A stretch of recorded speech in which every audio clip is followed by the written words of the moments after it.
the 290, like 15 minutes in a bowl of turmeric. So that turmeric gets energized. You can do it even now. You keep it in turmeric for some time, and then the turmeric, mix it with water or oil. You can either apply it on the injured area, or you can also mix it in water and keep your foot in the water. But you can just apply it. But make sure that the turmeric, the energized turmeric, is put on the injured place, and you will see within the next 5 days you will be healed. 5-6 days you will be healed. So yes. And now Prince Bansalaya, now I'll be doing a scan for you.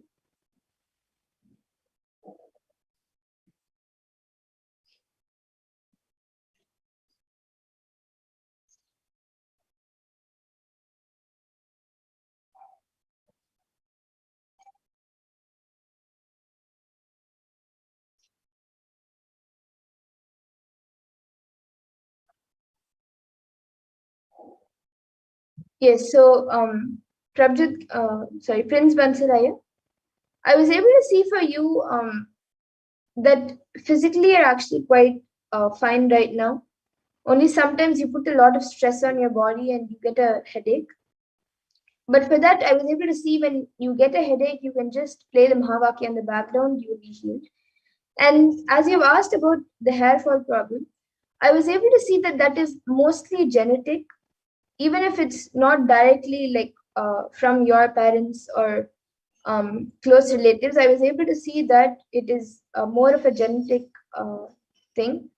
But I was able to see the solution for that, like at least to make it better and to heal it till a certain extent, you have to do completion with your father. So you can go through the completion process, do completion with yourself and your father, and you will see that your hair fall problem reduces drastically. So this is what I was able to see for you, Aya. And Aina Zavutin has asked, Nityanand, please do a body scan for me. Is there any issues that need to be attended? Yes, now I'll be doing a scan for you, Aya.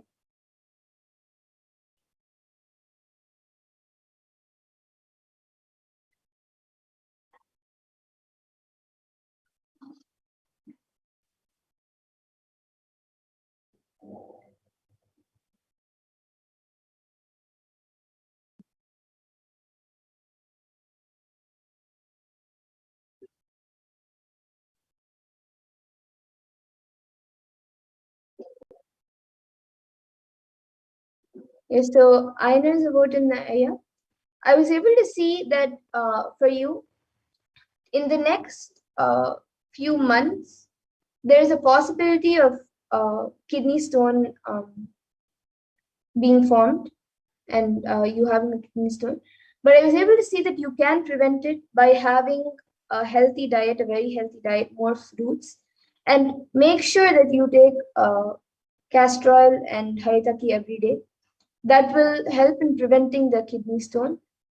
And even if it will uh, prevent completely the kidney stone. And yes, this is what I was able to see for you, Aya. So you can take castor oil and haritaki every day without missing. And if you forget it or if you miss, then it's okay. You don't have to get scared or you don't have to get scared. You can just continue it again from the next day, and as much as possible, you can maybe keep an alarm or something to remind you. And yes, this is all I was able to see for you, Aya. Other than that, there is nothing that needs to be attended to. And yes, so Prince Bantilaya, Prabhutilaya, and Aina Zavotinsaya, you can get back in the comment section if you are able to relate to what I said, and even Sumimoliana. And with that, we come to a conclusion of this power manifestation segment. And I thank all of you who have joined us today for this power manifestation segment. And we will be now moving on to the further segments of this program where we will be learning more about Devi Parashakti and who is Devi Parashakti and what Devi Parashakti has revealed in the Akashic readings and much more. So please stay tuned and we will be starting now with the next segment. I request the NTV volunteer to project the next set of slides.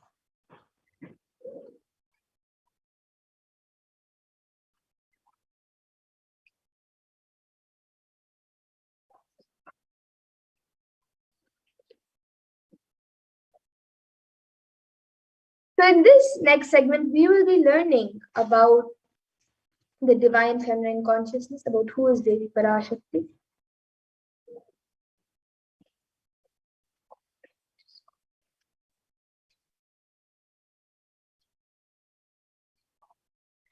So we'll be first looking at the Dhyana Shloka of Devi Parashakti, which comes from the Lalita Sahasranama Dhyana Shloka. I will be chanting it for all of you now. सिन्दूरारुणविग्रहां त्रिनयनामानिक्यमौलिस्फुरते तारानायकशेखरां स्मितमुखीं मापीनवक्षोरुहां पाणिभ्यामरिपूर्णरत्नचषकं रक्तोत्पलं बिभ्रतीं सौम्यां रत्नघटस्थरक्तचरणां ध्यायेत् परामम्बिकाम्. And the translation for this verse is, the Divine Mother is to be meditated upon as shining in a vermilion red body, with a triple eyes, sporting a crown of rubies studded with the crescent moon, a face all smiles, a splendid bust, one hand holding a jewel cup blue with mead, and the other twirling a red lotus. And we also have another Dhyana Shloka of Devi Parashakti, which comes from the Lalita Sahasranama Dhyana Shloka. अरुणां करुणातरङ्गताक्षीं धृतपाशाङ्कुशपुष्पबाणचापाम् अनिमादिभिरावृतां मयूकैः रहमित्येव विभावये Bhavani. And the translation for this verse is, I meditate on the great Empress. She is red in color and her eyes are full of compassion. She holds the noose, the bow, and the flowery arrow in her hands. She is surrounded on all sides by powers such as anima of the rays, and she is the self within me. And Devi Parashakti is the ultimate pure feminine consciousness. Parashakti is the cosmic mother. It is her cosmic womb from which billions and billions of universes manifest and come out and go in, and the source with the Big Bang and black holes go on and on. And Parashakti is the source Shakti, the source energy, the source power, from which all of us came, in which all of us are in even now, and in which all of us are going to merge. And out of her extreme love and compassion, Devi Parashakti herself is manifesting through the embodied form as the Nijavatara of the Supreme Point of Hinduism, Jagat Guru Mahasannidhanam, His Divine Holiness, Bhagavan Nityananda Parameshwar, gracing us, answering all of our questions, attending to our prayers, giving boons, healing us, revealing our past, present, and future, delivering profound spiritual truths, and ultimately giving us the experience of Paramashivoham itself. And in the words of Devi Parashakti herself, she beautifully introduces herself of how she has come down as the Nijavatar of the Supreme Point of Hinduism. She says, raising as Omkara, expressing as Vedas and Agamas, blossomed as Shrinkara, filled as Parashodasi, living in 40 triangles, the Kailasha Swami who is in Kailasha, Sri Purachintamani, Parashodasi, sitting as part of Paramashiva, Parameshwari who rules the world, Paramashakti, Manonmani, Meenakshi, as Nityananda, I took Nijavatara here to give good boons to everyone, to bestow all goodness. Hiranya Garbha Swarupani, Brahmandayoni, Shami, Chandramauli, Rapala, Aparna, Uma, Parvati, Savitri, Navayavana, Samrajya Lakshmi, Parameshwari, Parashodasi, Meenakshi. Taking the form of Nityananda, I came here as Nijavatara. With great compassion and blessing, listen people, to do good to all of you, I took the form of Nityananda and came down as Nijavatara. And Devi Parashakti also reveals, she says, raising in Omkara, blossoming as Shiva, manifesting as source of existence, powers of existence, expression of existence, from the oneness of Om, blossoming into two as Prakriti and Purusha, blossoming as three Shaktis, Icha, Kriya, and Jnana, growing as four Vedas, expanding as five Panchabhutas, beyond six chakras, filled as gotras of seven rishis, expanding as eight directions, existing as nine grahas, blossoming as 10 indriyas, being as 11 mudras, creating all the worlds, bringing life to tell and make truth blossom and to do good, Parashorasi, Meenakshi, in the form of Nityananda, I came to bless every one of you. And Devi Parashakti also as the Divine Mother. Let us see how we can receive Devi Parashakti when she comes for this darshan. So you can always receive her in a very traditional way, as you see her on the screen. You can keep two beet leaves, one banana, one beetroot, and a coin in front of the screen as you watch Devi Parashakti. And for those of you who now might be wondering what exactly is a coin considered as, or what is its importance, why is it kept as part of the plate for receiving? So, coin in the Hindu tradition is actually considered the traditional dakshina. It is offered to the gods in all temples, and many people offer it as an offering. It can be the lowest value. In India, it can even be just a paise. In the US, it can even be just a cent. Swamiji says, I'm not trying to monetize. Keep even 1 cent is okay. So for 100 days, if you have darshan, it will add up to $1. And in India, even 1 paise is okay. And you can offer that to Devi Parashakti. And once the darshan is over, you can do namaskar and eat the banana, the betel leaf, and the betel nut, taking it as prasadam immediately. And the coins that you collect, you can send it to the LA temple, to the Los Angeles temple for the further procedures. And now some of you might be wondering, what exactly does the betel leaf and betel nut do? How does it benefit you, whether it's physically, emotionally, or mentally? How will it benefit you?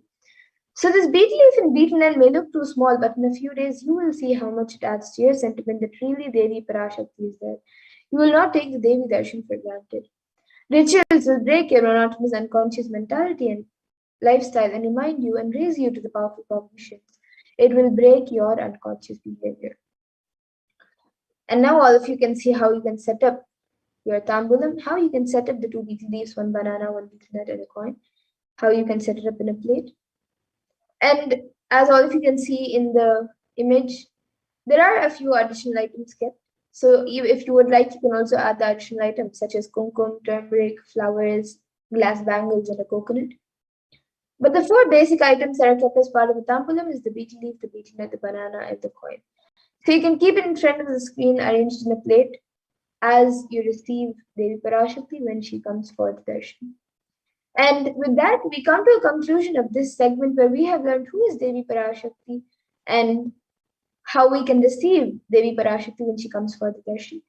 And with that, now we'll be moving to the next segment of this program where all of you will be learning what Devi Parashakti has revealed in the Akashic readings for humanity and how important it is for us to understand, internalize, and follow what Devi Parashakti has revealed for humanity about various topics during this time of Pralaya.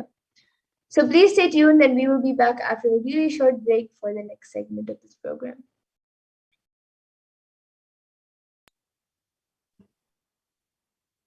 So let's get started with this next segment, where we will understand, as Mama Dara said, some of the various revelations made by Devi Parashakti for humanity during this time. And as we all know, Devi has been continuously manifesting for the sake of guiding us, for the sake of protecting us, for the sake of healing each and every single one of us. So today, let us go through some of the revelations Devi has given to humanity as a whole to guide us through this pralaya, to ensure that we are staying safe and protected during this time. So if I could request the volunteer to start the slide here, please, we can get started.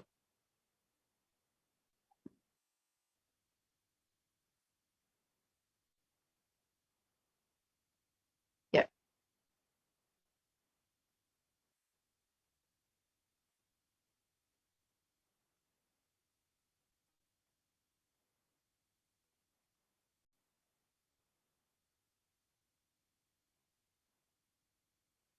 So as all of us know, Devi has been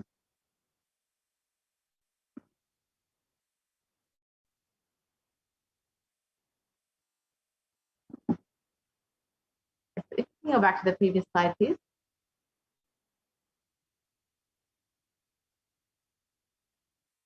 If we can go back to the first slide. Problem. So today we will understand some of the revelations Devi Parashakti has made on COVID-19 and how it will affect your immunity. So I could request a volunteer to project the slides, please, from the beginning.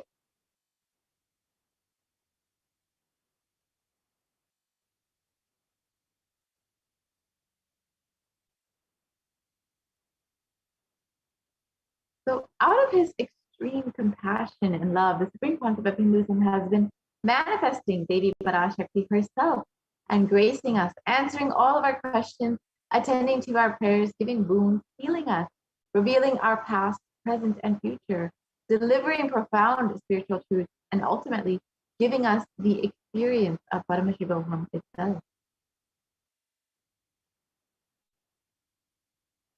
Today, let us understand what Devi Parashakti has revealed about immunity and COVID-19.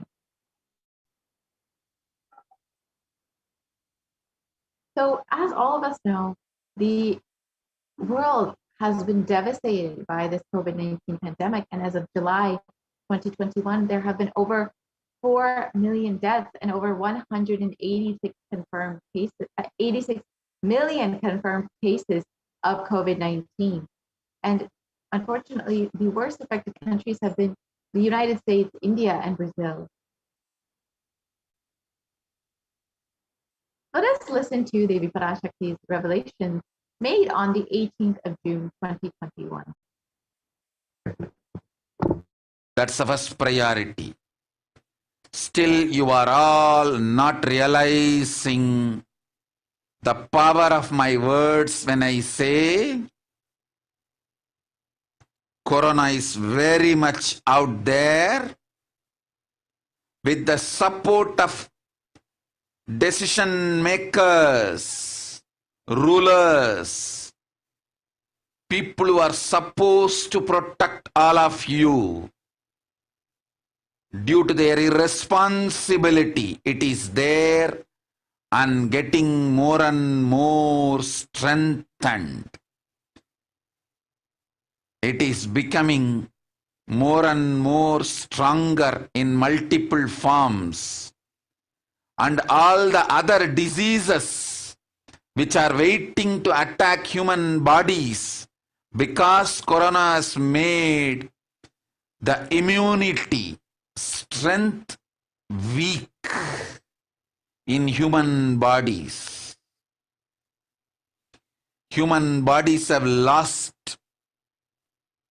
the strength of immunity power. All the multi-layer after effects and side effects of this pralaya in political situations, economical situations, social situations, mental situations, in every level.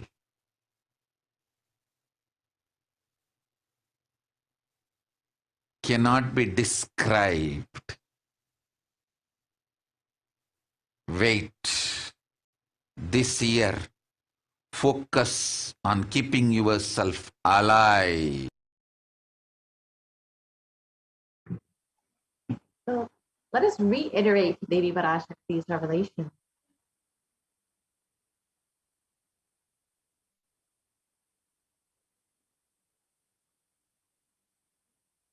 Yes, we can continue to the next slide, please.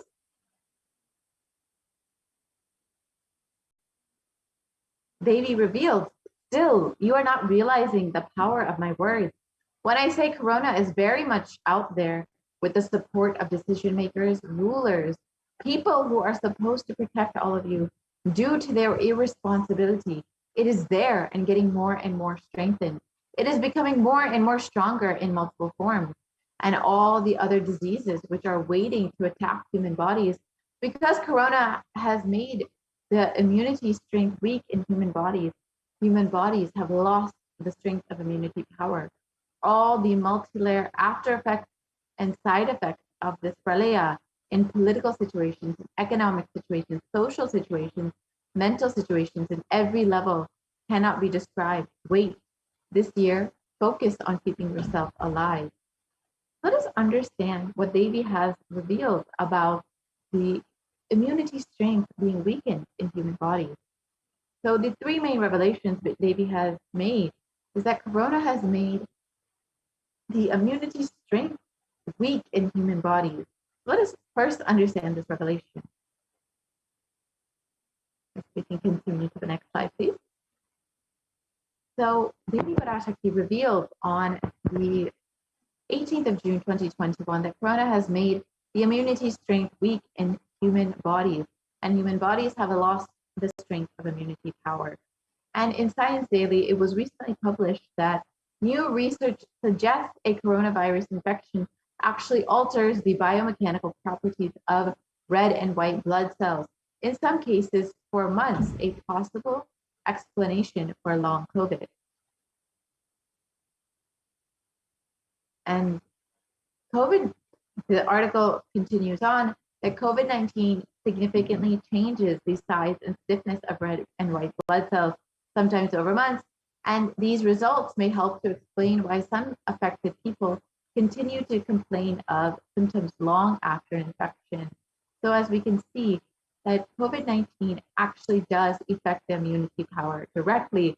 It changes the size and stiffness of red and white blood cells and can have consequences months after the initial infection.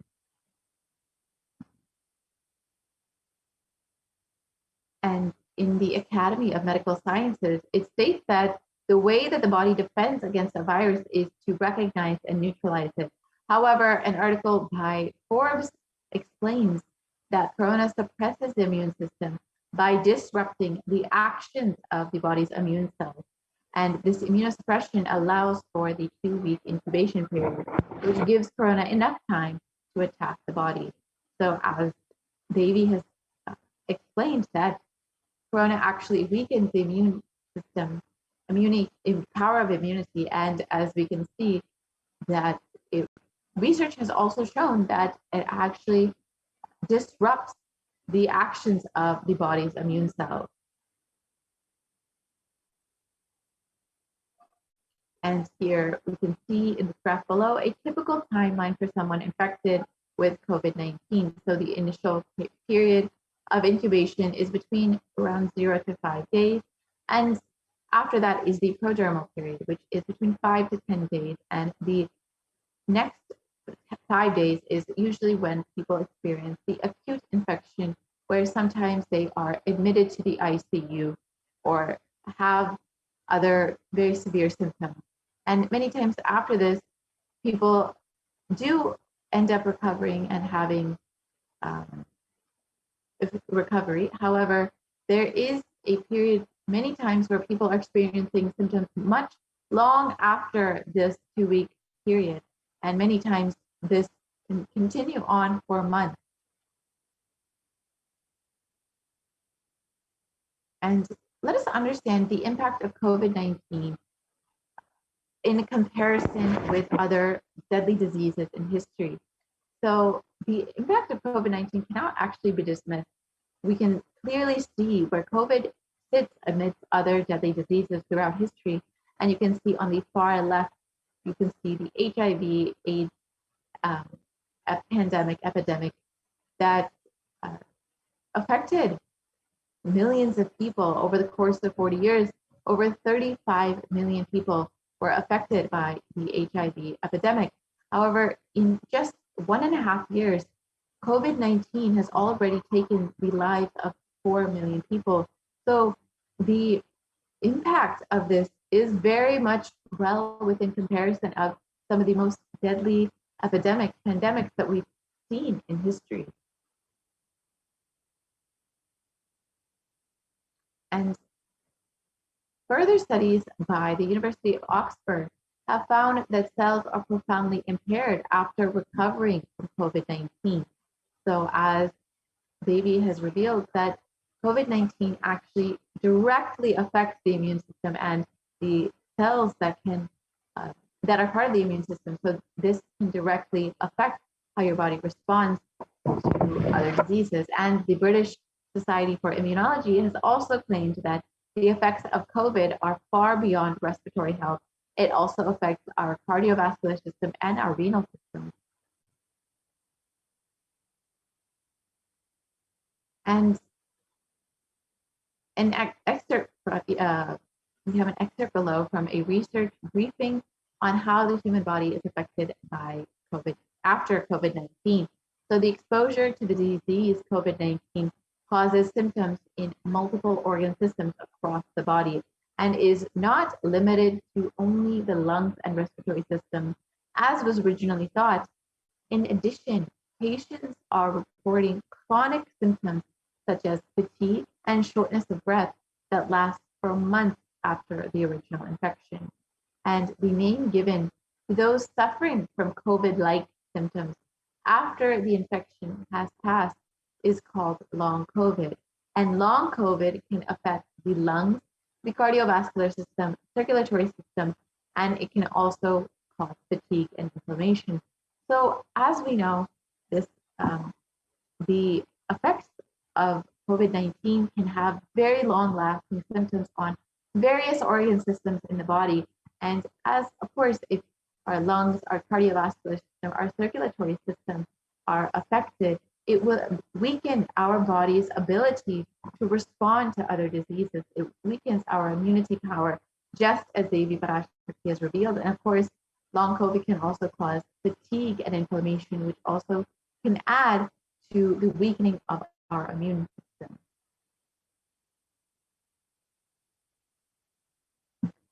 And here we can see an example of how the lungs can be affected in someone who has suffered with COVID-19. On the left, you can see the healthy lungs, and on the right, you can see the COVID-affected lungs, where there's far more scarring in the lungs on the right side. And you can see very clearly how the lungs are very severely damaged in the case of COVID-19 patients. And even after contracting corona, your immune system remains weakened and you are much more susceptible to other illnesses. So symptoms that can last for weeks or months after first being infected with the coronavirus, it can include it can have multi-organ effects and can affect most, if not all the body systems, including the heart, lungs, kidneys, skin, and brain functions. Literally, coronavirus has the ability to affect literally almost every body system, organ system in the body. And of course, when our other organ systems, our heart, our lung, our kidney, our skin, and our brain function are weakened, our immune strength is also weakened. And of course, COVID-19 also has a very direct effect on our immune strength as well, and our ability to respond to other diseases. And the second revelation that we'll look at today is that coronavirus has made the immune strength weak in human bodies, and all other diseases are waiting to attack human bodies. Let us understand what other diseases have been affecting COVID-19 patients. So the black fungal disease, white fungal disease, and other fungal diseases have been sweeping throughout India and affecting primarily COVID-19 patients, and specifically, unfortunately, even people who have recovered from COVID-19. And in one article, it was reported that over 9,000 cases were already found. And in another article, it was reported that over 4,556 patients of the 5,424 patients of black fungal disease were former COVID-19 patients. And here you can see the photo of the affected patients who have been infected with black fungus, white fungus, and other fungal diseases, while also facing a COVID-19 infection or having recovered from a COVID-19 infection. And Devi has also revealed that COVID-19 is becoming more and more stronger in multiple forms.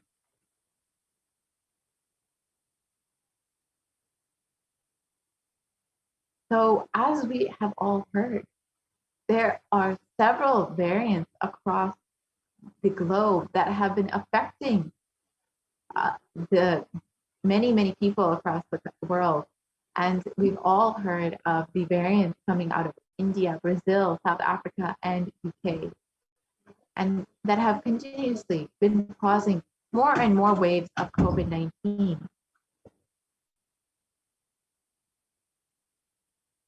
And the variants that have come out of each country, the Alpha variant has come out of Kent, UK. The Beta variant has come out of South Africa. The Gamma variant has come out of Brazil, and the Delta variant has come out of India. And in general, viruses mutate, but in the case of COVID-19, we have seen that they are becoming more dominant. And this is exactly as Devi has revealed. The coronavirus is becoming stronger in more and more multiple forms. And this is why, even after 1.5 years, we are continuing to face more and more waves of COVID-19. And the dangers of these variants was further highlighted when the World Health Organization categorized the Delta variant as the most highly transmissible variant of COVID-19. And in the article below, it states that it indicates that the Delta variant was the primary cause behind India's second wave of COVID-19. And of course, we are continuing to see more and more waves of COVID-19 coming up, unfortunately, and more variants arising from different countries, especially out of India.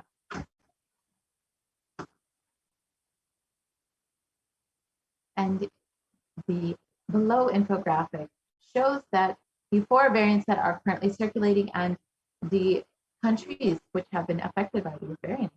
The Alpha variant coming out of the UK has affected over 170 countries. The Beta variant out of South Africa has affected 122 countries. The Gamma variant out of Brazil has affected 74 countries, and the Delta variant out of India has affected 104 countries.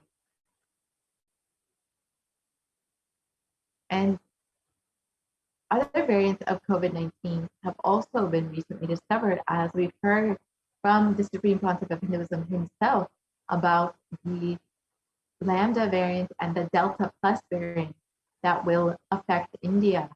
And we should take heed to the precautions that the Supreme Pontiff of Hinduism and Devi Parashakti have been giving to ensure that we are protecting our lives. Studies suggest that the Delta variant is 60% more transmissible than the Alpha variant, which was more contagious than the original strain that emerged from China. So as Devi revealed, the COVID-19 is just becoming more and more strong in multiple forms. And secondary attack rates have been known to be between 51 to 67% higher than that of the Alpha variant. So this is in the case of the Delta variant. And the Supreme Pontiff of Hinduism has specifically warned this. It is not guaranteed that you are protected just because you have already had COVID-19. And as we can see, that the secondary attack rate for the Delta variant have been between 51 to 67% higher than what we have seen in earlier variants. So as we can see, it is becoming much more strong in multiple forms and has been affecting more and more people as we see it progressing and mutating and changing and affecting more and more people across the globe. And on the 14th of April, 2021, Devi Parashakti revealed about what is to come in the future for us. Let us watch that revelation.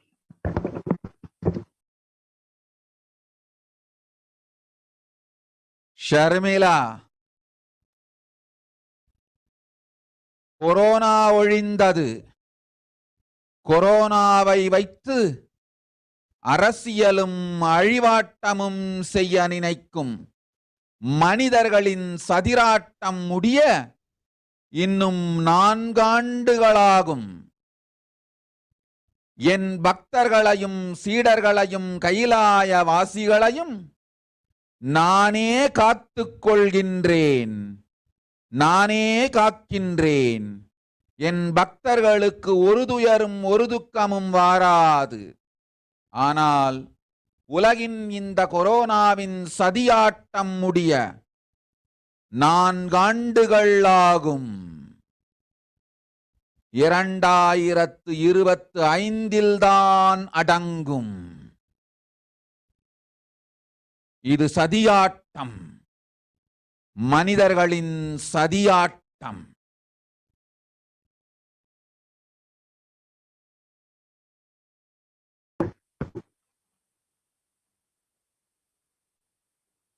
So Devi revealed that Corona is destroyed, but it will take 4 years for the political conspiracies done by humans to end. I will protect my devotees, disciples, and Kailasa-vasis. No suffering will come for my devotees, but it will take 4 years for the conspiracy of Corona to end. It will come to an end only in 2025. It is a conspiracy, a human conspiracy.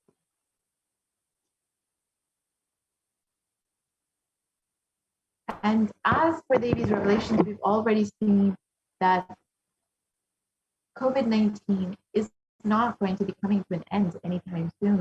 In the coming months, we will be seeing more and more waves. It's already been reported that we will be facing a 3rd wave of COVID-19 in India very soon in the coming weeks. And it also has, in this article, it has stated that if a new variant is discovered, it would spread faster in this 3rd wave. So unfortunately, we are not seeing any sign of COVID-19 coming to a halt. It looks to be continuously going, and as Devi already revealed, we will not see an end to this till 2025, unfortunately. So with more and more waves of COVID-19 coming up and with no ends in sight, what is the best way we can protect ourselves? Does anybody have a solution? Kailasa is the only place that is safe, and Supreme Pontiff of Hinduism is the only hope. And the Supreme Pontiff of Hinduism has opened up the Kailasa COVID care centers for all those who are living in India and who have been devastated by this COVID-19 pandemic. And if you would like to avail this opportunity to protect yourself, protect your life, protect your loved one, you can sign up today at kailasa.org/kailasacare. The link is projected there. And you can protect your life. Devi and the Supreme Pontiff of Hinduism have been continuously reminding us that the only profit for this year, the only priority for this year, is to keep yourself alive. That is the only benefit of this year. So do take heed to Devi Parashakti's revelations and the Supreme Pontiff of Hinduism's warnings. Protect yourself, and if you're living in India especially, ensure that you are maintaining this multi-layer quarantine. You can sign up for this opportunity for the Kailasa COVID care centers, again, at kailasa.org/kailasacare.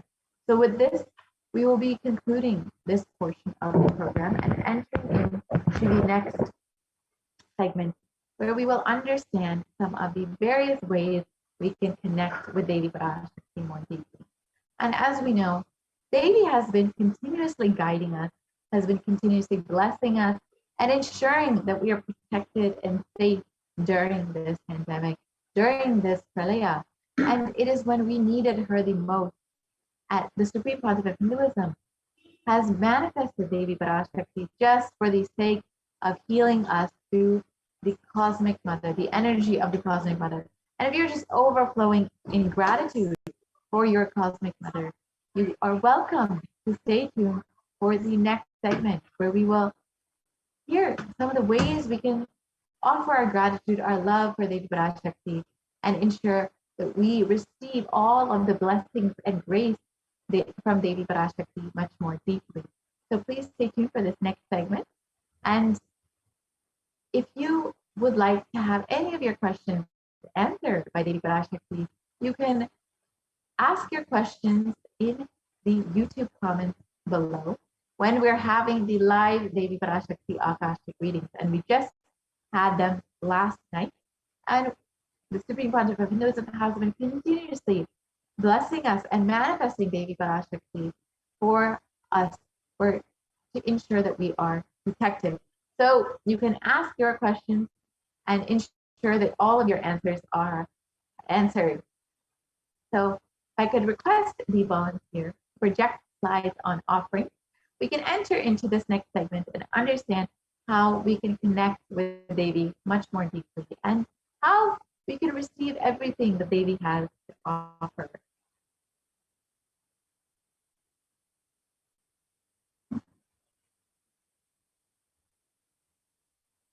If I could request the volunteer to project the slides on offering.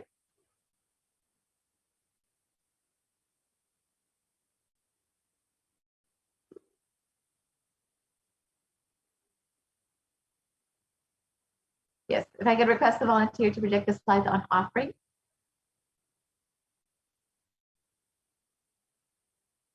So as we get those slides ready, let us understand the concept of offering. The offering is not made out of any greed or fear, but is rather a offering of love and devotion. Yes, thank you so much, Ram. I think we've got the slide.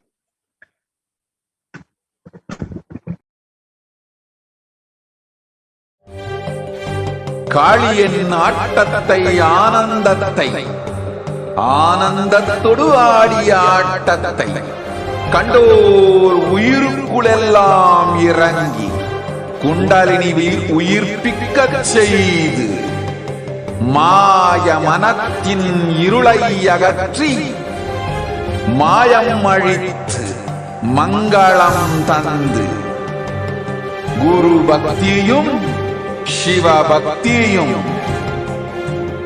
Paramasiva பக்தியும் பரமசிவ சக்தியும் அளிக்கின்றேன். மனமாயை விடுத்து குரு பதத்தை பற்றுங்கள்.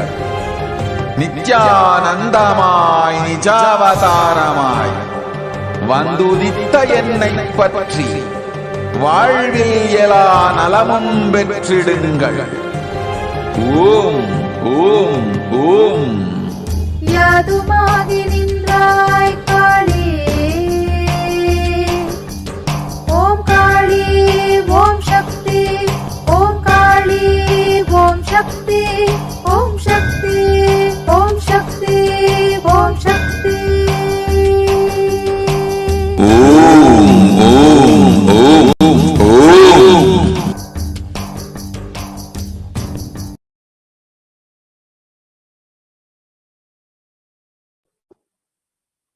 Nityanandam, welcome back to all the viewers who are joining with us and all the participants of this program as we are going deeper and deeper into the program today of the Parashakti Akashic reading. I welcome each and every one of you who is joining us once again.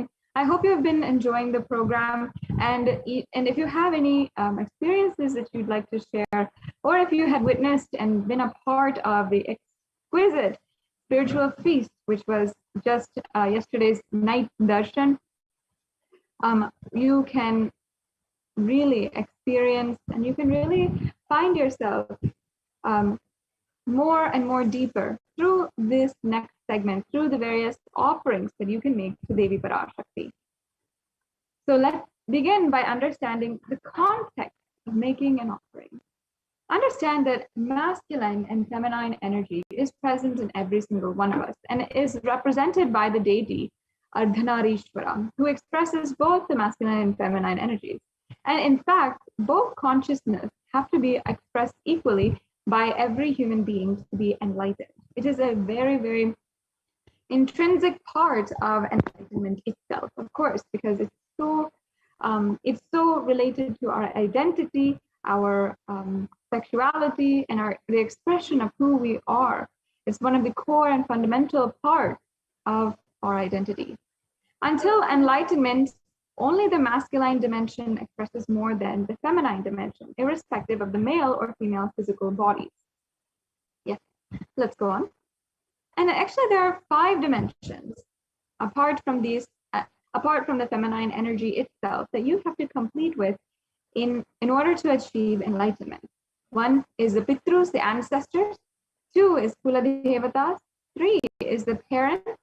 4 is nature itself. And the 5th is Guru.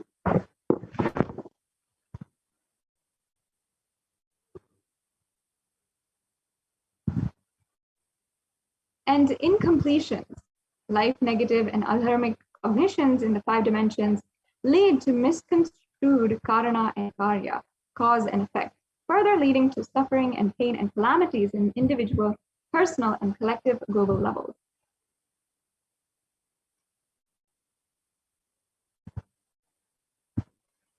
And one of the ways that you can completely jump from incompletion, from having burden in your life, from feeling pain and suffering, to completely being in oneness with existence, to completely experience enlightenment itself, is being grateful for everything in your life, including the air you breathe, the place you sit, the energy you feel to exist, the energy to celebrate that you exist, everything, to feel gratitude for that and becoming sensitive to that. And there's a beautiful story that Supreme Pontiff of Hinduism actually narrates, Guaranteed Solution book. He says that one day in a classroom, a geography teacher was telling students to give all the 7 different wonders of the world. And one by one, everyone started naming off what are the 7 different wonders of the world. And they started telling, okay, this is the Great Wall of China and the pyramids in Egypt. They've told about what else? The Tower of Pisa, the Taj Mahal, and there's so many other wonders. There's 7 different wonders. But there was one child, a small girl, who was sitting in the back of the classroom, not really participating, but really looking a little bit confused, looking intentful. And the teacher was curious by her look. And she asked the girl, why are you not participating? What are you thinking about? And the girl said, I don't understand. How could there be only 7 wonders of the world? There's surely not 7. What wonders me is the ability that I can see, that I can hear, that I can speak, that I can dance, and that I can enjoy my life. That is the 7. That's the wonders of the world for me. And there are definitely more than just 7. The girl had just astounded, not just the teacher, but the whole classroom. In the same way, we often forget the immense amount of energies that are working, that are a part of the existence, that are independent existence themselves and are independent intelligence themselves, that work inside of us and work around us in order to make us happen, literally.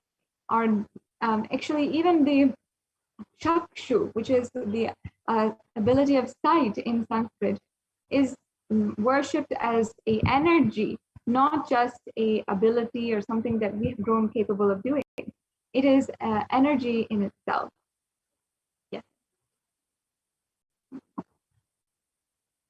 And actually, all of the energies of existence are considered as Devi Parashakti herself, or considered as an embodiment of Devi. And in fact, there are 43 energies that constitute our entire body, our human body. When all the 43 are integrated, it is worshipped as Devi Parashakti. And that is the integration of all the 43, the alignment of all 43 energies is actually represented by the Sri Chakra. And as you can see here in this picture, the Sri Meru is the three-dimensional representation of the Brahmanda Yoni, or Devi Parashakti herself. And the Sri Meru is worshipped literally as Sri Meru, as Devi Parashakti. Each corner of this three-dimensional figure is worshipped as a Devi, as a representation of Devi, and there are 43 triangles of this of the Sri Meru. So that is each and every one of the 43 energies, and each one, like Siddhi, Buddhi, the powers, the intelligence, bhukti, the intensity, and mukti, the liberation itself, all of these are different energies and different forms of Devi Parashakti. So ultimately, the alignment of all these is dharma and the representation of the cosmic motherly completion, which is the core principle of the cosmos.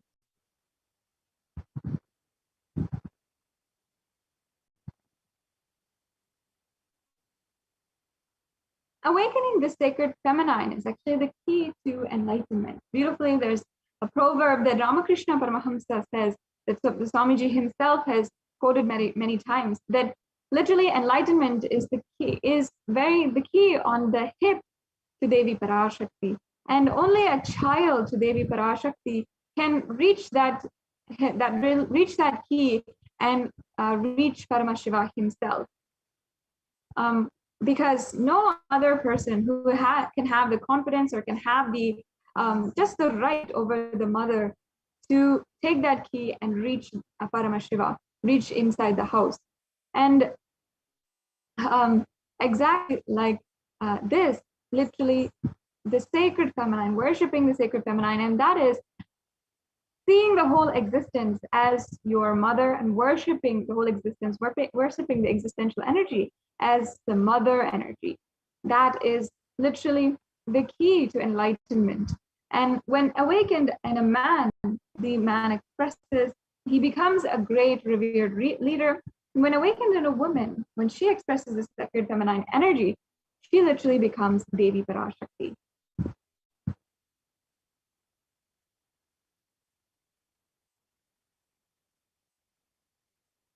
Yes.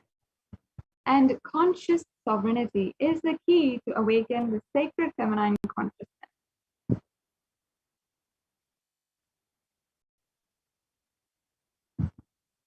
Out of millions of paths, the easiest, sweetest, most beautiful path to enlightenment is connecting with cosmos as the mother, Devi Parashakti, the cosmic feminine consciousness.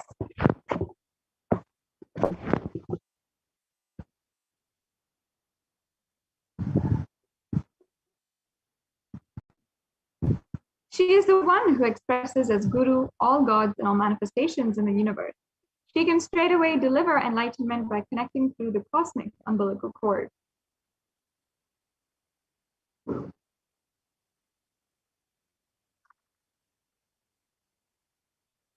And understand that offerings is not to the benefit of the divine, but to close the gap with the divine consciousness. When we achieve completion with the Divine Mother, her infinite powers, with her sweet grace, starts nourishing all our dimensions through the cosmic umbilical cord. Another beautiful story from Guaranteed Solutions book is one day a man was asking God that he wanted $10 million desperately, and he was just really seeking this $10 million. And he said, he promised God, if you give me this $10 million, I will give you 2%, I'll offer it at your shrine. If you don't believe me, you can take $2 million and I will keep the rest, $8 million for myself. Understand, in this man, he was trying to convince himself that he was giving a benefit to the God with his 2% of donation that he was saying. But ultimately, understand that we are never in any way benefiting the God, or we're never able to add value to God. We have to understand that we belong to the existence. Existence is our very source. And the divine cosmic mother, when we connect to the existence as Parashakti, as our very source, our mother, and that motherly connection has a physical effect on us, a physical way, because even if you cognize that the universe as father, or even if you have a fatherly relationship, you feel that it is fatherly, you'll still feel a gap because you never physically had a connection with your father. It was not physical. Only with the mother, she created the ambience. She literally held us within our womb. She had created the physical umbilical cord. And that is the physical connection that we had with our mother.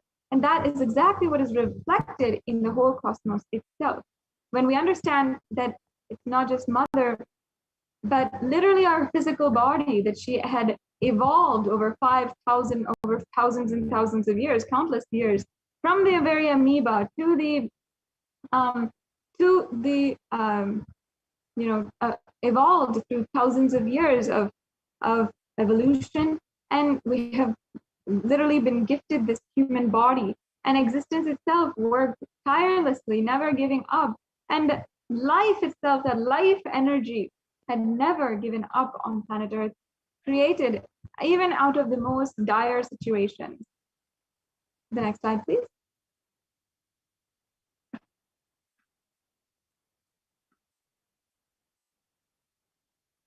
And there is nothing too small or too big that one can offer to connect with the Divine Mother.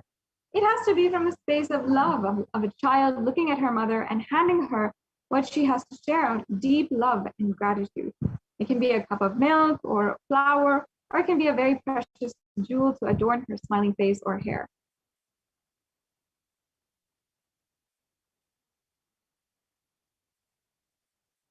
And Vedic rishis have clearly stated the technique to connect with the sacred feminine consciousness to awaken the same qualities in us. One can connect with Paramashiva through oneness, but with the Divine Cosmic Mother, it is only by worshipping her feet with devotion. Actually, understand this from the very life of the Supreme Pontiff of Hinduism himself. Beautifully, Swamiji has said that the science of Sri Vidya, of worshipping the sacred feminine consciousness, is what every incarnation of Paramashiva has always used in order to awaken that Paramashiva in them and literally manifest that experience of Paramashiva. Whether it is even the ancient rishis, Goraknathar, Nandikeshwar, or any of them, or even Nandikeshwar had offered the very first Kanya Puja to Kanyakumari, or even Adi Shankaracharya, who worshipped Devi Parashakti out of so much of love, had even been the Guru Mahasannidhanam of the Madurai Adinam, or even the Supreme Pontiff of Hinduism himself, who had worshipped, has always worshipped, who had the very darshan of Devi Parashakti when he was 6 or 7 years old, and carved that deity of Devi Parashakti, which he had the darshan of, the physical darshan of, and carved that deity, and until today worshipped that deity. And it is the most beautiful, most profound way that you can literally be able to experience love, life, experience the ultimate in your life, and awaken Paramashiva, experience Paramashivoham. That is why today the Supreme Pontiff of Hinduism is manifesting as Devi Parashakti. And not only this, but the Supreme Pontiff of Hinduism himself is, through Devi Parashakti, empowering all women through this revival of the Shakta Sampradaya, empowering all women everywhere. And even today has been recognized as one of among the world's foremost leading advocates for ending violence against women, violence against Hindu women specifically, and battling femicide and acts of femicide that are ongoing. And there is even a published UN report about this in the UN Human Rights Commission website on how the Supreme Pontiff of Hinduism has been continuously working towards ensuring each and every one of us, all women, Hindu women, are taken care, are empowered, as we are embodiments of Devi Parashakti herself, as it is written in the very lines of the Devi Mahatmyam and sung by all the rishis of Sanatana Hindu Dharma. So mother worship is, in conclusion, the most non-violent, most peace-centered, healing, soothing, and sweetest path to enlightenment among all traditions on planet Earth. Worshipping also includes contemplating, meditating through sacred offerings of mantras and oblation at her divine feet. Yes. We can go on.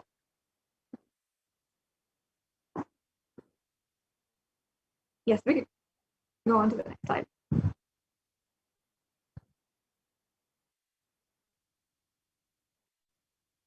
Now, as I had just hinted, we can understand why divine feminine, how It literally makes us experience the ultimate.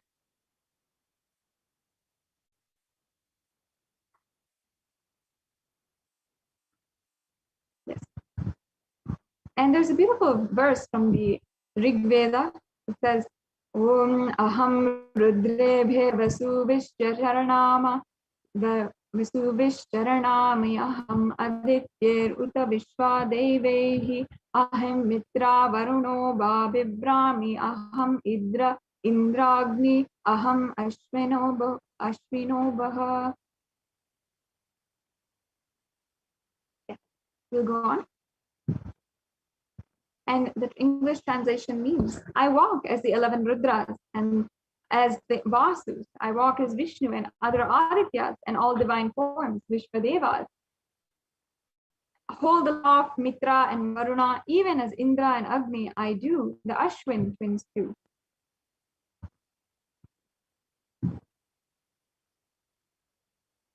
And the translation goes on, Ekadasha Rudras, Maharudras, Ashtavasus, Dvadasha, Adityas, Vishwadevata, all of them are in my retinue. I move around them in my various forms with them as my retinue. I protect them, including Mitra, Varuna, Indra, Agni, and Ashwini Devatas as well.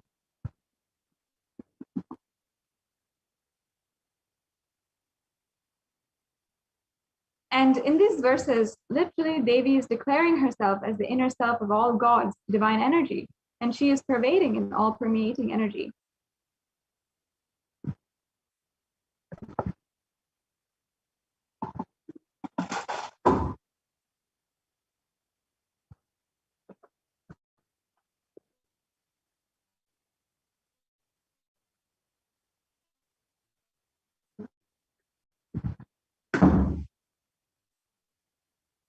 I'm just bringing in all the culture.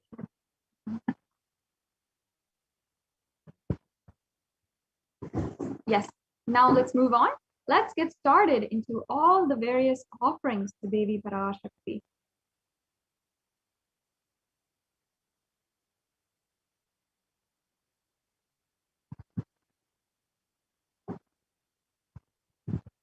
Oops, I think we're going back. If we can go forward into the next slide.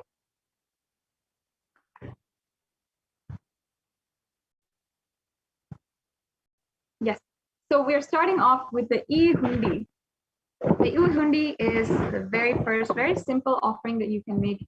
And I'm sure many of us Hindus all remember when we were young, when we go to the temples, we always give a few coins or even $1, sometimes even $20 into the hundi.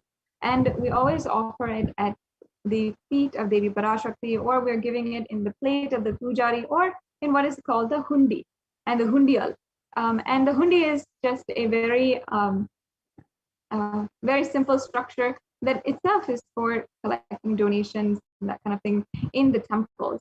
And it's just a very sacred custom, a tradition that each Hindu follows, that whenever we go to the temple, whenever we are going and receiving the darshan of Devi Parashakti or any of our Ishta Devata, we simply offer our gratitude first.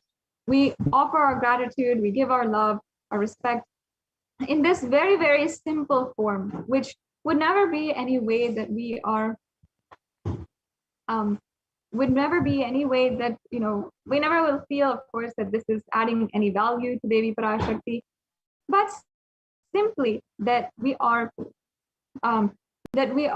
just offering our gratitude.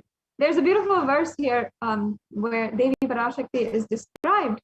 Bhakti Priya Bhakti Gamya Bhakti Vashya Payapaha Shambhavi Sharadaradhya Sharvani Sharmadayini. Devi is fond of true devotion and is realized through true devotion. She can be won over through true devotion and she removes all fears. So in this verse, as you can see, Devi Parashakti is described as the one who is fond of true devotion, the lover of true devotion. She can be won over through this true devotion. Understand, even if it is just a small amount, how much ever negligible it might be to you, you can understand, you can just see that Devi Parashakti will accept and shower you with more and more blessings in your life. If you have any fears as well, If you feel that there's something in your heart burdening you, making your heart heavy, just drop it at the feet of Devi Parashakti through the form of this offering. And Devi Parashakti is sure to remove all of that fear. It is stated that Devi likes to be worshipped in autumn. Here it is meant that autumn of our lives, when thoughts turn more and more inwards, the role of the divine is known and understood clearly, and the need for Devi worship becomes stronger. Here, Shambhavi is the consort of Shambhu or Lord Shiva. Sharadha Radhya means worship by Sharadha or Saraswati. Sharvani is the wife of Lord Shiva, and the Linga Purana says that Lord Shiva is called Sarva in his form. Sharmadhayani is Devi who bestows happiness on devotees. You can offer your gratitude and devotion to Devi Parashakti by offering anything, any amount that you'd like to do through this e-hundi offering. And you can make the e-hundi offering either through the YouTube Super Chat or through the payment gateway. And at the end of this segment, we'll understand a little bit more about how you can make those payments. Yes.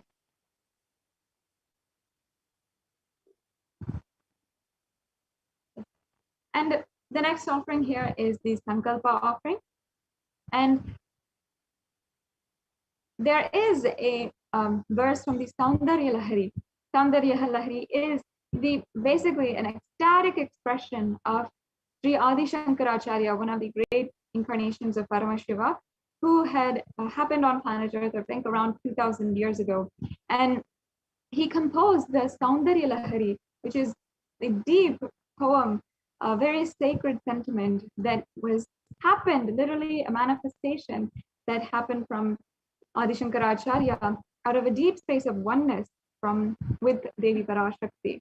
And in those lines it says, Japo japa jalpa shilpam sakalam api mudra virachana, meaning let the mantras I chant with the sacrifice in my soul become the chanting of your name. And the rest of the verse, the translation, sorry, if we can go back. Yeah. The rest of the verse, the translation says, let all my movements become auspicious mudras. Let my travel become perambulations around thee. Let the act of eating and drinking become fire oblations in the Homa Yajna to thee. Let my act of sleeping become salutations to you. And all my actions of pleasure of mine become part of your worship. In this Sankalpa offering, it is a very profound, powerful mantra that you can offer. And in this, just through this offering, you will see how both the asked and unasked, even the remembered and forgotten wishes that you have will manifest with the grace of Devi Parashakti.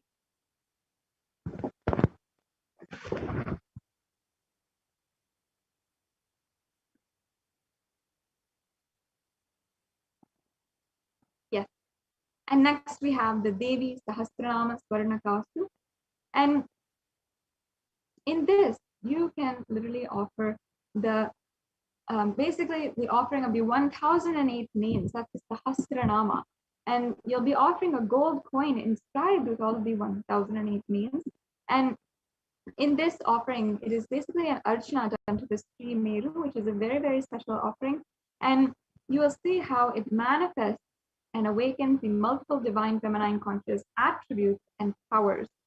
And when we are chanting these various names, the powers of Devi Parashakti, the descriptions of Devi Parashakti, we're literally cherishing that in our inner space. We are continuously invoking her presence. When we do that, we make it manifest outside of us. When we deeply sit and we simply just do that japa of her name, the Sahasranama, we are literally being in oneness with her, and we are worshiping her and also giving the oblations at her feet, and therefore manifesting the mother and manifesting the deep feeling connection towards Devi Parashakti. Yeah. The next offering we have is the Mukta Anguti.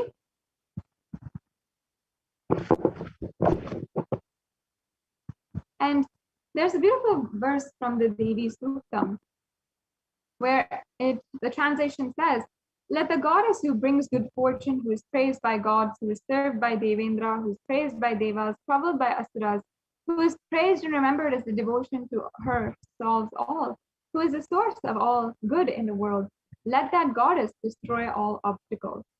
And this offering, the Mukta Anguti, is literally the offering of the pearl ring to the very one who is the ocean of compassion. We are offering a symbol of compassion here. So this will literally bring the blessings for protection from all dangers and all fears.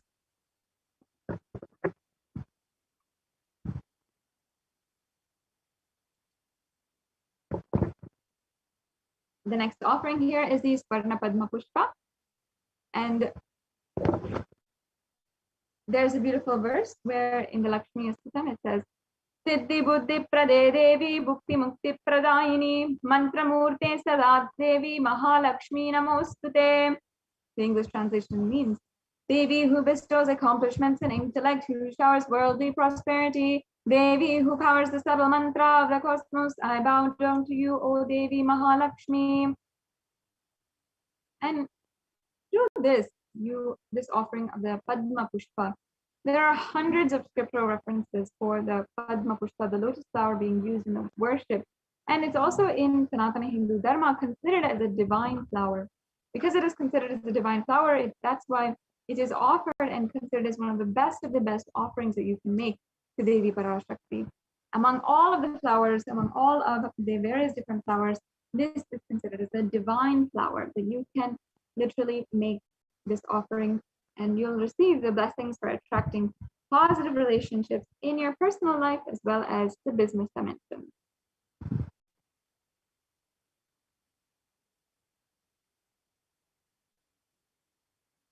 Yes, the next offering is a very, very special offering, which I always love to share with each and every one of you, the Swarna Meti. And the Swarna Meti has another reference from that very same beautiful composition by Sri Adi Shankaracharya, the Saundarya Lahari. And it says that Lord Brahma, the creator of yore, selects a dust from your feet and creates this world. And the great Adishesha, with his 1,000 heads, somehow carries the dust of feet with effort great. And the great Lord Rudra takes it and powders it nicely and uses it as holy ash.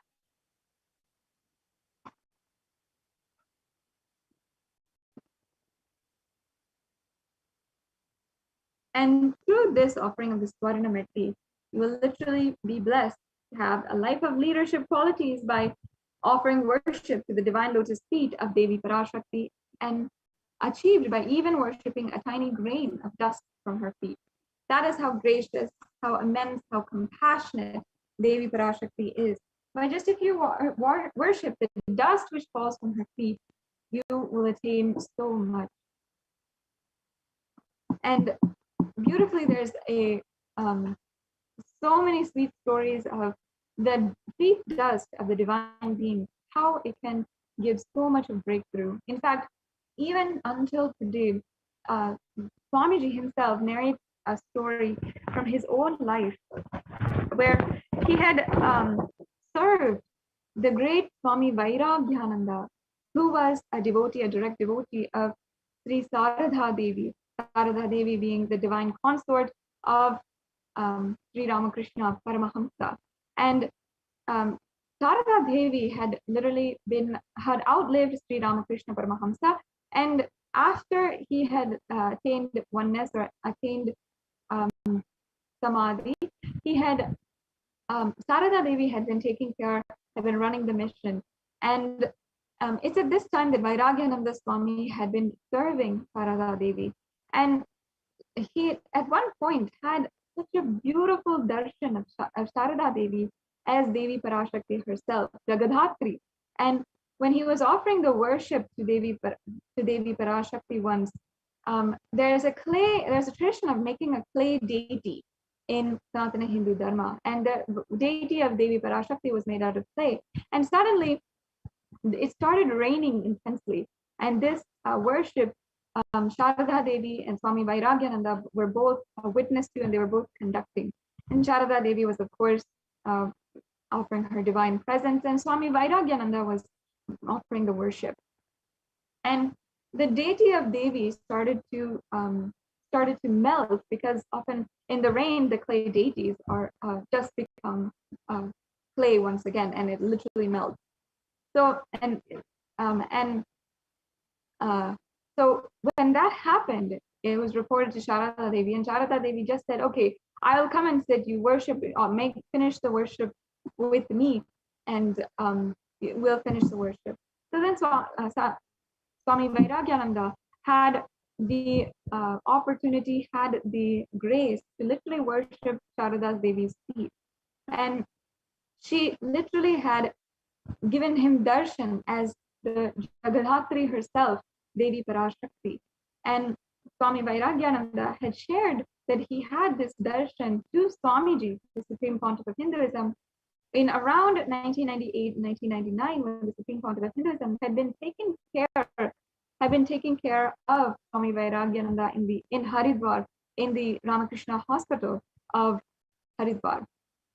And Swamiji at that time had been taking care of Swami Vairagyananda, and because Swami Vairagyananda was just about to leave the body at that time, he had given his very last property, whichever was on him, to Swamiji.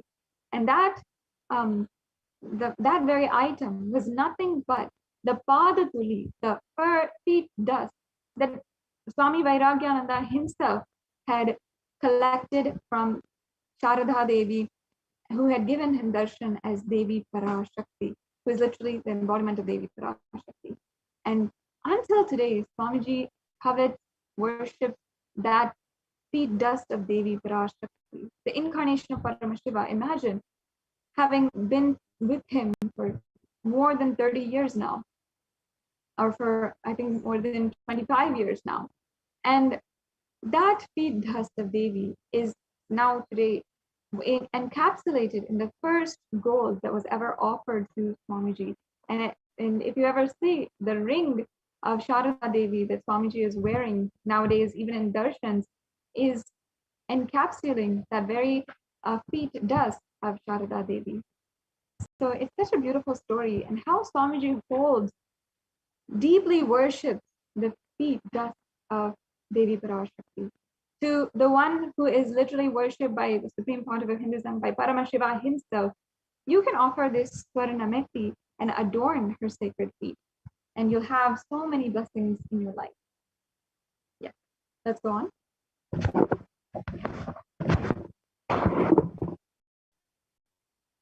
The next offering we have is the Mantika. And in the Lalita Sahasranama Stotram and verse 106, there's a beautiful verse called where Devi Parashakti is described as Shuddha Sarvi Varshini, meaning she who makes the nectar flow from the Sahasrara Chakra, the crown center, to the Agnya Chakra, the brow center, and permeates through all our 72,000 nadis, the energy centers, to give us the ultimate experience of the cosmos. And the Mantika is a traditional piece of jewelry that goes usually across the forehead or from the crown center to the forehead. And it is literally represented as a chain, or sometimes a line of chains, or sometimes a very intricate headdress on top of us. And it is actually nothing but literally representing the golden nectar which is overflowing from the head, the crown center, when the Sahasrara Chakra, the crown center, is completely open. So this offering literally gives you the blessings to live an enlightened lifestyle, live enlightenment, actually, literally. Yes. And the next offering we have is the Pratyaksha Pada Puja. And there is a beautiful verse from another composition of Sri Adi Shankaracharya. And I'll just be chanting that verse. Let's all deeply remember the grace of the Guru and the grace of Guru happening in our lives as we chant this verse. Yaso me gatam dikshu dhana pratapa Jagadvastu sarvam kare yat prasadhat Guroragni padme manaschanna lagmam Tatakyam tatakyam tatakyam tatakyam. And the English translation says, my repute has traveled in all directions through my philanthropy and prowess, all the things of this world are in my hands as rewards of my virtues. Yet if one's mind cannot be centered upon the lotus feet of the Guru, what then? What then? What then? And another beautiful verse of the Guru Paduka Stotram, which it says, Ananta samsara samsara dhara nauka yitavyam Sri Guru Bhakti Kavyam Vairagya Samraja Sri Guru Bhakti Kavyam Namo Namah Sri Guru Padukavyam. So literally it's saying that in this endless ocean of Maya, the Guru's feet is nothing but the boat that takes us through, that leads us from ignorance to enlightenment. And I bow down to the feet of the Guru. And there's so many verses like this where it is literally telling us how beautifully the Guru's feet, the Guru's grace is in our life. And especially here in this verse where Adi Shankaracharya himself is singing the praises of his Guru. And understand Paramashiva himself, his Guru, of course, being very well renowned, did not actually was only his own Guru. He is the incarnation of him. Paramashiva himself is singing the praises of his own Guru. And he's literally saying, Tathakyam, Tathakyam, Tathakyam. He's unable to stop repeating that two words, Tathakyam. What then? What's the purpose? Why should we go after anything else in this world? If we cannot align ourselves, if we're not centered upon our Guru, especially in a world where, darkness is pervading in every direction, we do not know, and we surely should not be under any delusion that we know the answers to everything in our lives. But the Guru, who is manifested in our lives with so much of grace, compassion, has been guiding us continuously, non-stop, tirelessly, with so much of patience and passion. He is the one who has literally been manifesting, and you can offer this Pratyaksha Pada Puja to the Guru. And especially with Ganesha Chaturthi, the very day when Ganesha himself manifested, it is a very, very profound and powerful day when you can offer the Pratyaksha Pada Puja. I invite each and every one of you, if you are interested in making these offerings, you can stay tuned. We'll go over how you can make a payment, how you can register. But just take a few minutes and contemplate as well. And ensure that you are never taking for granted the presence of Guru in your life. Many Kailashians offer the Guru Puja, the Pratyaksha Pada Puja, even once or twice, even 3 or 4 times a year for every great festival, because we never take for granted that literally Paramashiva himself has descended, is acting in our lives as Guru and guiding each and every one of us personally. Each and every one of us has that deep feeling connection to Guru. And with this Pratyaksha Pada Puja, you can deepen it and literally experience so much more breakthroughs in your life. So this is one of the most powerful offerings that you can do. And also once again, with Ganesha Chaturthi coming up, there's an occasion for you to offer this and you to plan on a very auspicious day. Yes, we can go on now to the next offering. The Vastra Seva. Once again, Devi Parashakti is manifesting in our life as Guru as well, the feminine consciousness, who is the beyond both male and female, and offering the Vastram, the clothes, to the Guru, the dimension of the Cosmic Mother, during the Pratyaksha Pada Puja, bestows one with the sweetest path to enlightenment and complete perfection. So this brings us to a conclusion of all the different offerings that we have today. And as you can see, we have the Yukundi offering, the Sankalpa offering, the Devi Sahasranama Swarna Pasu, the Mukta Anguti, the Swarna Padma Pushpa, the Swarna Metti, the Mangtika, and the Pratyaksha Pada Puja, and the Vastra Seva. As you can see, we have several different offerings and levels of offerings. So you don't have to feel as though you want to make an offering, but perhaps you can't, perhaps there's some obstacle. if you feel that you want to make an offering, you can go ahead and make any of these offerings. Either it be an Ihundi offering, you can make for any amount, or the Sankalpa offering, which is just $1, or even the Pratyaksha Pada Puja. And perhaps you do want to make an offering for later, or you don't want to say right away you want to make an offering, or you're not able to make an offering right away. We of course understand that. I invite you to register for this program at tiny.cc/Bhava Samadhi, and you will be able to register. The links for registration are in the are below, and this will basically create your intention. Creating an intention for making an offering is as powerful as making the offering itself, because it is that first step that you do.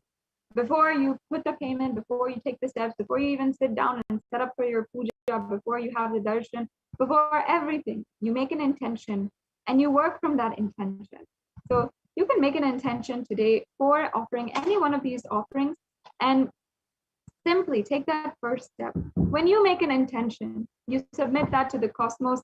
The cosmos takes 1,000 steps towards you in order to fulfill and make this offering in your lifetime. This is how you consciously build gratitude, and you can see yourself surrounded by so much of love, pure love, and actually have that pure love, that gratitude be the jumping board into oneness, an experience of oneness in your life.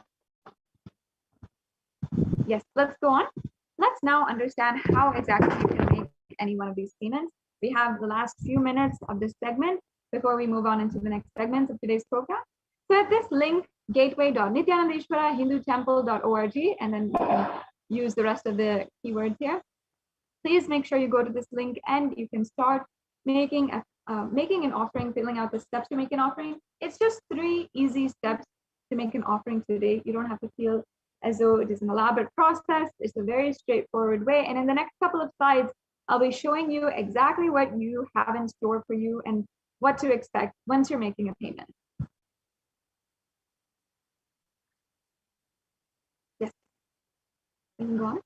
So once you hit that link and you are entering the link in your browser, you will see a page that this is. If you're not seeing this page, please check the link that you have put in, and perhaps you need to fix the typo or ensure you have that link properly entered in. So as you can see here, this is the main landing page for any Parashakti Bhava Samadhi Darshan donation. The next slide, please. And as you can see, you can just select in the drop-down menu any one of the offerings that you'd like to make. So if you, we can go on to the next slide.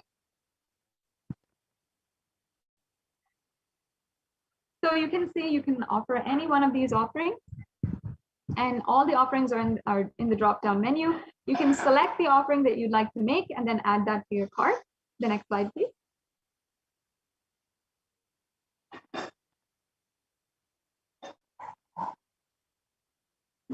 And as you can see here, this is what your cart looks like. And perhaps you have entered an offering twice, or maybe you have an offering from before added into your cart. Make sure that you have only what you want to offer today. You just review your cart and you can simply delete or add any items that you'd like. Then once you're clear that you're ready to go, you can proceed to check out. We can go on to the next slide.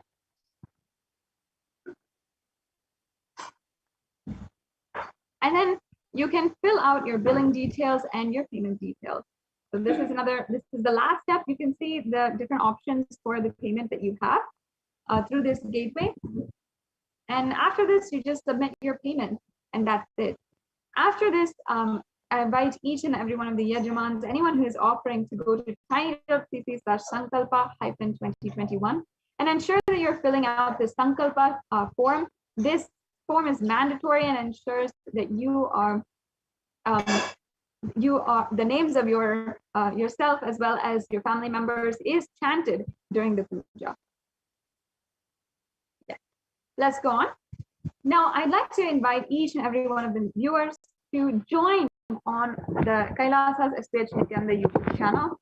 There's so many benefits to joining, not only just becoming a member of Kailasa, the only Hindu nation and the greatest Hindu nation, but also having notifications for you every single time there is a special announcement, there's a special live darshan, or even if there's even special Adi Kailash courtyard sessions with the avatar himself, where you can manifest Shaktis in his very presence. You can select, as you can see here, once you are in the live video, you can go to Kailasa's SPH Nityanda and hit join. And once you have hit join, you can, we can go on to the next slide. You can fill out the rest of the steps and hit the level that you want.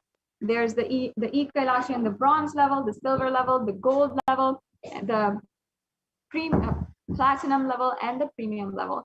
And each of these is for your comfort, how much ever you want to do. You don't need to feel any requirement at all. And you can hit join, and then you can proceed for the payment for the membership. The next slide, please. Yes. And either you can pay through Google Pay, through a credit card or debit card, or through PayPal. So if you don't have an option or another option, or your card is perhaps from a different bank or a different international bank, then you can use Google Pay or PayPal to pay. And these are ways that people are using a lot nowadays. So I'm sure that many of you would like and relate to using these options rather than your credit card or debit card. Yes. Moving on, you can also use the YouTube Super Chat in order to make a donation today, make a e-hundi offering. And once you're in YouTube, if I can ask, you can go back to the slide where we have the YouTube.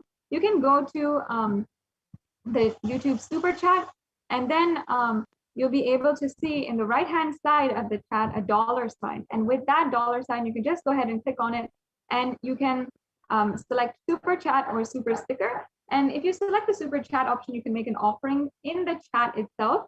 And I saw many of you previous to this had been making offerings and making donations. So thank you so much for your donation to Kailasa.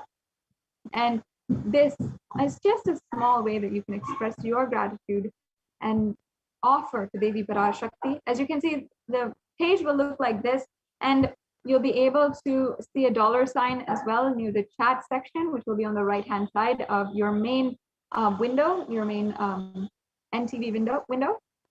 And then if you just click on that, you can go through the steps to make a payment. And you can adjust the payment as you want. It can be as low or as high. And again, remember that offering is nothing too big or too small for Devi Parashakti.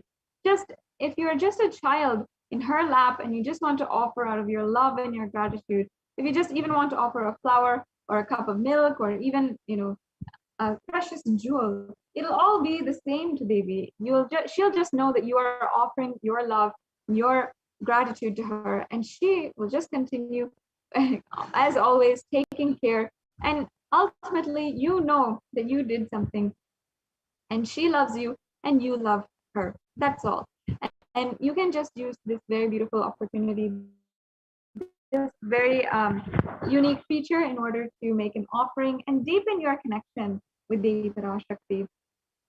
You can always ask any questions that you want. Even one of the benefits of joining as a member of Kailasa's SPH Nityanda YouTube channel is asking a question to Devi Parashakti when during the live darshan. You can ask the question either through this channel, the YouTube channel, which you have to be a member of, or if you're not preferring YouTube, you can go to Facebook, Instagram, or Twitter as well. And all these platforms, the live stream is going on, and you can tune in. You can also chat. You can directly ask questions to Devi Parashakti, and have so many different interactions. And she can simply start manifesting in your life the way that you want. Yes. So this brings us to a conclusion of this segment in today's program. And in the next segment, we will be joined by the Adi Kailasa Sarvajñapita administrators, who are going to be telling us, guiding us in the latest updates from Adi Kailasa Sarvajñapitam and the multi-layer quarantine, which is being administered in Adi Kailasa, as well as 13 other Adinams in Kailasa in India. And there's so many ways that Devi Parashakti has literally created a breakthrough. The Supreme Pontiff of Hinduism himself, you know, conducting the Paramashivoham program, doing the Pache Patani Vratam, doing Paramashiva Ganas, opening up e-Kailasa, giving the digital nation of Kailasa. So many gifts, so many ways the Supreme Pontiff of Hinduism has given a breakthrough to each and every one of us, and ultimately has protected each and every one of us. Even if you consider beyond in March 2020, when the coronavirus pandemic had first broken out, the very first policy the Supreme Pontiff of Hinduism had taken up was first ensuring that lockdown was administered in all of the different campuses, and starting the Paramashivoham program in order to even incentivize the lockdown and make every single one of us Kailashians stay at home and be so enthralled by the continuous darshans, by the personal presence of the Supreme Pontiff of Hinduism, by Paramashiva himself manifesting through the Supreme Pontiff of Hinduism, the very being of Paramashiva, and so much more direct, beautiful experiences of Paramashivoham. And also through the Pache Patani Vratam being administered and executed in all the legislative districts of Kailasa as well across the world, where the Supreme Pontiff of Hinduism ensured that all Kailashians take steps to boost their immunity, especially now when immunity is a very, very valuable thing and so many lives are lost and the immunity is compromised.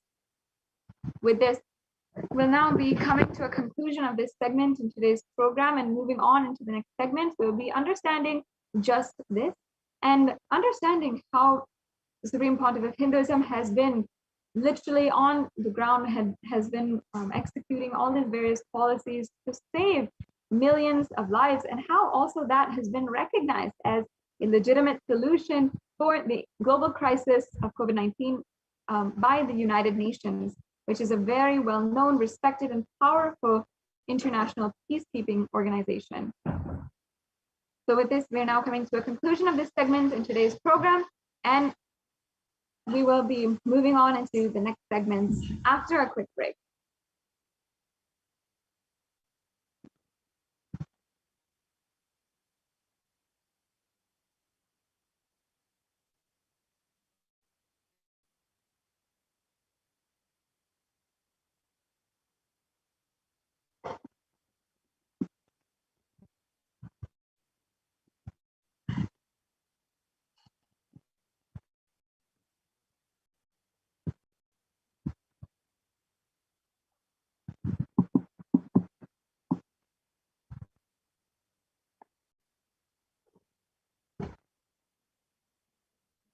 So we'll be joined by the Adi Kailas Sarvagyapeetham administrators, and moving on into the next segment.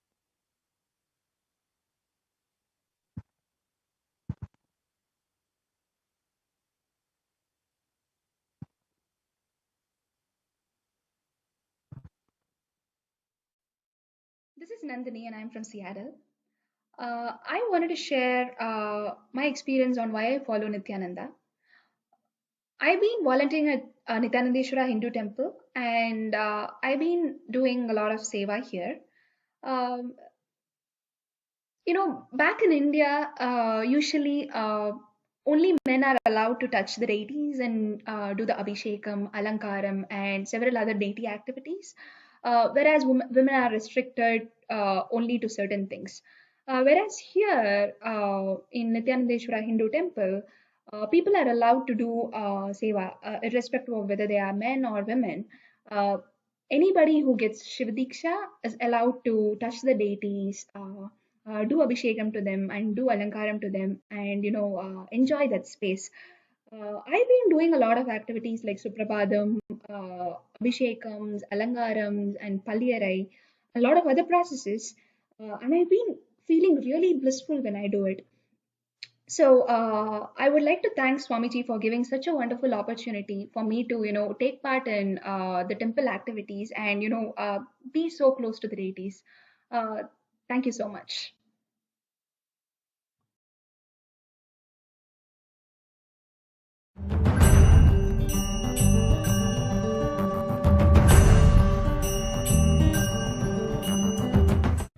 Hi, my name's Nathan Selamutu. I'm from the UK. I'm 19 years old. I'm a full-time student at university, first year.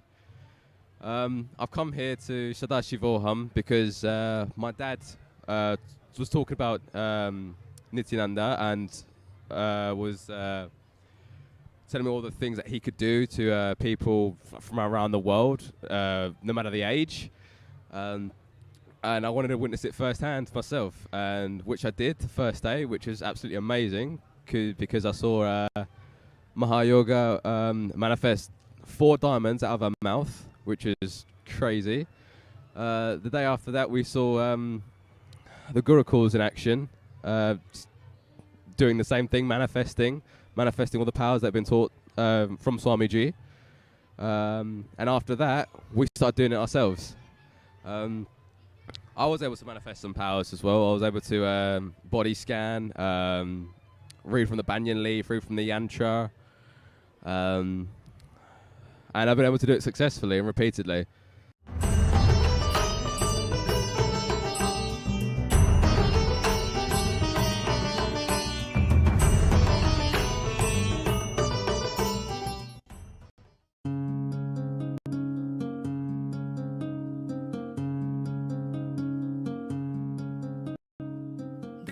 My name is Debbie, and I'm from St. Louis, Missouri, and I just want to talk to you about a Pradikshapata Puja experience that I had. Actually, it was my very first Pradikshapata Puja. I was in Varanasi in October of 2015 for an Inner Awakening program, so I actually wasn't too far from Swamiji's feet during this puja. I just remember being really excited. Yay, I get to do my first Pradikshapata Puja. This is awesome. They give us all the puja items and get us ready, and we're sitting there, and Swamiji's sitting there on the chair. Ankles are crossed. You can see his feet. So then the puja starts. I'm thinking, oh, I'm going to be in such a state of bliss, which I was. But the tears just started coming, and they just kept coming. And I was basically just sobbing during the puja, through most of the way, probably 3/4 of the way through the puja. I finally got myself together towards the end. Such a release. I mean, I had no idea that I would actually have that reaction while doing the puja. I had never experienced anything quite like it. And it wasn't tears of sadness at all. And it's just such a beautiful place to be, beautiful space. And hopefully you can someday enjoy that as well. There are many opportunities to do Pradikshapata Puja with Swamiji via two-way video conferencing, which is still very powerful, even though you may not be physically at his feet performing the puja. It's still very, very strong space to be in. And that's what I want to share today. I just want to share that it's a powerful, powerful ritual, connecting with the divine in that space of gratitude. And I just hope that those of you who have not offered Pradikshapata Puja could actually experience that. Thank you very much for letting me share this. Nityananda.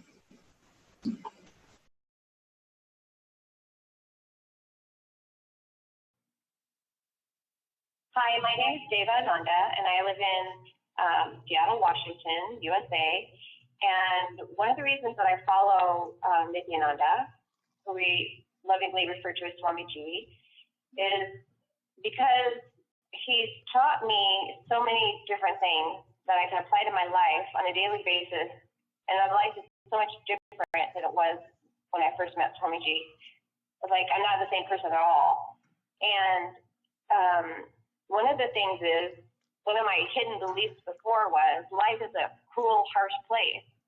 I really believe that because of different experiences I had growing up, and I thought you had to fight to get ahead. And anyway, after spending time with Swamiji, he reinforced what I had already learned, that we're not our body and we're not our mind, but we're a being having a spiritual experience in a body. And he also has taught us that we're divine, we're sparks of divinity. And to actually wrap your head around that, it takes some time. It took some time for me anyway, because I don't think I had really high feelings of myself. And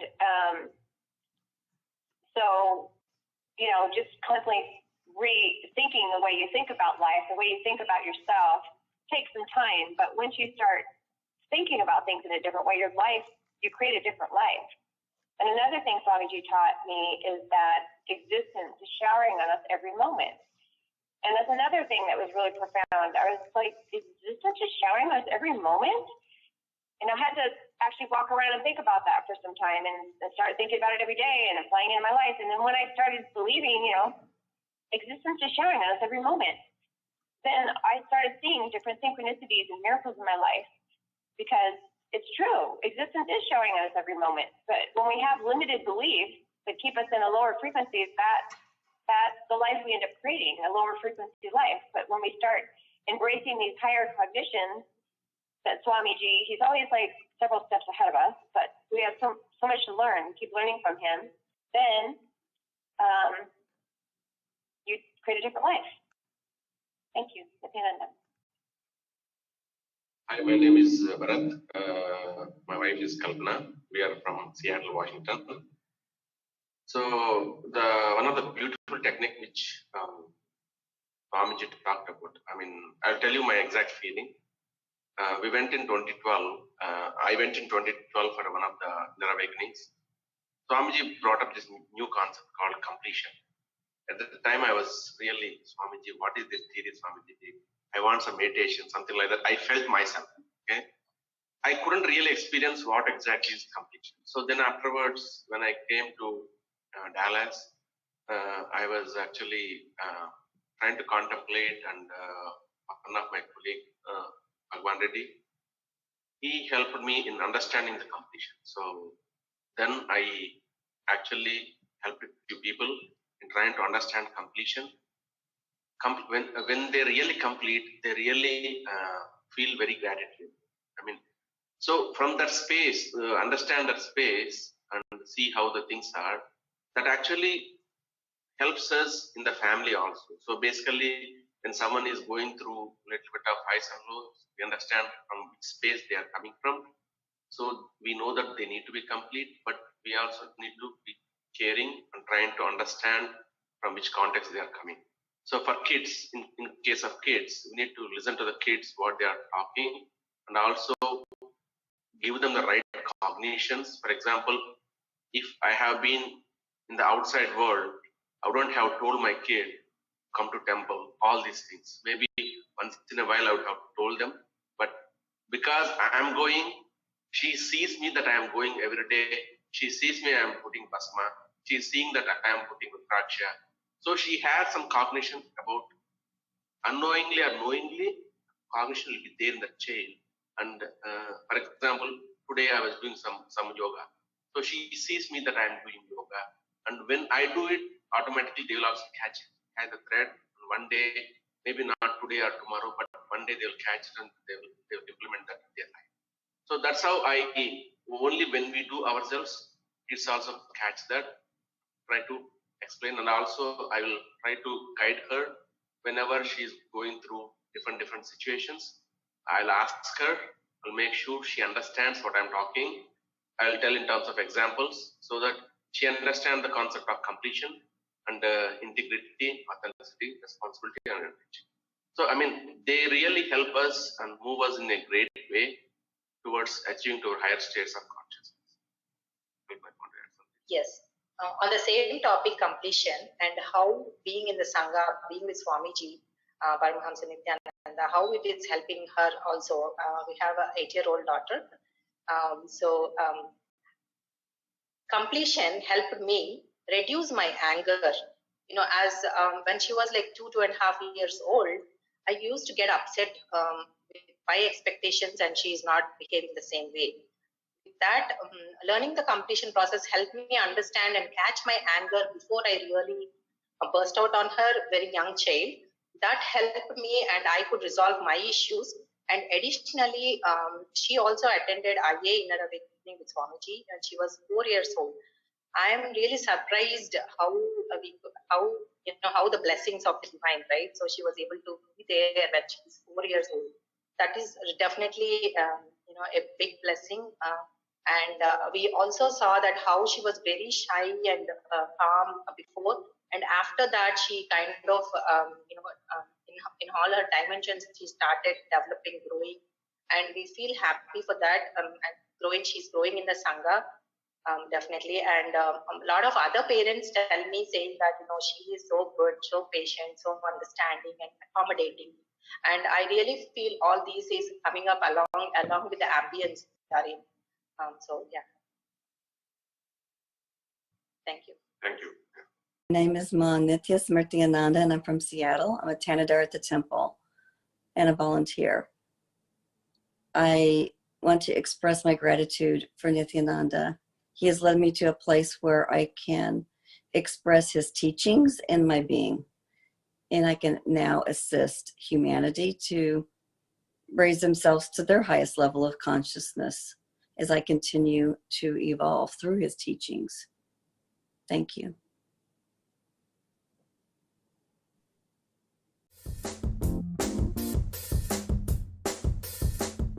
Doing the Pada Puja with him in the morning is something very special, very unique. Being in his breathing space and being so close, just the radiance. I did it on Chitra Purnima, and the radiance emanating from him is something that you could see it on the camera a little bit, even during two-way, satsang. But being actually physically in his presence, it's just like almost like moon rays. It's so bright, but it's so calm and gentle. It's really indescribable.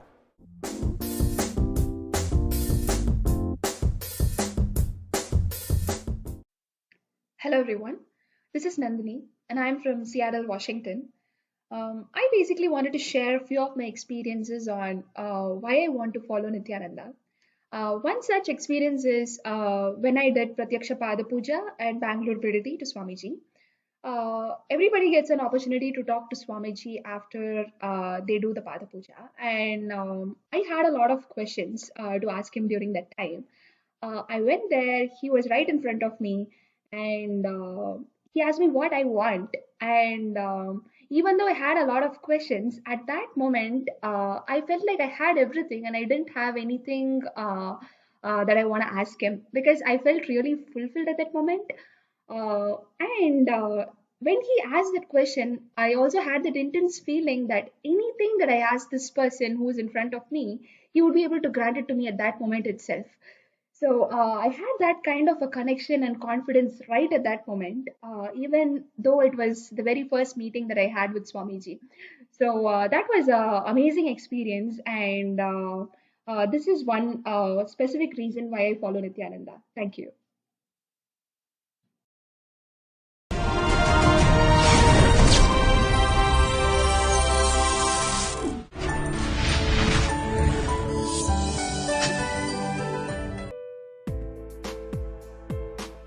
But I wanted to share this amazing miracle that happened yesterday. I had asked Swamiji in Pratyaksha Pada Puja on the second day to help me. I started this business in 2009 because of Swamiji's blessings, but I also work part-time as an engineer at a national lab. And it's very difficult building the business, being a mom, and trying to work. And so I asked Swamiji in the Pada Puja to help me make money in the business so that I could retire from my engineering job. And then two days ago in the morning, I got a text from work that they offered an early retirement package, and I qualify, and so I found out I could have 17 days of pay, 17 weeks of pay, so I could take early retirement. And so I'm going to retire June 13th. So Swamiji works really fast. And then I'm going to work full-time on my business, and I'm going to start with doing an internet radio program, and my goal is to enrich 100,000 people on the Vedic principles and talking about yoga and Ayurveda. And so I can do this full-time because Swamiji created this huge banquet for me to just, how could I say no to early retirement and getting paid, and it's an amazing blessing, and I'm still in shock, so I know it's a miracle. This is what I wanted to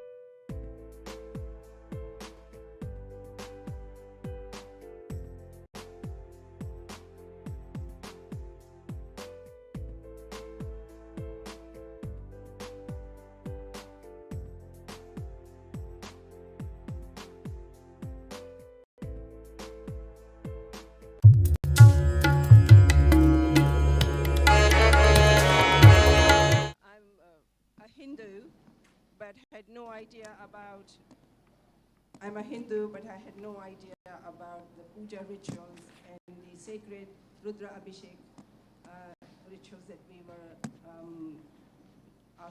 requested to do in the mornings. A rebel in me had to be overcome by total will persistence, and it helped because I didn't manage to miss a single puja day. However, what I noticed was that it's not a routine puja. Even while you're doing the puja, there are little occurrences either with you or around you that can really annoy you, nag you, and it doesn't help you to have an enjoyable, wonderful experience. And with Swamiji's grace, I had a breakthrough 2 days ago and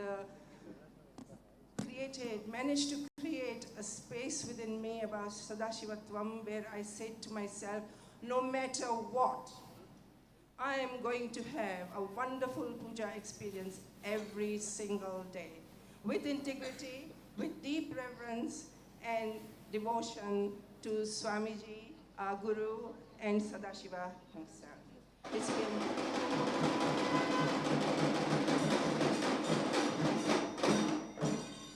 It's been 2 days. Everything has unfolded so beautifully, and I would love to continue this magical entangle of puja every single day.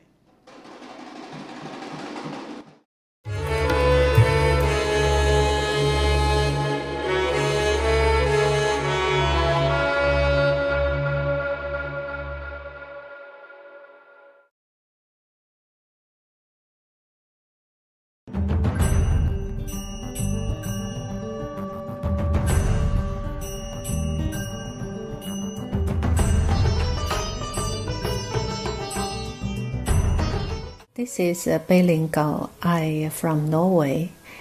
27th of July, I did group puja. In this puja, we allowed to write 4 family members. So I write down my husband's name and my parents to pray it healthy. Around 2 o'clock in the morning, puja is finished in Norwegian time. Then after 5 hours, we eating breakfast and we go to work. But before we eating breakfast, my husband used to take some medicines and using spray to his nose and drop his eyes because he is very seriously for allergy. He is nearly 30 years. And if he don't use that, he is painful. His eyes couldn't open. And nose is bleeding sometimes.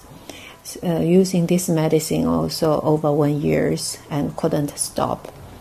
But just the same days, in that morning, before breakfast, he didn't doing the same action. I'm very surprised in that time because he is a Norwegian. I didn't tell him I did puja for him, and I also didn't ask. So we just go to job. After we go back home, and in the evening we have a free talking. I asked him, today you forgot using your medicine for your allergy for your nose and eyes. He said yes. Today morning, when I wake up, I suddenly decided myself I don't want using my medicine. So whole day I didn't feeling unwell. It's quite well. So I quit it.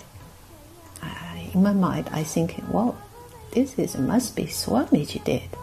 And strongly recommend everybody to participate in the ritual in the Swamiji of us to get blessing. Nityananda.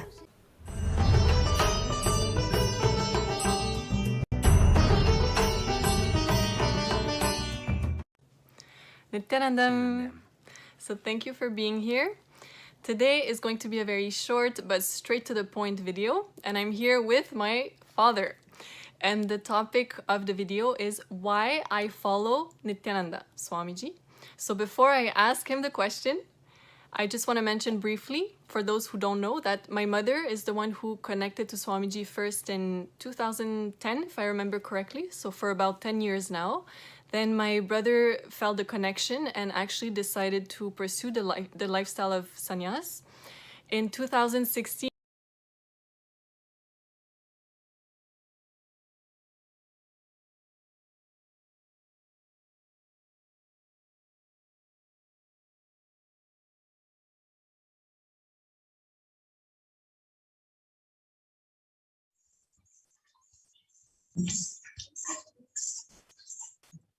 Nityananda, welcome back to with the blessings of the Supreme Pontiff of Hinduism.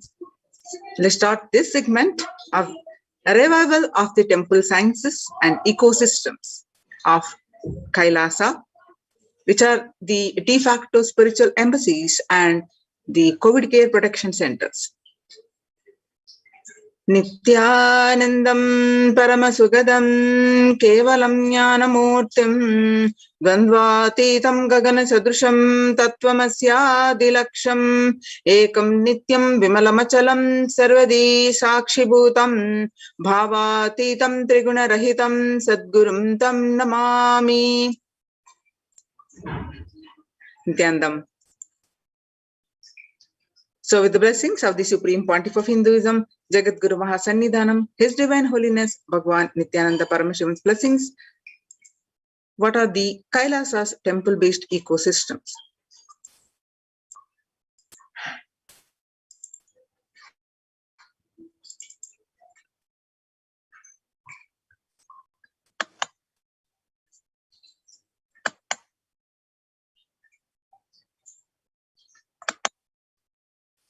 In this segment, we are going to learn about the concerning statistics due to COVID-19 pandemic and what are Kailasa's contributions and why temple-based ecosystem and Kailasa's COVID care protection centers and UN recognizes Kailasa's contributions and join the Kailasa's COVID care protection centers. With the blessings of the Supreme Pontiff of Hinduism, let's understand more about this. So what are the concerning statistics of this pandemic? Out of the statistics of 21st August 2021, COVID-19 cases rises to 209 million and USA leading with 37.16 cases and 624,000 deaths. Coronavirus tally, the global cases of COVID-19 tops 209 million. US daily average of deaths rises to 4-month high. The global tally for the coronavirus-borne illnesses climbed above 209.3 million as of early last Thursday, while death toll rose to 4,393 130 and 138, according to data aggregated by the Johns Hopkins University. The US led the world with a total of 37.16 million cases and 624,000 plus deaths. The daily average of new cases over the past 7 days tripped back above. You can see this, some of the statistics of the United States leading and then followed by India, Brazil, Russia, France, and United Kingdom and Turkey showing in the graph. USA, India, and Brazil leading in the COVID cases and COVID-related deaths.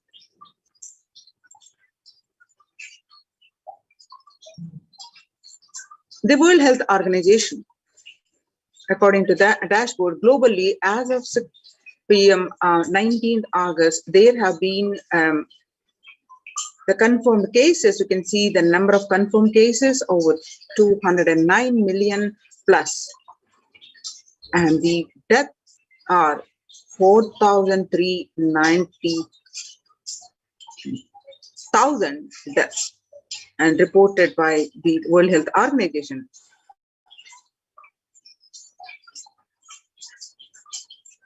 And the statistics in USA, the Delta variant spreading USA due to its ability to spread via asymptomatic people. The Delta rise is fueled by rampant spread from people who feel fine. People infected with the Delta variant globally do not have COVID-19 symptoms until 2 days after they start studying the coronavirus. The Delta variant spreading in USA, children are now getting infected. A record Delta wave hits kids, raises fear as US schools open. The day before he was supposed to start 4th grade, Francisco Rosales was admitted to a Dallas hospital with COVID-19, struggling to breathe with dangerously low oxygen levels and an uncertain outcome.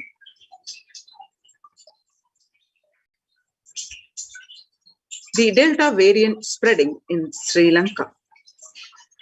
Sri Lanka announced a 10-day lockdown starting on Friday night in an effort to curb the spread of the coronavirus as surging infections and deaths overwhelm the Iceland health system.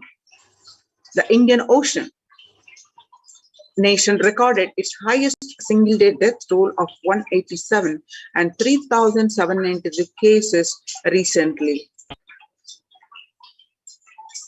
The statistics in India, 36,401 new cases found in India as on 18th August.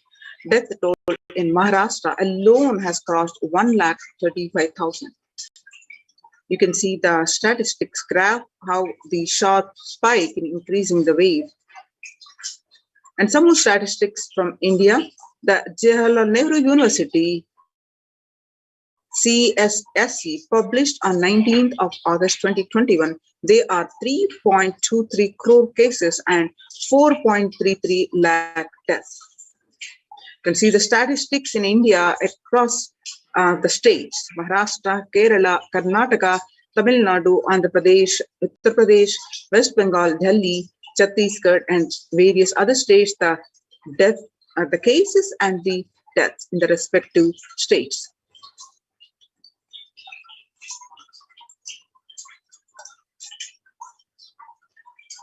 In Maharashtra alone, the toll you have seen, the COVID cases in Karnataka. Bangalore News published on 19th of August 2021. COVID record patients develop a serious complications of tuberculosis. The Bangalore News. COVID-19 record patients in Karnataka affected with tuberculosis stressed to step up screening measures. Over 28 lakh COVID-19 recoveries have been reported in the state so far since both coronavirus and the tuberculosis affect the lungs, and a special drive has been launched to help detect early. Patients who have made a full recovery from the COVID-19 are contracting tuberculosis in Karnataka. The state has recorded 23 to 25 such cases so far, and as an added precaution, the government has started screening all COVID-19 patients. And you can see that COVID cases in Kerala, across the Kerala, the Delta variant is proving to be unstoppable. Kerala reported close to 80,000 reinfected cases after the first vaccine dose. 87,000 COVID infections in India after the second dose, the 46% from Kerala. According to the sources, Kerala reported close to 80,000 cases of COVID infections after the first dose of vaccination, while 40,000 people were infected after the second dose.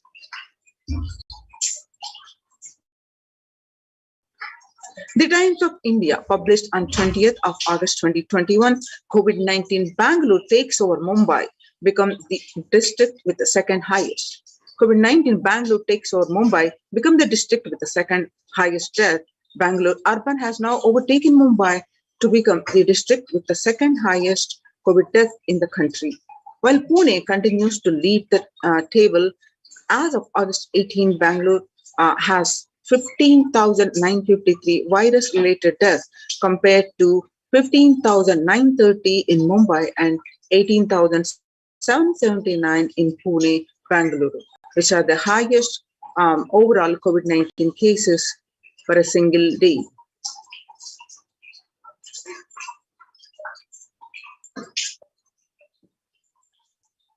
Now, see the print published on 22nd of May 2021, Bangalore crematoria and burial grounds struggle to keep the pace as the Karnataka COVID death toll surges.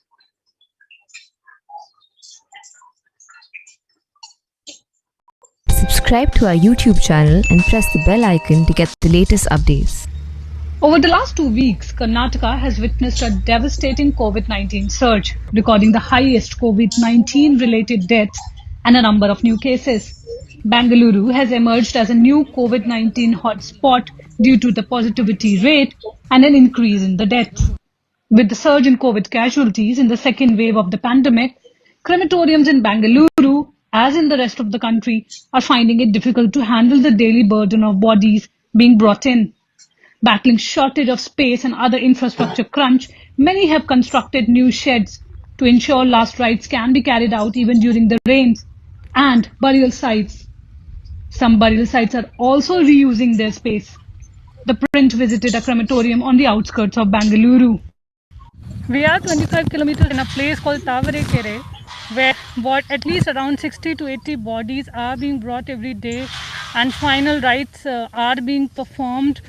They are saying that the numbers has been increasing constantly for the past few days. Bangalore especially, the number is rising every single day.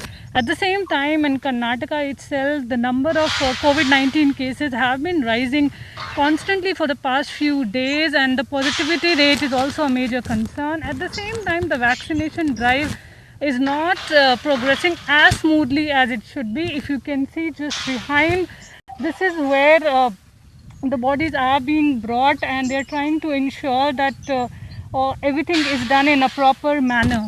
Bangalore is facing shortage of places, burial places, and there are certain organizations who are helping people give a dignified last rites to COVID patients.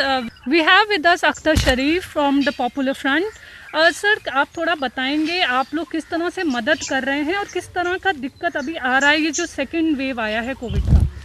तो जैसा कि आप लोग जानते हैं कि popular front of India जो है हर हमेशा से पब्लिक के लिए सर्विस देने के लिए हर हमेशा ज़मीनी सतह पर हर हमेशा काम करती है। तो ऐसे ही सेकेंड वेव में भी पॉपुलर फ्रंट ऑफ इंडिया जैसे ही लोगों का रिक्वायरमेंट बढ़ना शुरू हुआ तो एक्टिव होकर जो है हर हमारा जो पॉपुलर फ्रंट का वॉलंटियर है उस जगह पर जो है काम करना स्टार्ट किए हैं। तो जैसे कि हमारा अभी तक तकरीबन हम लोगों ने पॉपुलर फ्रंट ऑफ इंडिया ने 426 तक हमने ब्यूरियल किए हैं, प्लस क्रीमेशन भी किए हैं। इसमें अप्रैल से लेकर कल तक का हमारा ये रिकॉर्ड है। तकरीबन 426 हमने ब्यूरियल और क्रीमेशन, जिसमें आकर जो है 24 हिंदूज के बॉडी भी मिले थे और उसमें आकर 4 आकर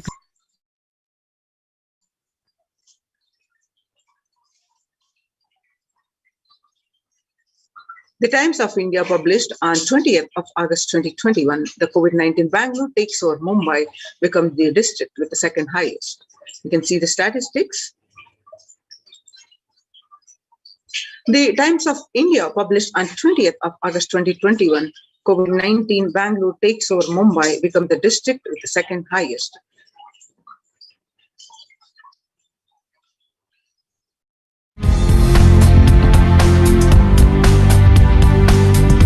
Bengaluru Urban has now taken Mumbai to become the district with the second highest COVID deaths in the country, while Pune continues to lead the table. As of August 18, Bengaluru had 15,953 virus-related deaths compared to 15,930 in Mumbai and 18,779 in Pune. Bengaluru, which has the highest overall COVID cases for a district in India after it pipped Pune in mid-May, has a better case fatality rate than the Maharashtra cities. As of August 18, Pune's CFR stood at 1.7% and Mumbai's at 2.1% compared to Bengaluru's 1.3%. Data shows 8 states or UTs, Maharashtra, Kerala, Karnataka, Tamil Nadu, Uttar Pradesh, West Bengal, Delhi and Punjab have reported more than 15,000 deaths. Among these, no single district has more than 10,000 deaths. TOI online report.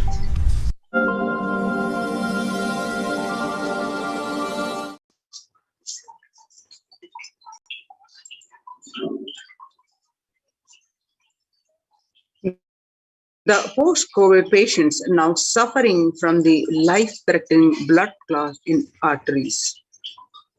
Steep rise in cases of arterial thrombosis in post-COVID patients, say the doctors. There is an increase in evidence of the association between COVID-19 and the arterial thrombotic events, as many post-COVID patients have suffered from limb and life-threatening blood clots in the arteries of the legs. Doctors say Dr. Rahul Singh, interventional radiologist, revealed recently. The Delta strain, major variant of concern in India, the cause of COVID-19 outbreak, says the INFACOG. In New Delhi, as many states continue to report high number of COVID-19 cases, the Indians SARS-CoV-2 Genomics Consortium, a genome squeezing government consortium of laboratories, has attributed breakthrough infections of coronavirus cases in India to a very high proportion of the Delta variant. Now, let us understand more on this, how the Supreme Pontiff of Hinduism, establishing the various ecosystems of Kailasa and reviving the temple-based ecosystems, which are now not only Kailasa's de facto spiritual embassies, are protecting the one and all and adding joy, peace, bliss to everyone. How the Supreme Pontiff of Hinduism reviving the temple-based ecosystems, which are providing the world, which are contributing to the world peace. And as a Kailasa's de facto spiritual embassies are also saving the lives. So let us understand more. As you see, due to this pandemic that we have seen the statistics, due to the concerning statistics, the temples have shut down, the famous temples like Puri Jagannath, and not only the famous temples, all the places where people gather, the religious or non-religious gurudwaras, temples, mosques, churches, every place have been shut down due to the concerning statistics. And the famous Gujarat temple also shut down. And as now in the times when the COVID-19 is rampant and the ancient temples are in a lockdown because of the risk of the widespread corona disease, the devotees of these temples were visiting and having darshan of their gods and goddesses for thousands of years. At all these ancient sacred sentiments have come to a humming halt after the lockdowns have taken place. The religion's fervor of the devotees is being lost due to the pandemic. The Supreme Pontiff of Hinduism is reviving the e-Kailasa ecosystem and bringing all the ancient traditions of the online platforms on Kailasa TV, YouTube, and Facebook. Now let us understand some of the basics of the temple revival of the ecosystem of Kailasa.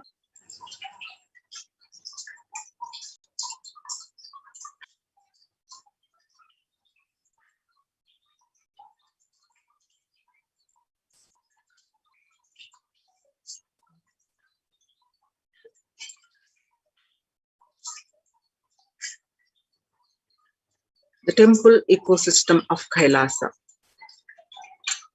Reviving the enlightened civilization is the vision of Kailasa, the purpose of my advent.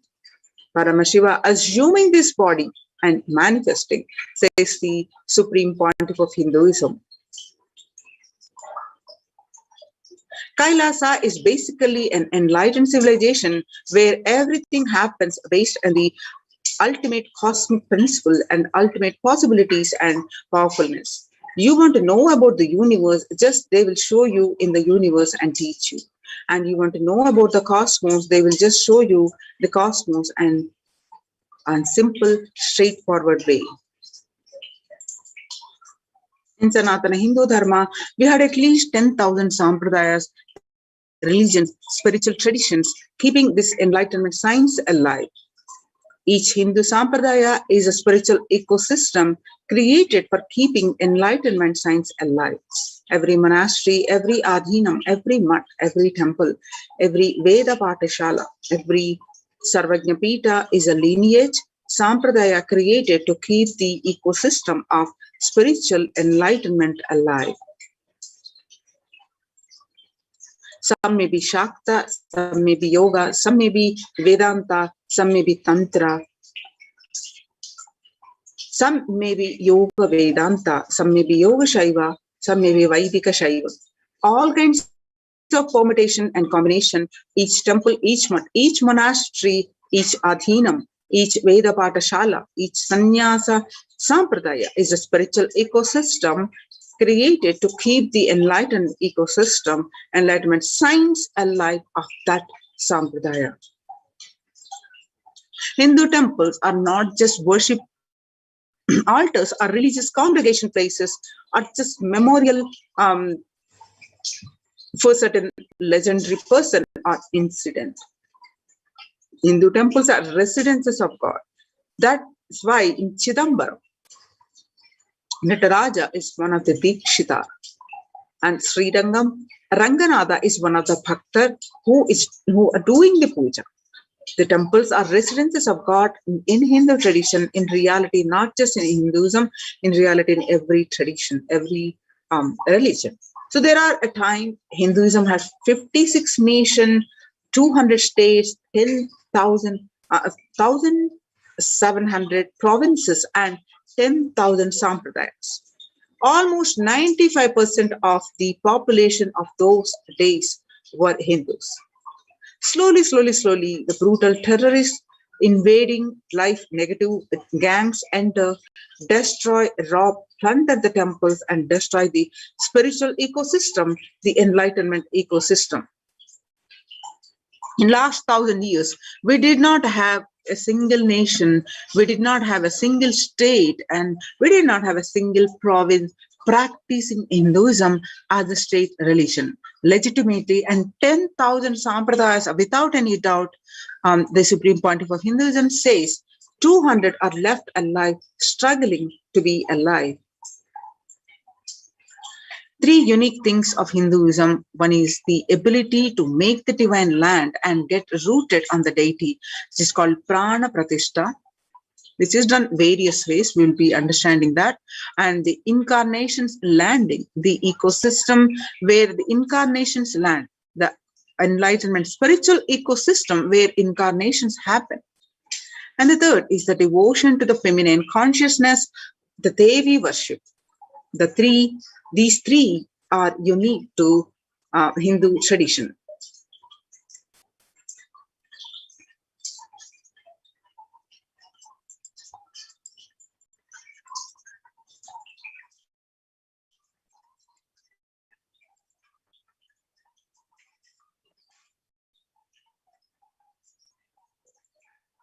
A person who can make enlightenment as a source for energy and excitement for anyone is an incarnation. Fortunately, we are successful in making enlightenment as the source for energy and excitement to millions of people all over the world. This whole Kailasa is the revival of that enlightenment civilization. The temple is a place where an intense cosmic energy is available for everyone to experience. Significantly, all the major Vedic temples built over the centuries have been consecrated by enlightened masters, or rather, the temple has grown around the intense energy field established by an enlightened master for the benefit of humankind. Just as a rich man leaves behind his wealth for the next generation after he leaves the body, enlightened masters leave behind the huge energy that they bring with them in the form of temples. For instance, the four main Shankara Peethams were established by the 8th century master Adi Shankara, the Chidambaram temple by Patanjali, the Palani temple by the Siddha Bhogar, the Arunachaleshwara temple by the Saint Idaikadar, Tirupati by Kunga Navar, and Tanjore by Guru Varu. The powerful spiritual vibrations present in these places are so palpable that even the most casual visitor can feel its effect in the form of peace, bliss, or clarity.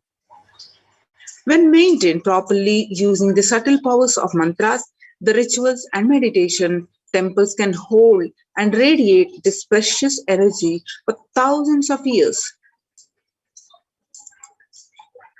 The temple structures. In Hinduism, temples are designed as energy centers, energized by the great enlightened masters to radiate the enlightened masters present even when they leave their body. Temples are found deliberately at a place where the positive energy is available abundantly from the magnetic and electric waves conveyances of north and south poles push. The idol of God is set in the core center of the temple, known as Garbhagruha, the sanctorium. This is the area where the Earth's magnetic field is discovered to the most extreme. Therefore, it is the energy source. The Dvajastambha, the flagpole, behaves as a transformer. The huge domes are for amplifying the energy. The temples were systematically built for the transmission of energy on the large scale. Temples and the enlightened beings. When the rich man dies, he leaves behind his wealth to his wife, daughters, and sons. When the enlightened masters leave the body, they leave their wealth of energy, penance, and goodness to humanity at large. Temples are built on these energy fields left behind by them. Either the masters themselves build these temples when they are alive, or people build them after the masters leave the body. These temples are further sanctified through the rituals that harness the divine cosmic energy. The famous temple at Kedarnath in the Himalayan range was built by the great master Shankara. The Arunachaleshwara temple of Tiruvannamalai, South India, is ascribed to a great saint called Idaikadar. These temples are divine gifts of these great masters to humanity. There are two types of people. The first type generate energy from their own system, and they are like solar system. Wherever they are, they produce energy, they radiate energy, and wherever they go, they excel in it. Whatever they touch flourishes. They are the one who nourish the world. They are the enlightened masters. The second type of people are those who have forgotten the art of producing energy from their inner source. These people may flourish, but may be only in one or two fields. And that too out of the superficial energy source called mind. Since their source is superficial, the multidimensional flourishing remains a dream for them. These are the ordinary people from the world. The first category of people help the second category of people by giving energy to it, by giving a clear-cut technology to achieve installing the deities. What is the science behind them? As per the Vedic sciences, there are two ways to install energy in a deity. One is Agama Pratishtha, the other is Prana Pratishtha. In Agama Pratishtha, the energy installation is done by the second category of people. It is done essentially through chanting of the mantras. This method will install only a few volts of energy. The energy intensity will be decided by the nature of the mantras, the accuracy with which it is chanted, and above all, the psychological state of the person chanting them. In Prana Pratishtha, the energy installation is done by the first category of people. It happens through a direct connection with the divine cosmic energy that nourishes the whole universe. The first category of people, that is the enlightened masters, are pure channels for the divine cosmic energy to flow through. They can choose what manifestation of the energy they wish to install, and for the goodwill of society, masters have worked on the science of the inner world and have installed the various aspects of the divine energy in these temple deities. Every historic temple has its own significance. The significances are each deity has its own boon to offer depending on the type of energy installed in it. That is why in order to conceive children, you go to a particular temple. In order to wed a suitable spouse, you go to a different temple. To defy the planetary influences, you go to a different temple. And for financial problems, you go to a different temple. These benefits are nothing but the special energy packs. Temples are structures that replace an enlightened master's presence. Masters, by their shared presence, heal people. They heal not just the physical level, but also at the being level. They keep the inspiration for spirituality alive. Their presence offers an ambience of sacredness. Temples are spaces created by masters to offer these same things that they offer. While consecrating the Nityanandeshwara Paramashiva temple sanctum at the Bangalore Adinam, the Supreme Pontiff of Hinduism said, "An enlightened master is the cosmos in human form, the ultimate human form fit to perform a sanctum consecration. For an enlightened master, the energies of expression through any means never get exhausted." For example, for an ordinary human being, the grief emotion or the joy emotion exhausts when expressed through tears. The pitta, the fire elements of the body, exhaust through anger. The lust energy exhausts through the sexual act. The power of speech exhausts in his very saliva the moment it uttered. All these energies of expression become exhausted as he uses them. An enlightened master, the energy expression, his energy expression cannot be exhausted through any of these means, because he is existent, the inexhaustible source of energy in human form, because masters do not need a body to execute their work. They can continue to do the things they do even after they have left their physical body. The sanctum created and energized by them will radiate inexhaustible energy and nurture energy being that seeks it. Only a master who can function without the help of his body is capable of creating a true sanctum, one that will materialize things exactly the way he does. And there are some more things if we understand why the temple ecosystem, the Supreme Pontiff of Hinduism, is establishing all over the world.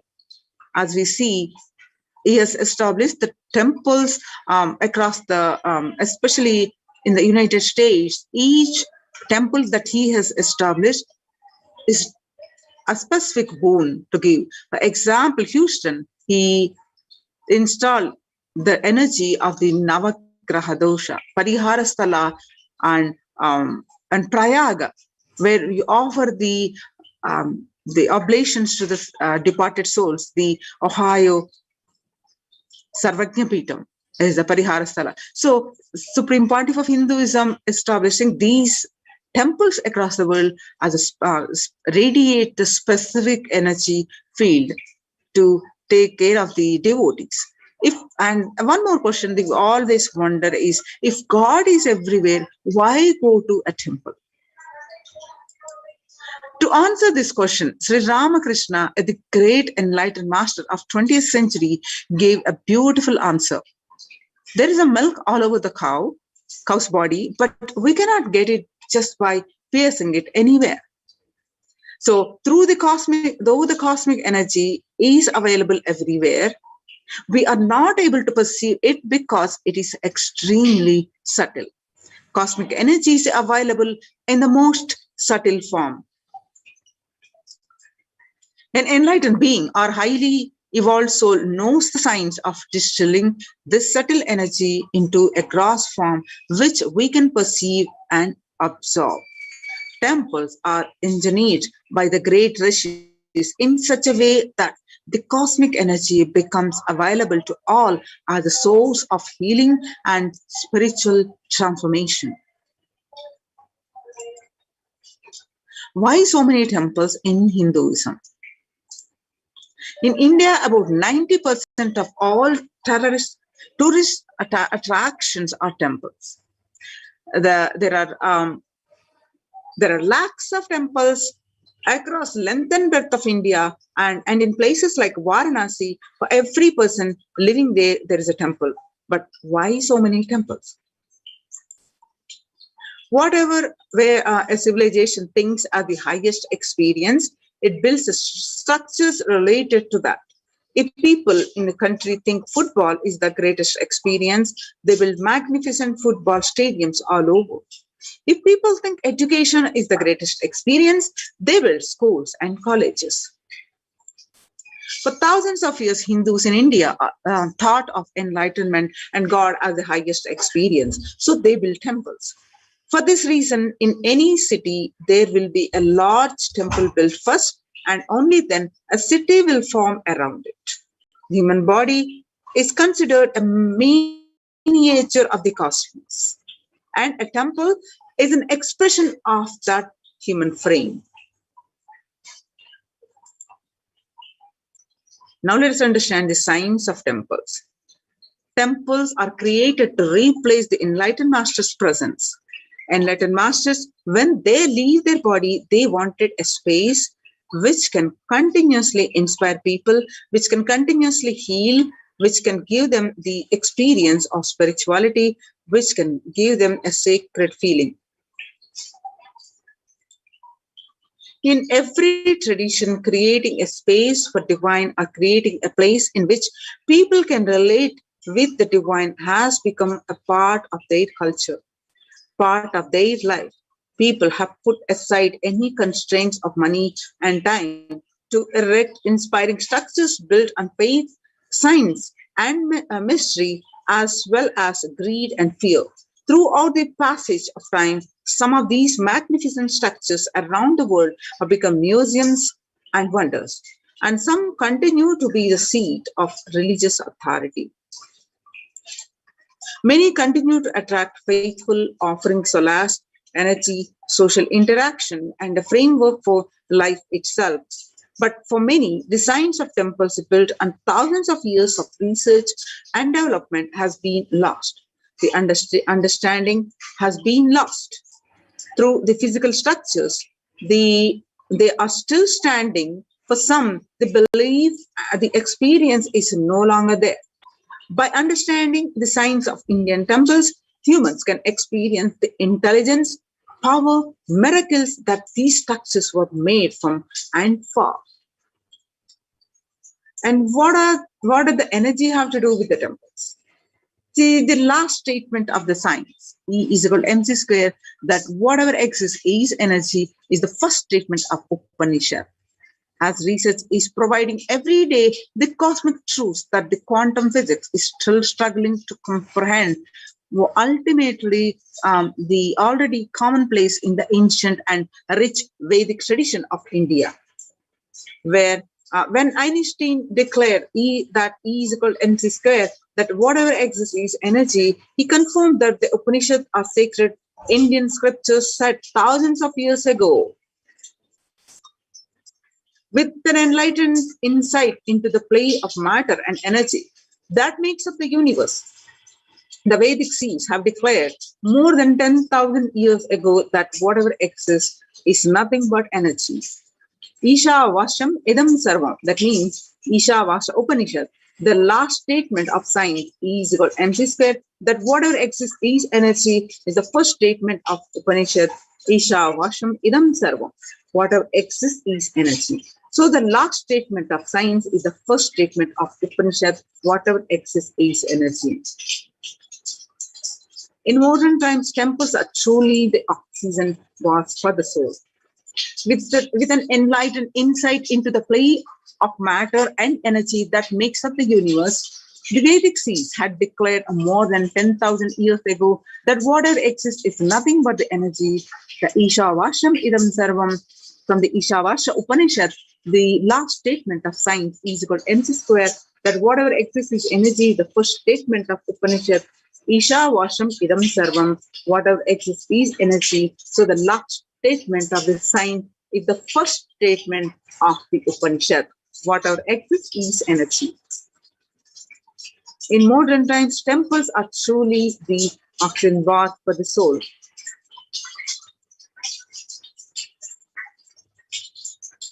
Today, more than ever before, the Vedic intelligence that gave rise to the concept of temples can be appreciated for its ancient modern technology based on thousands of years of research and development.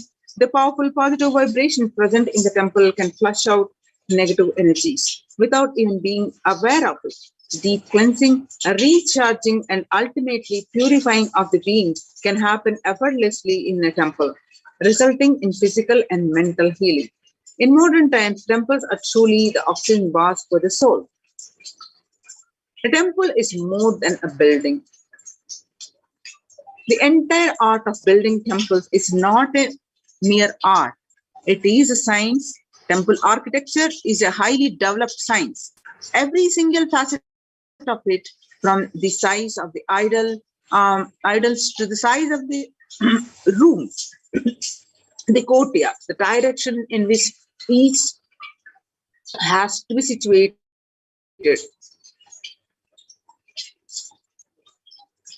to the process of installing the idol in the sanctum, all these are laid down in detail in manuals that were developed thousands of years ago.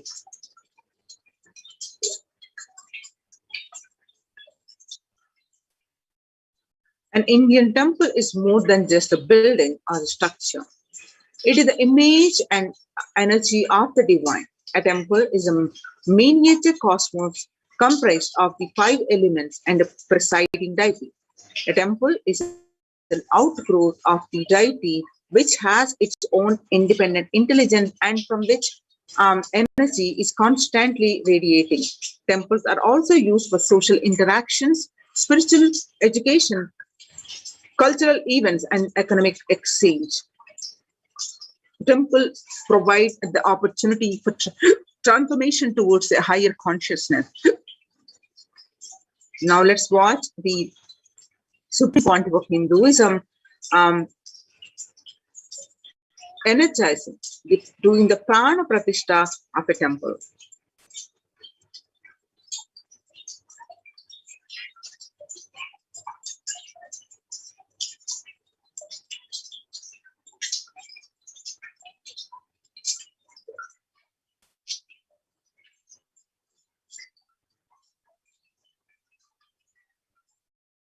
During the Supreme Pontiff of Hinduism, doing the prana pratishtha of the Venkateshwara in 2015 in Adi Kailasa Sarvatthi Peetham.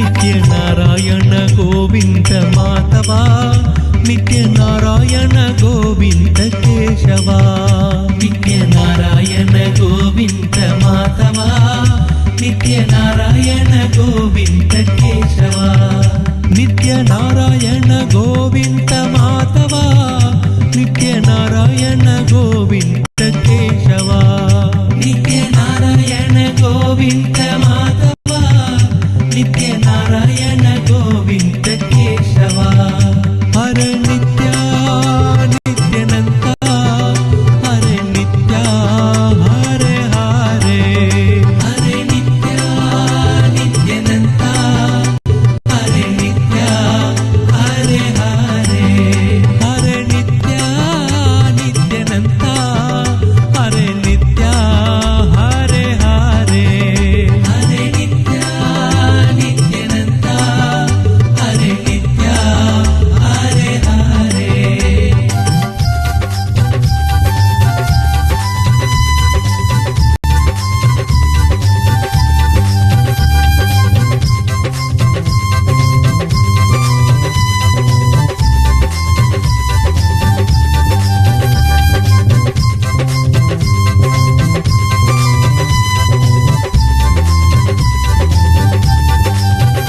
नित्य नारायण गोविंद माधवा नित्य नारायण गोविंद केशवा नित्य नारायण गोविंद माधवा नित्य नारायण गोविंद केशवा नित्य नारायण गोविंद माधवा नित्य नारायण गोविंद केशवा नित्य नारायण गोविंद माधवा नित्य नारायण गोविंद केशवा हरे नित्या नित्यानंता हरे नित्या हरे हरे हरे नित्या नित्यानंता हरे नित्या हरे हरे हरे नित्या नित्यानंता हरे नित्या हरे हरे हरे नित्या नित्यानंता हरे नित्या Hare Hare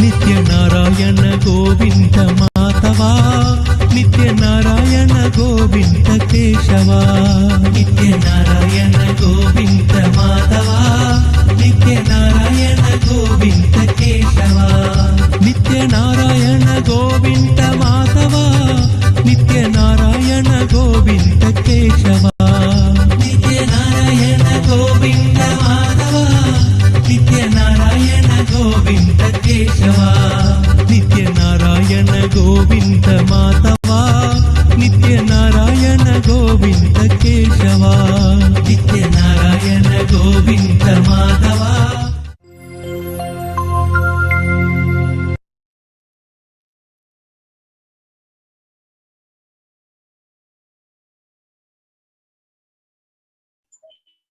Now, let us listen from the Supreme Pontiff of Hinduism explains about the science of temples.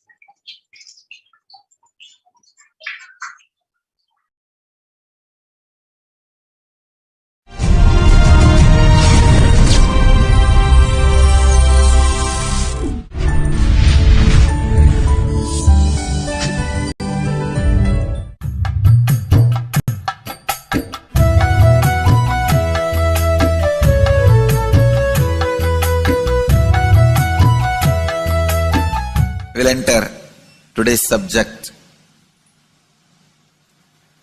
It is such a vast ocean. Meenakshi's history and the history of Madurai Adinam, recorded history itself, is very little known information. and unrecorded Akashic readings are so much.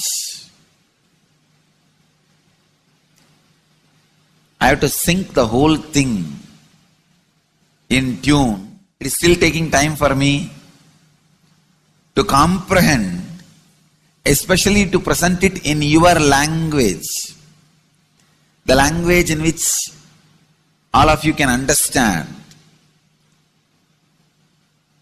I can see literally so much of cosmic information from the Akashic reading, Akashic recordings are getting downloaded and getting ground,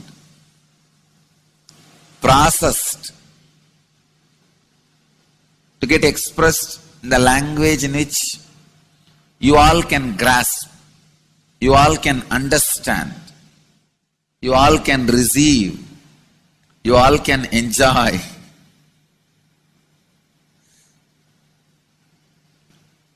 So it is taking little time. I'll answer some of your questions today related to this temple culture.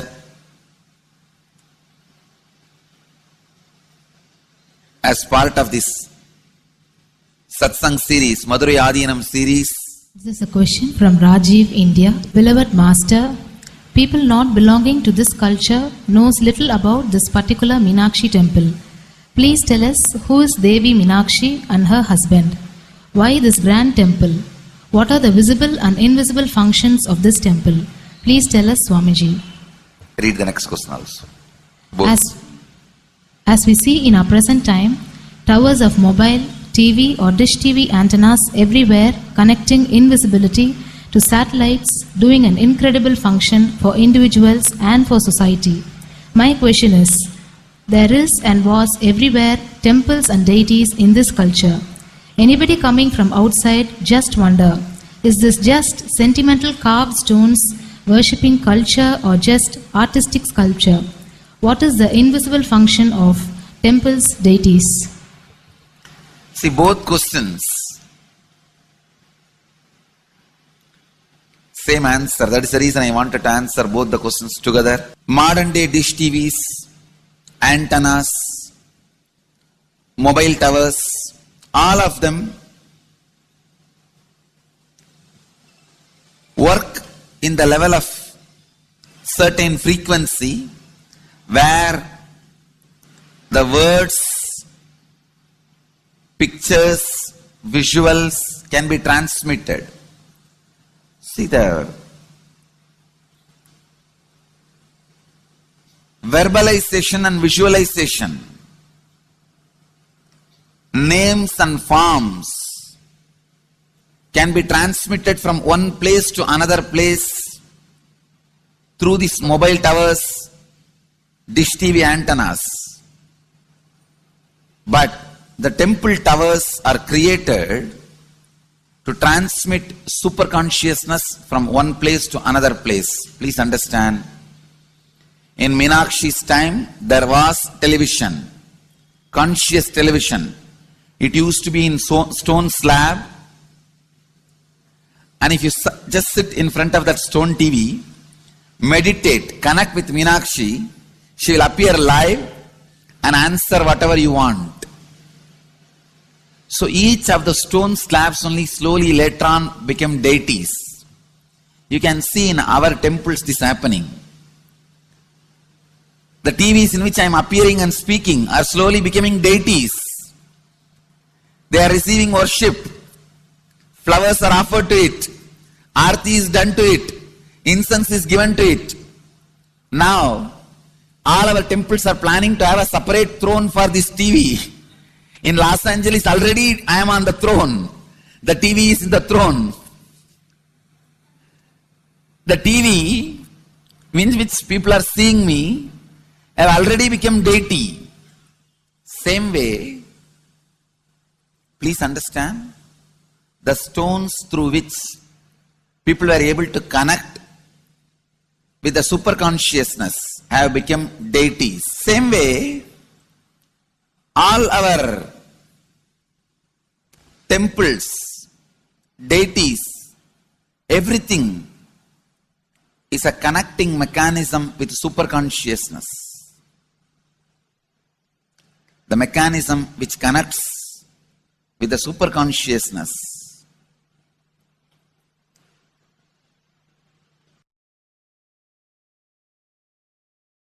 Please understand, the deities and temples are not just sentimental carved stones, or they are not just artistic sculptures, they are conscious transmitters. They raise you to the superconsciousness. In each house in Vedic tradition, we have a puja room. All the puja rooms are your private conscious airport,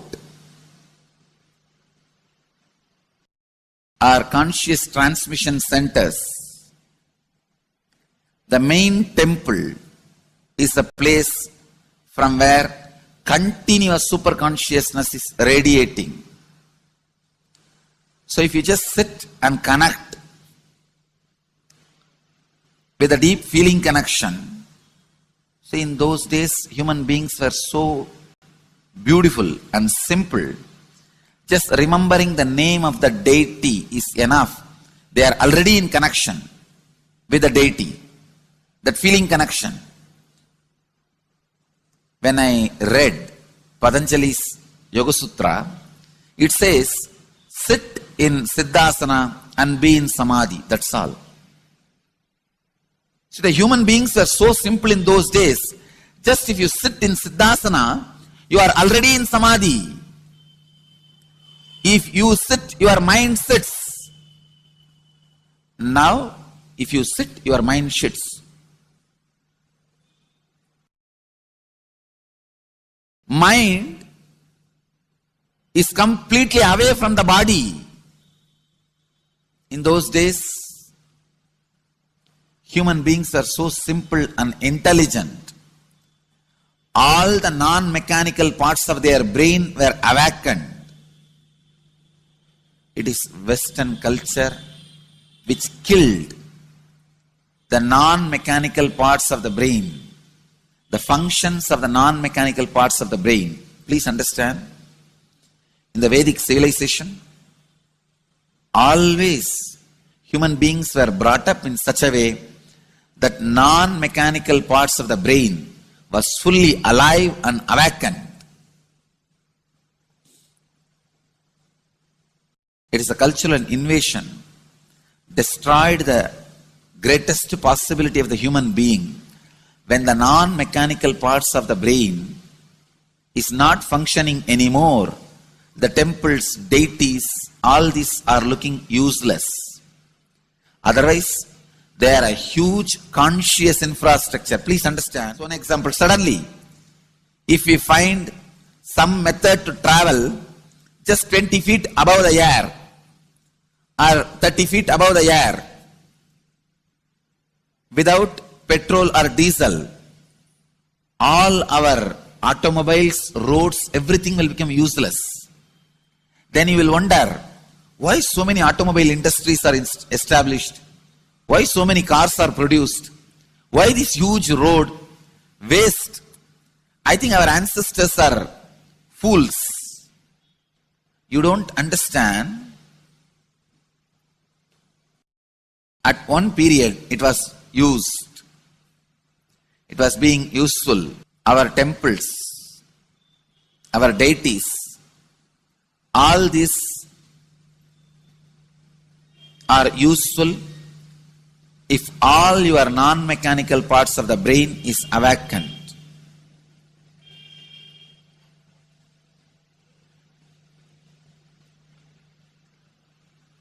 Unclutching is the process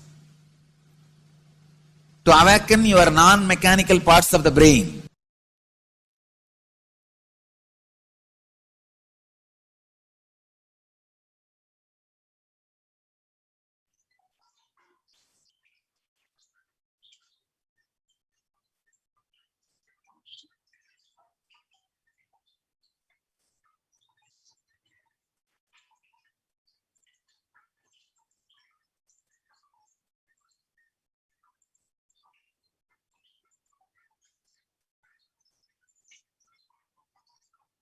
Now, with this understanding, we have in detail understood about why the temples, ecosystems, and how they are protecting from this huge pandemic.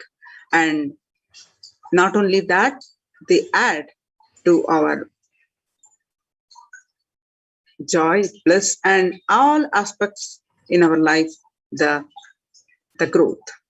So join in the COVID care protection centers, the Kailasa's de facto spiritual embassies.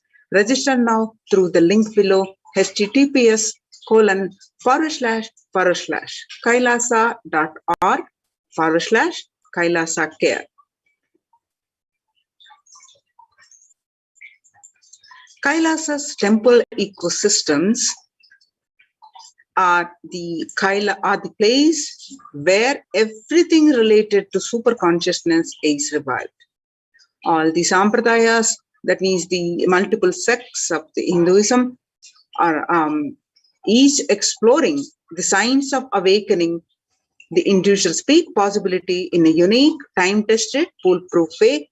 The spiritual ecosystems created for the enlightenment will be revived and established in such a way that it never gets lost again. They are there serving the humanity. Revival of Hinduism temple ecosystems.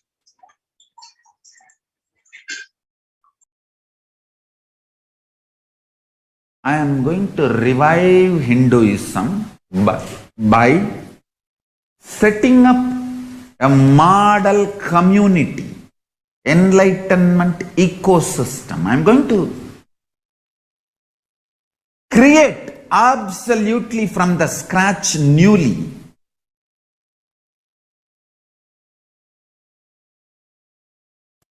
self-sustaining, temple-based Hindu ancient enlightenment ecosystem and civilization based on that. Understand? Kailasa is reviving the ancient Hindu enlightened civilization.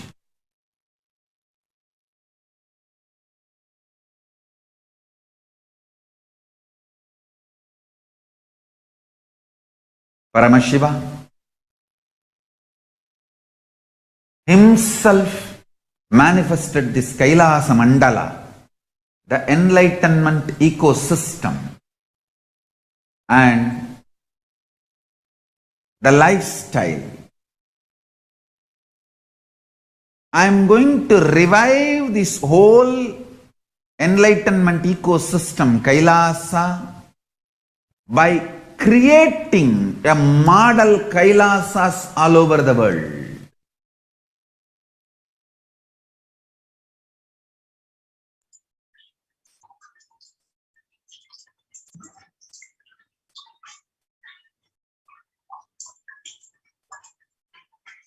So beginning from 1994 to this date, the Supreme Pontiff of Hinduism has worked tirelessly in the revival of the temple ecosystems.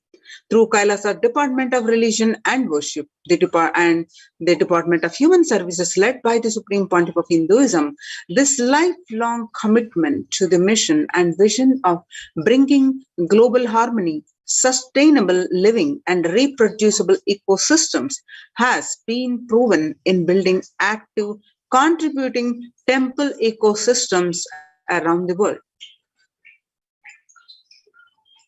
You can see the glimpses how the Supreme Pontiff of Hinduism has established the temple-based ecosystems, the various glimpses, conducting the various programs, conducting the, doing the Fi Annadan, doing the Karaseva, leading by example, and participating in the famine, various service activities, medical camps. He has established the Kailasas ecosystems around the world, starting from 1994 and continuing to work to establish these temples, not only in India, but in the Western Hemisphere also, and in other places You can see the various glimpses, where the Supreme Pontiff of Hinduism tirelessly worked. So Kailasa's Department of Religion and Worship, Department of Human Services, and each of Kailasa's temple ecosystems consider the right of happiness to be the highest fundamental right of all human beings. In fact, all beings. The ultimate goal for Hinduism and Kailasa, led by the Supreme Pontiff of Hinduism, Jagadguru Mahasannidhanam, His Divine Holiness Bhagwan Nityananda Paramashivam, is the material and spiritual well-being and prosperity of humanity. To join the Kailasa's COVID Care Protection Centers, register now through the link below, https://kailasa.org/Kailasa Care.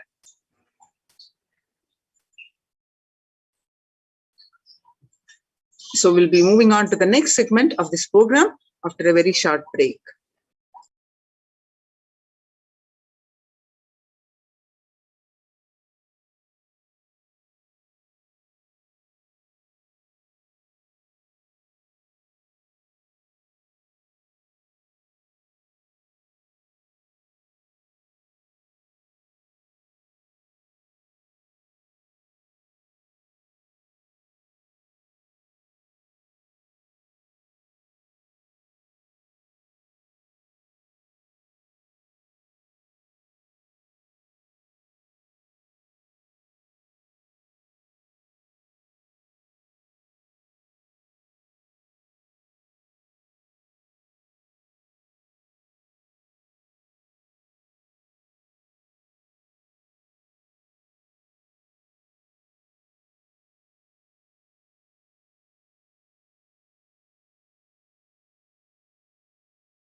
Connecting with the divine with your eyes closed is meditation.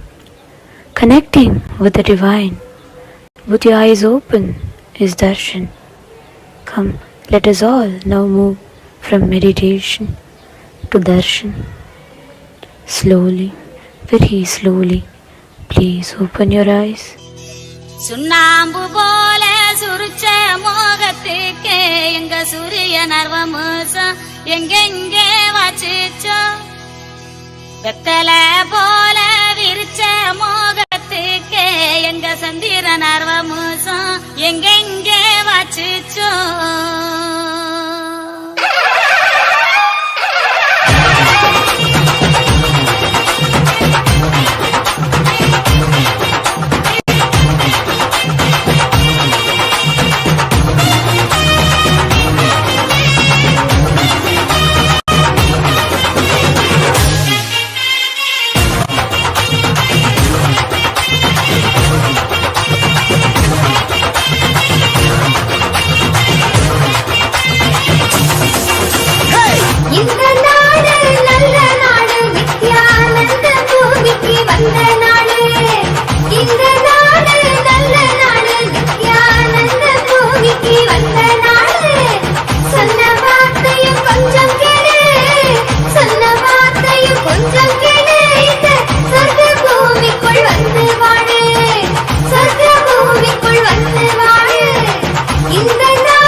ಒಳಿರು ಸೂರ್ಯನಾನು ಅಲ್ಲಮರ ಆಂಡವನು ಬಂದಾರೆ ಇದೆ ಆನಂದದ ಅಳ್ಳಿ ಅಳ್ಳಿ ತಂದಾರೆ ಅಂಗಡಿயில் மதி ஒளிரு சூரியனானு அலமர ஆண்டவனு வந்தாரே இது ஆனந்தத்தை அள்ளி அள்ளி தந்தாரே வானம் பூமி காப்பு சாமி நம்ம சாமி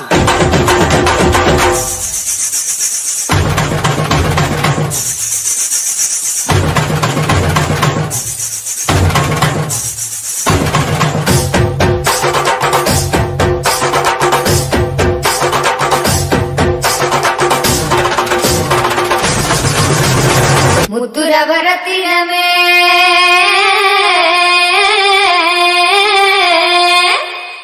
ಮುಂದವನ ದೀಪವನೇ ಮುದುನವರತಿನಮೆ ಮುಂದವನ ದೀಪವನೇ ಮುದುನವರತಿನಮೆ ಮುಂದವನ ದೀಪವನೇ ಮುಗಿವರು ಹೆಣ್ಣುಗಳ ಪೋಕಬೇಕು ಆಂಡವನೇ ಮುಗಿವರು ಹೆಣ್ಣುಗಳ ಪೋಕಬೇಕು ஆண்டவனே பாடு பண்பாடு பிறந்த நாள கொண்டாடு பாடு பண்பாடு பிறந்த நாள கொண்டாடு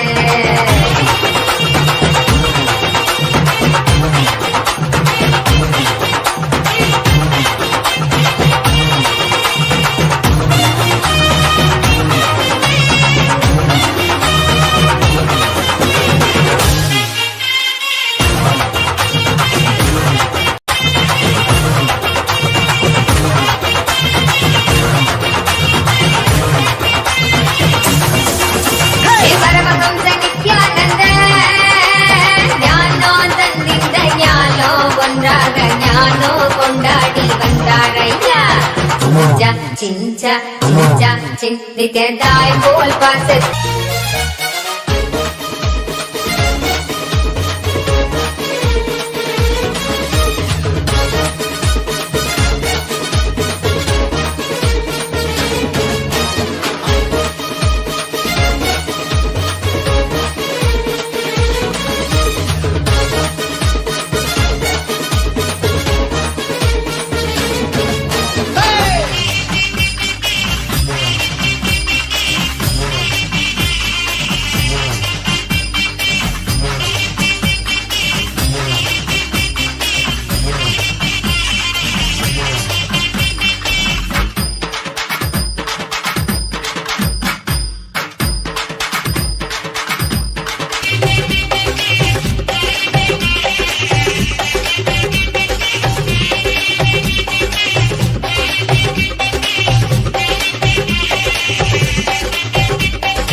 சுண்ணாம்பு போல சுருச்ச மோகத்துக்கு எங்க சூரிய நர்வமூசம் எங்கெங்கே வச்சிச்சோ வெத்தல போல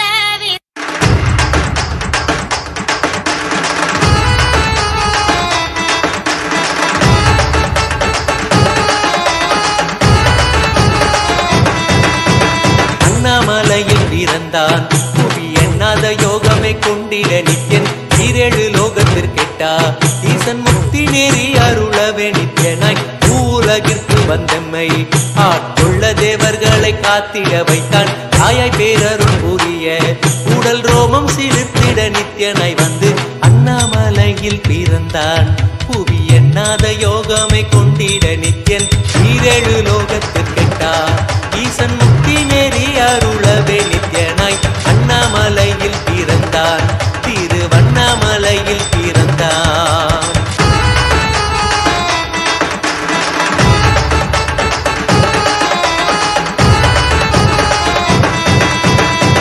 நித்தத்தை கிளப்பி விட்டேனில் பர தத்துவம் கற்பித்த பாரமஞானியாய் ஞானக்கண் கொடுத்த தமக்கே ரூபம் காட்டிய மாய வித்தை செய்யும் நித்யன் நித்தை கிளப்பி விட்டேனில் பர தத்துவம் கற்பித்த பாரமஞானியாய் ஞானக்கண் கொடுத்த தமக்கே ரூபம் காட்டிய மாய வித்தை செய்யும் நித்யன் அண்ணாமலையில் பிறந்தான் புவி எண்ணாத யோகமே கொண்டிட நித்யன் ஈரேழு லோகத்திற்கெட்டா ஈசன் முக்தி நேரி அருளவே நித்யனாய் அண்ணாமலையில் பிறந்தான் நித்யன் அண்ணாமலையில் பிறந்தான்.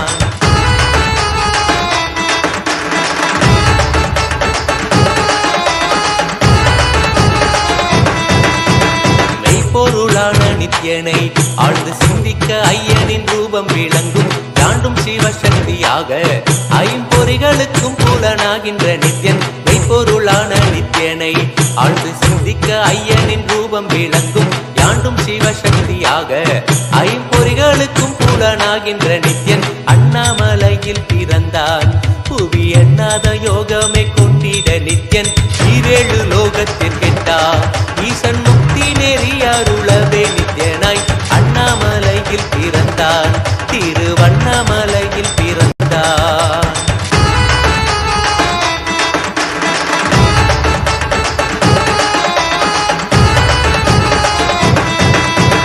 உள்ளும் பூரமும் இருந்து உயிர் பக்குவமாக்கிடும் பரமனாம் நித்யன் ஞானப்பாடித்தங்கள் ஏழும் கொண்ட ஞானமும் ஆகியே ஆண்டிடும் நித்யன் உள்ளும் பூரமும் இருந்து உயிர் பக்குவமாக்கிடும் பரமனாம் நித்யன் ஞானப்பாடித்தங்கள் ஏழும் கொண்ட ஞானமும் ஆகியே ஆண்டிடும் நித்யன் அண்ணாமலையில் பிறந்தான் புவி எண்ணாத யோகமே கொண்டிட நித்யன் ஈரேழு லோகத்திற்கெட்டா ஈசன் முக்தி நேரி அருளவே நித்யனாய் அண்ணாமலையில் பிறந்தான் நித்யன் அண்ணாமலையில் பிறந்தான்.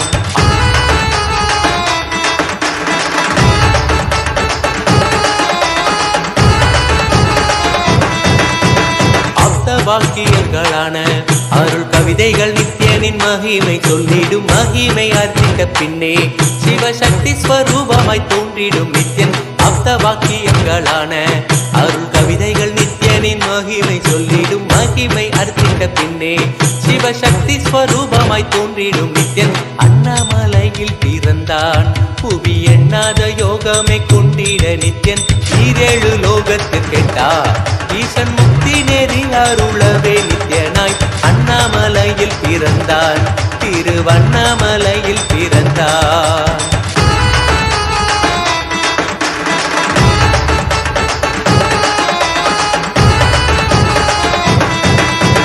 புண்ணிய கேத்திரம் தனிலே நித்யன் உன்னத நீலை ஊழத்தில் வருமே விண்ணவர் மன்னவர் ஒப்ப அகிலம் ஆளும் கீர்த்தியுட ஈசன் நித்யானந்தன் புண்ணிய சேத்திரம் தனிலே நித்யன் உன்னத நீலை ஊழத்தில் வருமே விண்ணவர் மன்னவர் ஒப்ப அகிலம் ஆளும் கீர்த்தியுட ஈசன் நித்யானந்தன் அண்ணாமலையில் பிறந்தான் புவி எண்ணாத யோகமே கொண்டிட நித்யன் ஈரேழு லோகத்திற்கெட்டா ஈசன் முக்தி நேரி அருளவே நித்யனாய் அண்ணாமலையில் பிறந்தான் நித்யன் அண்ணாமலையில் பிறந்தான்.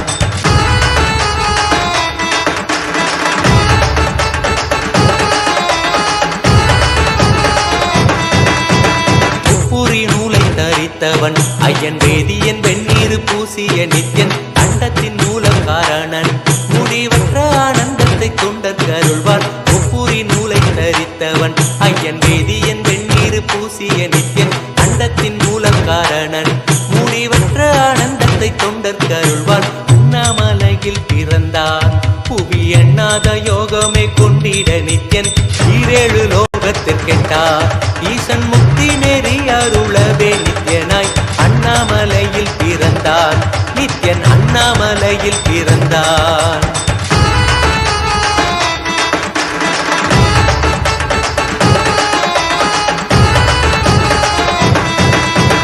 பேரறிவு பொருள் நித்யன் உலகாளும் ஊரை மன்னவர் கழித்தவன் அர்த்தநாரீஸ்வரனாக அருள் செய்திட்டே எம்மை ஆட்டுண்டிடும் நித்யன் பேரறிவு பொருள் நித்யன் உலகாளும் ஊரை மன்னவர் கழித்தவன் அர்த்தநாரீஸ்வரனாக அன்னநாரீஸ்வரனாக அருள் செய்திட்டே எம்மை ஆட்கொண்டிடும் நித்யன் அண்ணாமலையில் பிறந்தான். புவி எண்ணாத யோகமே கொண்டிட நித்யன் ஈரேழு லோகத்திற்கெட்டா ஈசன் முக்தி நேரி அருளவே நித்யனாய் அண்ணாமலையில் பிறந்தான். நித்யன் அண்ணாமலையில் பிறந்தான்.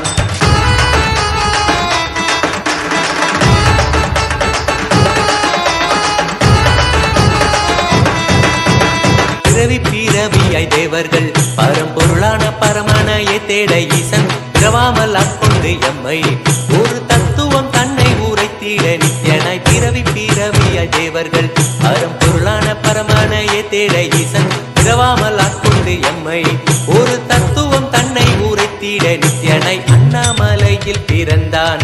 புவி எண்ணாத யோகமே கொண்டிட நித்யன் ஈரேழு லோகத்திற்கெட்டா ஈசன் முக்தி நெறி அருளவே நித்யனாய் அண்ணாமலையில் பிறந்தான். திருவண்ணாமலையில் பிறந்தான்.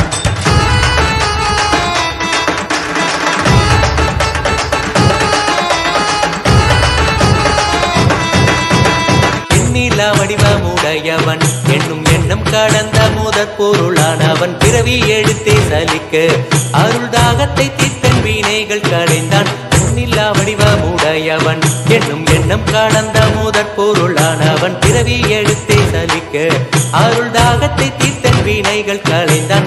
அண்ணாமலையில் பிறந்தான். புவி எண்ணாத யோகமே கொண்டிட நித்யன் ஈரேழு லோகத்திற்கெட்டா ஈசன் முக்தி நெறி அருளவே நித்யனாய் அண்ணாமலையில் பிறந்தான். நித்யன் அண்ணாமலையில் பிறந்தான்.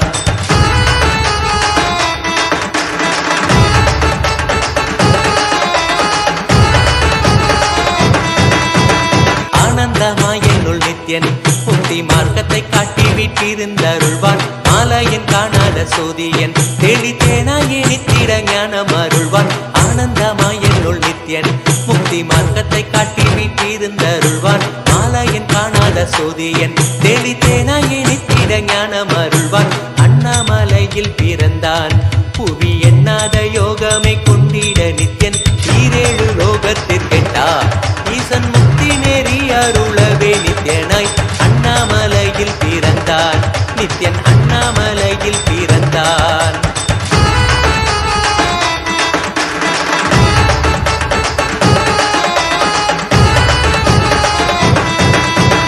வெற்றி குதிரை ஏதியே அடியார்கள் கூரைகளை ஏற்கின்ற நித்யன் சூழும் உறவினரோடு வந்த பாசந்தனை யாரு தேயம்மை காப்பான். வெற்றி குதிரை ஏறியே அடியார்கள் கூரைகளை ஏற்கின்ற நித்யன் சூழும் உறவினரோடு வந்த பாசம் தானை யாரு தேயம்மை காப்பான். அண்ணாமலையில் பிறந்தான். புவி எண்ணாத யோகமே கொண்டிட நித்யன் ஈரேழு லோகத்திற்கெட்டா ஈசன் முக்தி நெறி அருளவே நித்யனாய் அண்ணாமலையில் பிறந்தான். நித்யன் அண்ணாமலையில் பிறந்தான். நித்யனை பற்றுவதொன்றே உபாயம் என்பதானால் பற்றி பீடித்தோம். நித்யன் பாதம் ஒன்றி சதம் அவன் நாமம் சொல்லியே நித்யானந்தம் கொள்ளுவோம். நித்யனை பற்றுவதொன்றே உபாயம் என்பதானால் பற்றி பீடித்தோம். நித்யம் பாதம் ஒன்றி சதம் அவன் நாமம் சொல்லியே நித்யானந்தம் கொள்ளுவோம். அண்ணாமலையில் பிறந்தான். புவி எண்ணாத யோகமே கொண்டிட நித்யன் ஈரேழு லோகத்திற்கெட்டா ஈசன் முக்தி நெறி அருளவே நித்யனாய் அண்ணாமலையில் பிறந்தான். ஓம் நித்யானந்தேஸ்வர பரமசிவ சமாரம்பாம் நித்யானந்தேஸ்வரி பரமசக்தி மத்யமாம் அஸ்மதாச்சார்ய பர்யந்தாம் வந்தே குரு பரம்பராம்.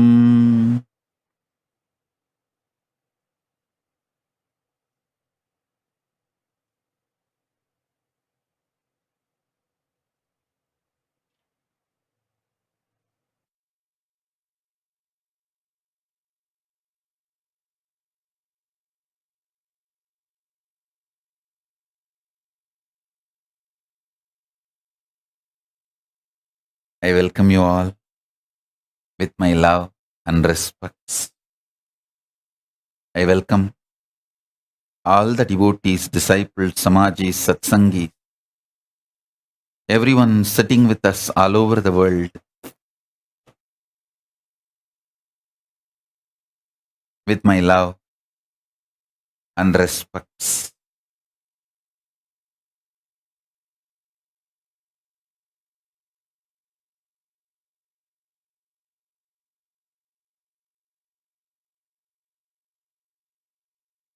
Paramashiva's message directly from Kailasa.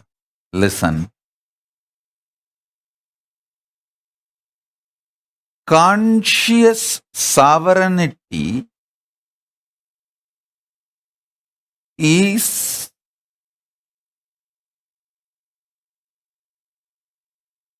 the source declaration, the cause for unmanifest to manifest. Listen.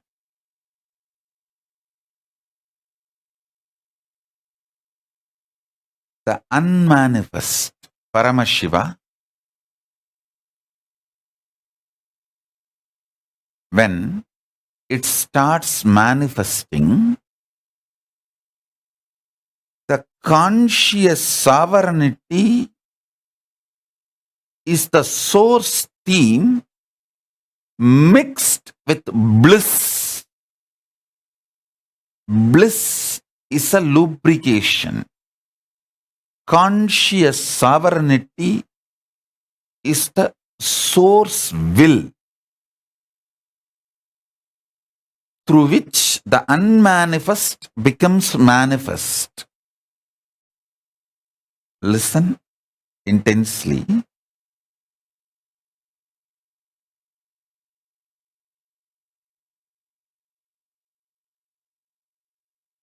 Yesterday I was telling, even in an atom,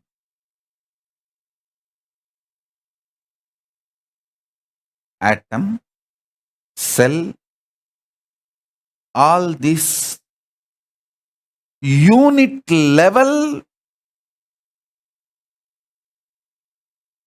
existence, molecules, see, different field it is.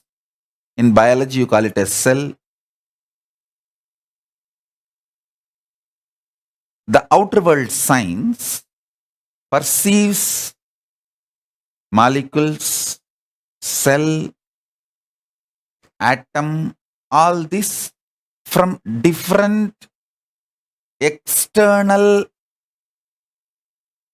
rational, logical, analytical mind and perception. I am talking from the revelations of the greater science called Hinduism. The cosmic science. In the cosmic science, the unit of existence,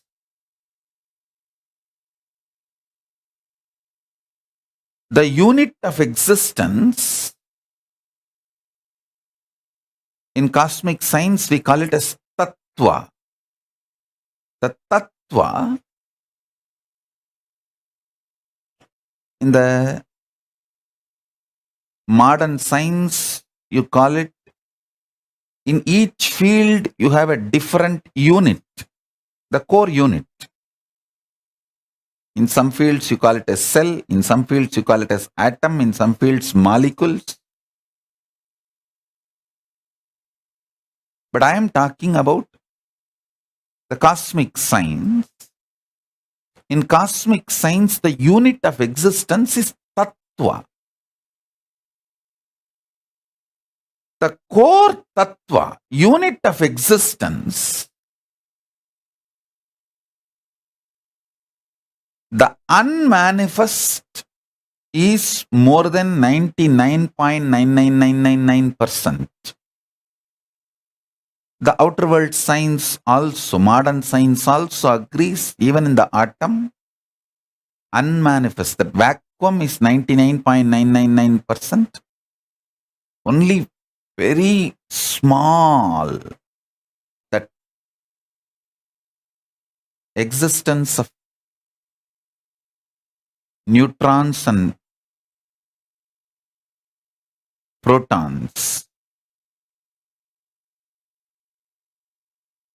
The modern science explains from a different angle. You listen to the truth from the cosmic science. I want all of you to know the modern science, every department in any university, many universities have 30, 40. Some of the top universities have even 300 departments. But the whole department can make you genius only in that one department. I should say knowledgeable. You study your whole life, spend your whole life in that department, you will become knowledgeable only in that department, that field. But the cosmic science I am revealing, if you understand, you will become genius, sarvanya. I tell you, being a sarvanya, genius, used to be the normal lifestyle of Hindus. It is so sad, even the Hindu gurus are not recognizing, acknowledging Hindu educational methodology and not running gurukuls as a mainstream education. It is so unfortunate. No country law accepts Hindu educational methodology as a mainstream education system.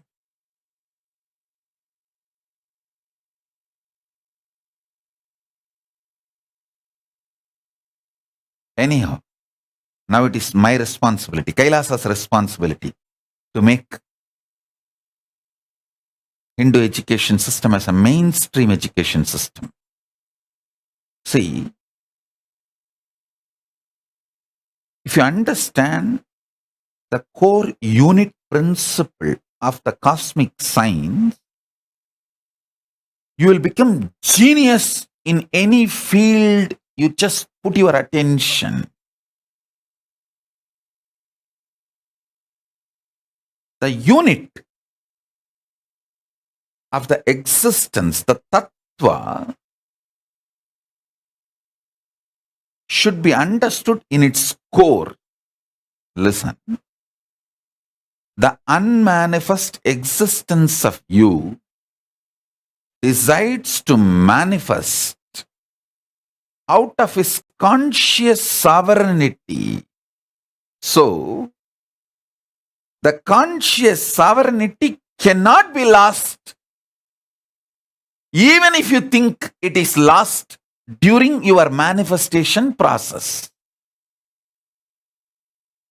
The manifestation process cannot take away the conscious sovereignty from you because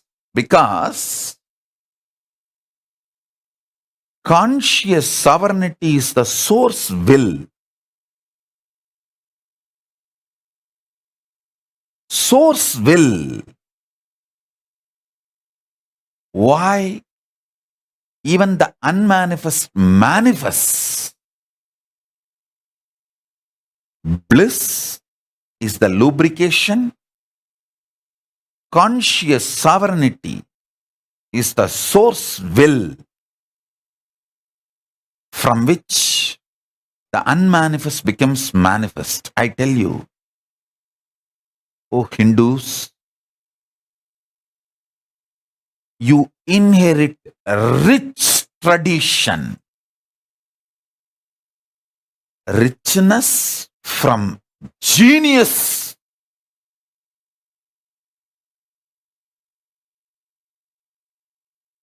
Being. See, our richness is not grabbed, stolen, swindling or terrorism. That is why we neither believe in conversion nor believe in terrorism. We don't believe in grabbing others' wealth through terrorism, population manipulation, conversion. We don't believe in any of this because we believe in the life centered on genius existence.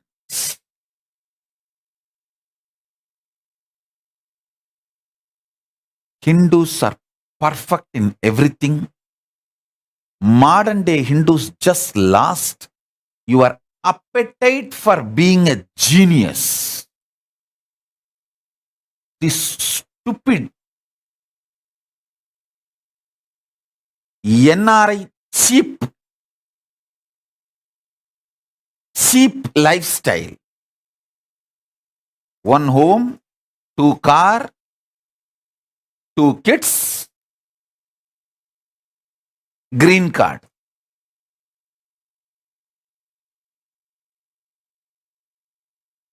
That is why you guys are nicely squeezed.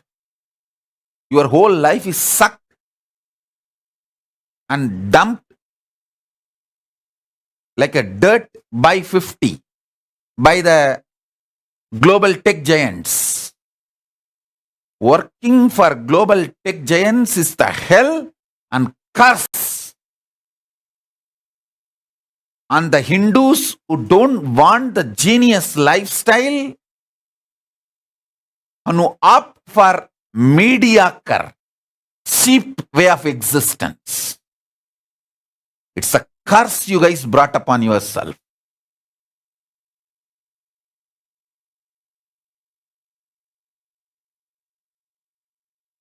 And you guys glorify your curse.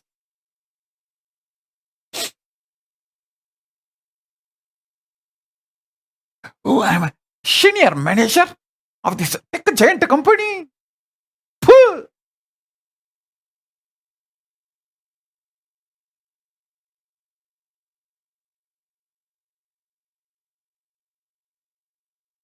Every senior manager or director or CEO, NRI sitting not just in US and Canada or UK, anywhere in the world. Look back, your grandfather or great grandfather must be Sadavadani, Dasavadani, Ashtavadani, bloody inheritors of Avatani Sampradaya. Avatanis means genius. Sarvanyas, Avatani Sampradaya. You fools are having pride being a manager, senior manager, director of tech companies. It's a punishment.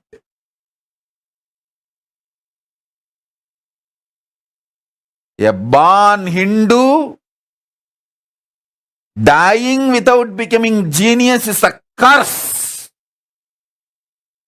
Look back, dig your grandfather, great grandfather's family history. They will be Avadanis, Sarvanyas.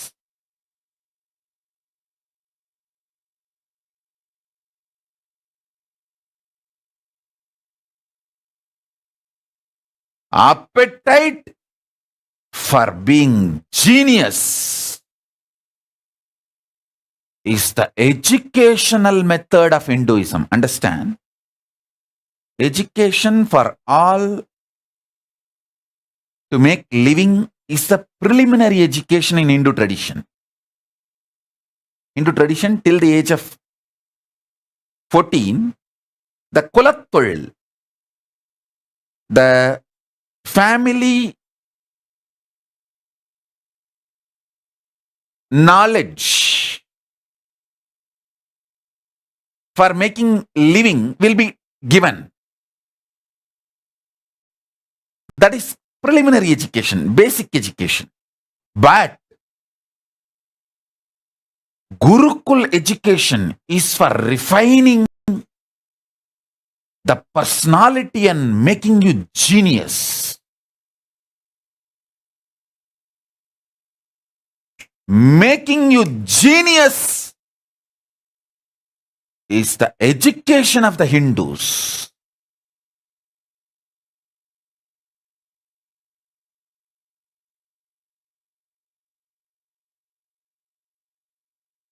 Narendra Sindhi is putting a nice message. She says, and in Canada, these Indians say, oh, the medical system here is so good, as if we live to be sick. Instead of thinking how not to get sick. Now, almost for last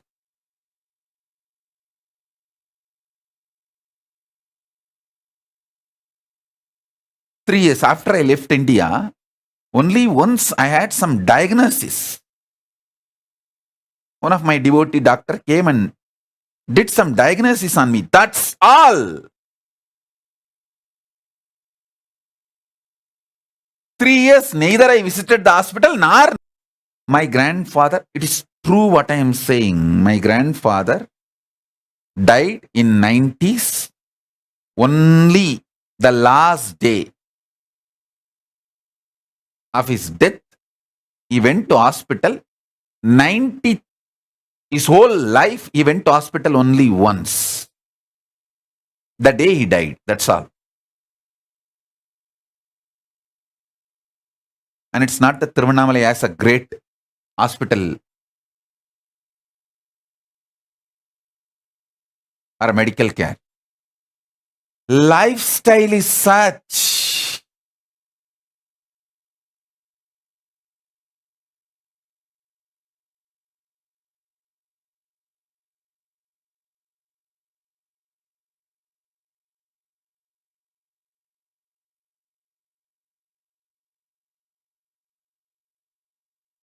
One of the biggest problem is this NRIs became a trend setting thought current for Indians who are living in India. That is the worst crime. Worst thing happened to Hindus. So even in India, the same thing is spreading.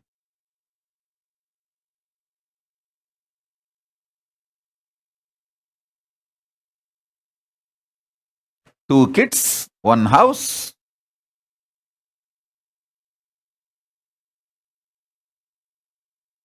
Even in India, the same disease, sickness. Mediocre mentality is lifestyle sickness. Appetite for being genius. See, even the family name you carry, Chaturvedi, means genius in 4 Vedas. That community only carries the word called Chaturvedis. Trivedis, Tivaris. Trivedi, Tivari. Title means genius in 3 Vedas. 3 fields of knowledge. Dvivedi, Dube, Dvivedi, all of them are genius in 2 branches. All these titles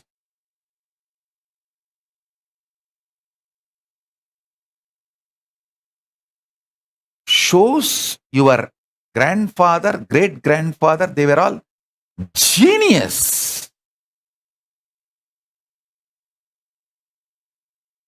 Now the whole focus is 1 house, 2 car, 1 wife, 2 kids.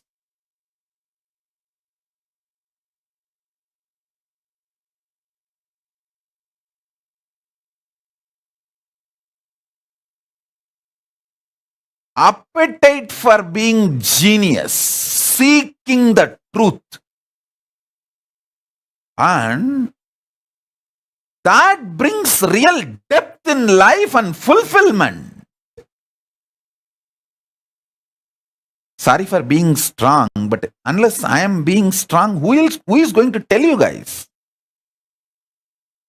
Nobody else is going to be telling you the truth directly. They will say, oh, great. Wow, you are a manager. You are a director in such a tech giant company. Phew.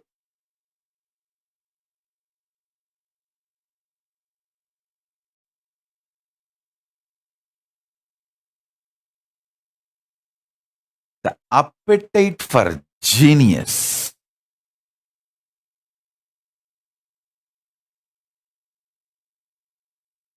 Appetite for being a seeker. Appetite for finding the truth of existence. Appetite for digging the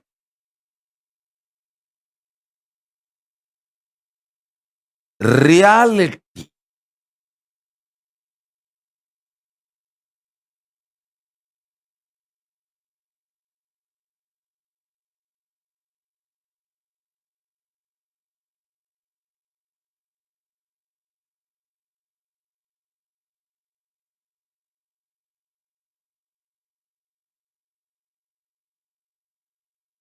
Is appetite for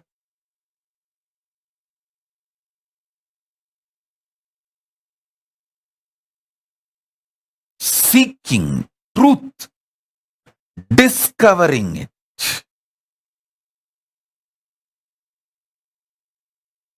Appetite for being genius. This appetite for being genius is replaced by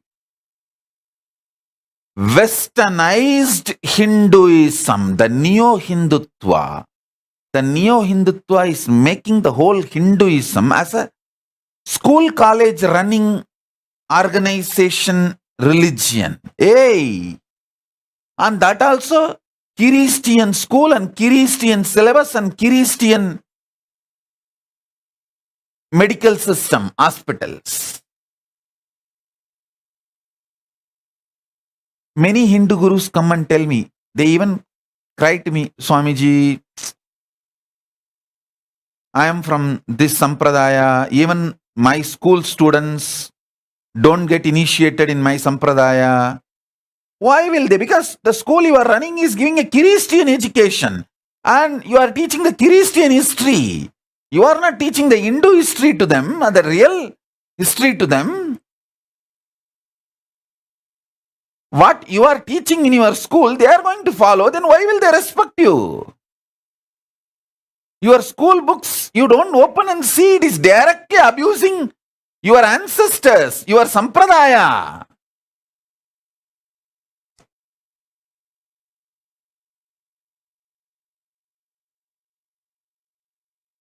And you are spending money, your whole life to run those schools and colleges.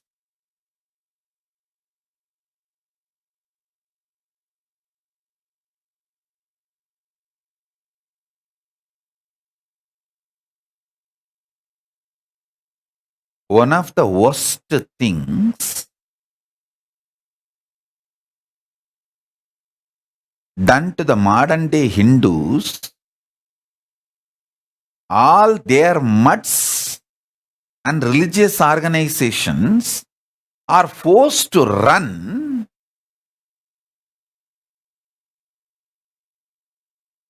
Christian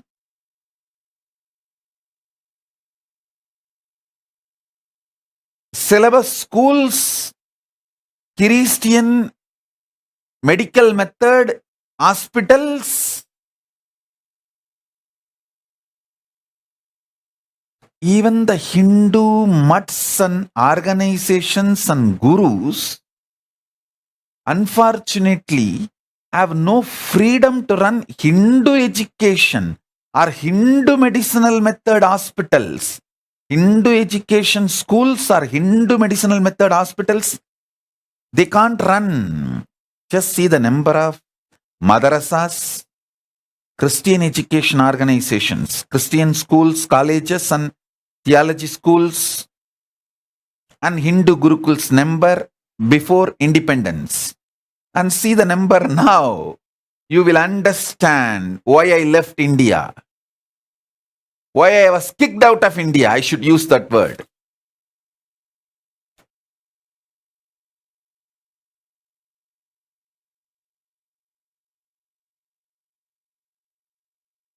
And unfortunately, the modern day Hindu gurus are not even thinking about it. They are not even thinking about it. Their whole thinking is all about getting the temples out of government. That's all. Even that, when they are going to achieve, is different. But even their thinking is not going beyond that. Even in their thinking, they are not going beyond that. And I am telling you, most of the Hindus, almost I can say 99% of the Hindus do not know we had an amazing hospital system, outpatient, inpatient, and lifestyle-based cure healing methods. This modern ideological racketeering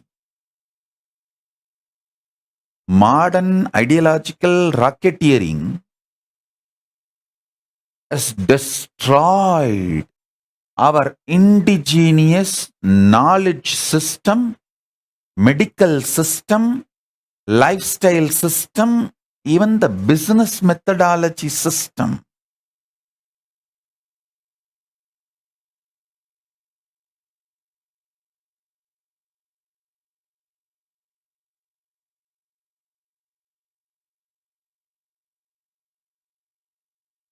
I think it is my responsibility at least to create one model community, one model piece. I have to create and show that it is possible for the Hindus to get confidence and courage. In India, the anti-Hindu gang, they realized I am setting up a model community with reviving the Hindu education system and Hindu medicinal system, Hindu lifestyle, everything. Then they understood, oh God, this is too dangerous. He's setting a model.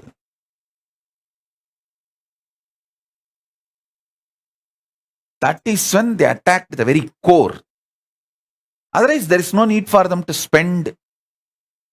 sending at least some 100 of them into the organization and penetrating and getting the local guys enrolled. The number of spies and conspirator gang infiltrated into my Sangha, my organization. Now we are seeing very clearly when they are dropping out. When they are dropping out and going out and abusing, then we are very clearly able to see that whole gang, how they penetrated and spent years. And we Hindus are very hospitable and very innocent. Exploiting our innocence and hospitality, penetrating into organization and spending years. And even these Hindus getting the opinions of the druggies about me to do their independent investigation. Going to druggies and asking about me. Going to rapists, child rapists and asking about me. Going to devil worshippers, Satan cult, devil worshippers and asking about me and Hinduism. To do the independent investigation. funny. Not really funny. And I am telling you,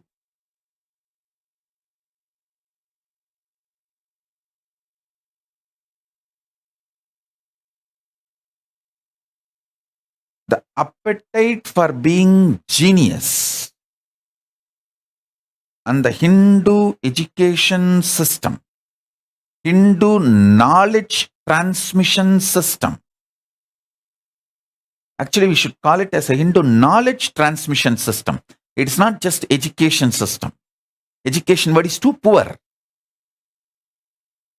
We don't educate, we just do knowledge transfer, I tell you.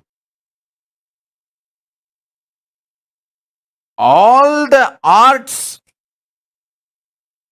a Vishwakarma father mastered in jewelry making, he will transmit the whole thing by the age of 7 to the child, and after that everything the child learns will be the father plus. It will be specialization of what he got from father. That is why I call it Hindu methodology of the knowledge transmission is not ordinary education. Just through the body language, the way, in their very vibration, from the very muscle memory and biomemory and the DNA, the child grasps the whole thing from the father by 7. And from 7 to 14, he refines himself. He excels. Then from 14, it's all about becoming genius.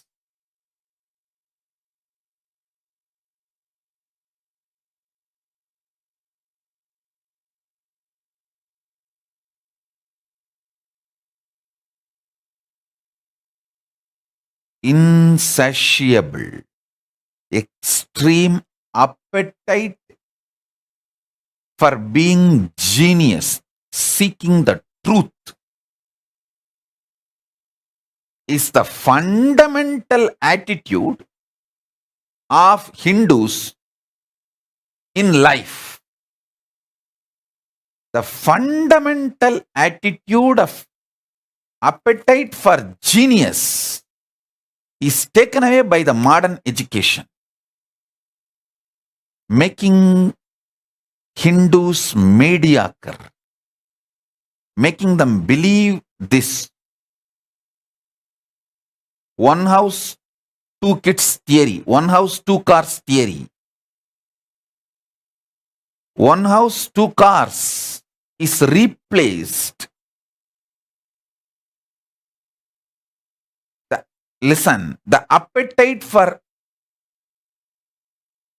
being genius is replaced by one house, 2 car lifestyle, or one house, 2 car goal. One house, 2 car, 1 wife, 2 kids. This goal has been pushed, and that appetite for being genius has been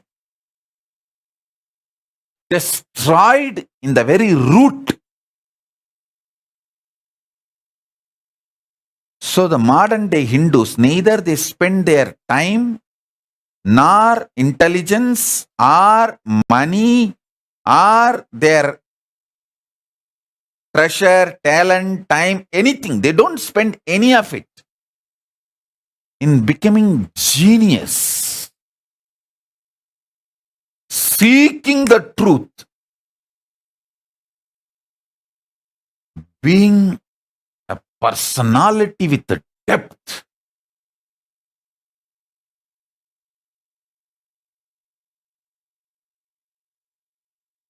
I tell you,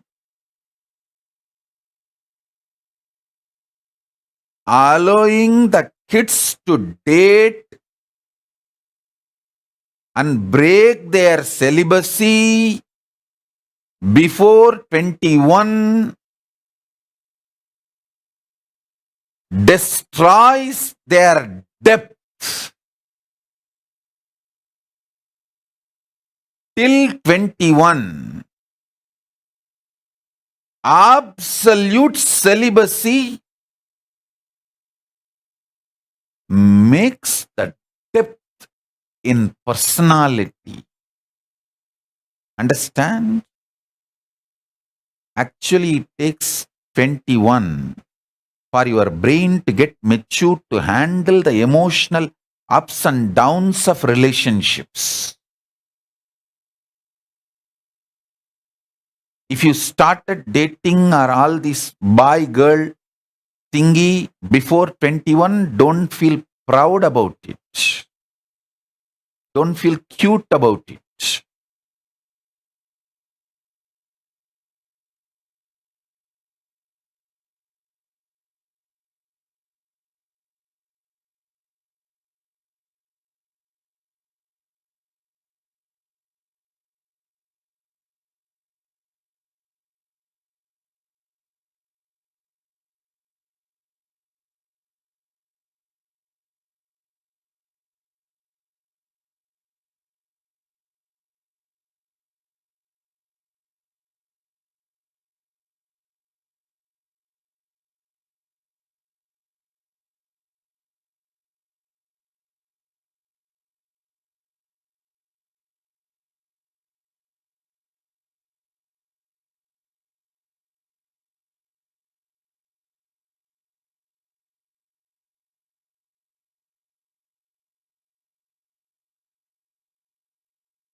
I think I am in too much samadhi, and naturally I'll be too raw, straight, ferocious.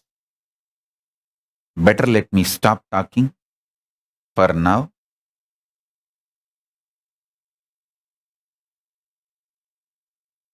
When I am in my pure space, better not to talk to me and me not talk to you guys. Because people are not that matured to listen to the truth as it is. Better you receive the initiation. Let me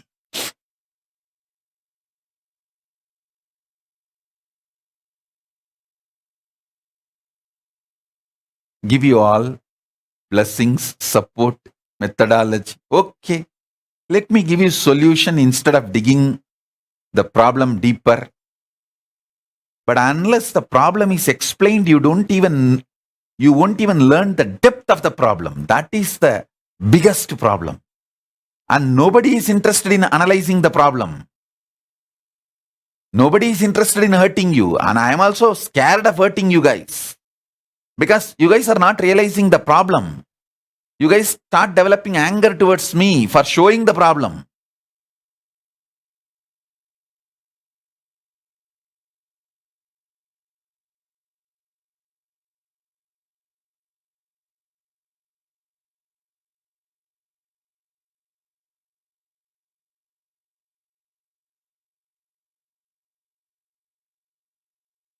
Hey, listen. Out of my extreme compassion, I am talking. Listen.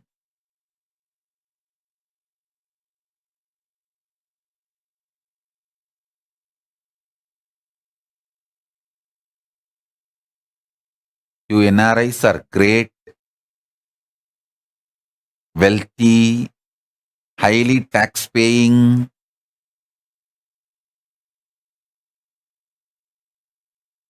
There are so many good things you guys have. I'm not saying no. But the highest heart problem and top. But by 50, that ratio is also high. Before 50, packing off. This Monday morning blow-ups, heart attacks. That ratio is also too high among the NRIs.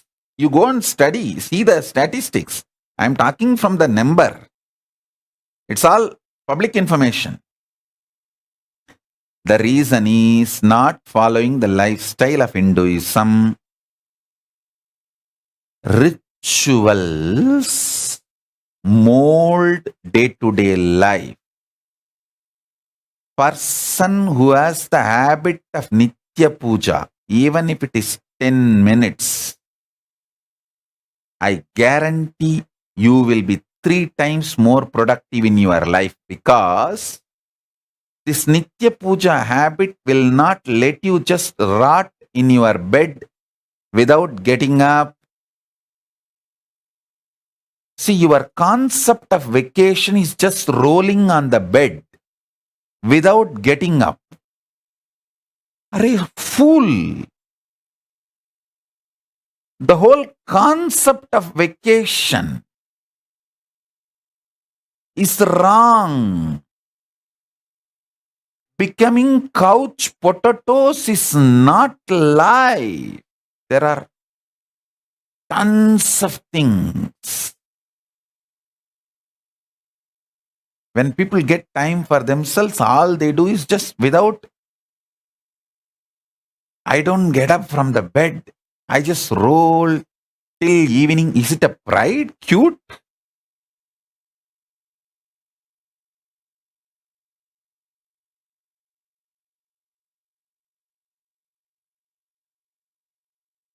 Inactive lifestyle. Whether you feel depressed or you feel you have freedom to do what you want, or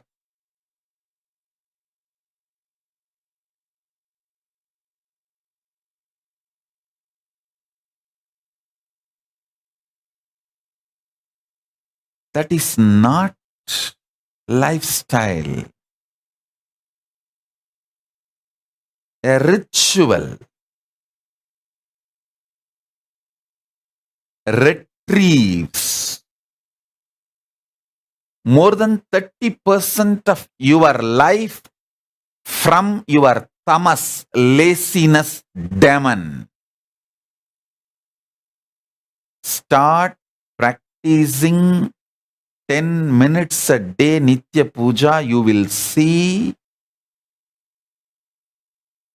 your waking hours, active hours, living hours, not just working, alive, living hours will increase 30% minimum.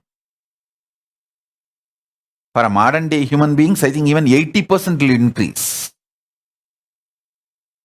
The ritual centric lifestyle. A vegetarian lifestyle will improve the activism in your life 80%. 80% of the time you are awake, you will be very bright. Your brain will be functioning very bright without coffee.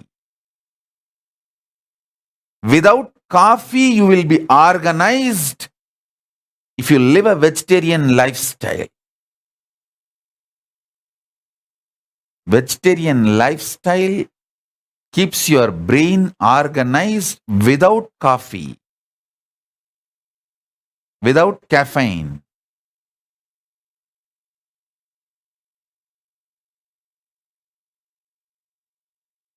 Understand? I am telling you. The day I started applying this Karisalangani powder for my upper palate and cleaning the pitta and kapha, I am living without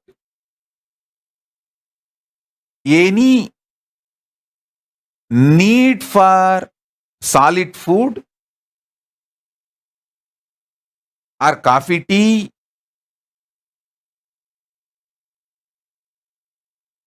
Now the solid cooked food has become like a Maheshwara Puja diet for me. Other times, just little few seeds or fruits or juice.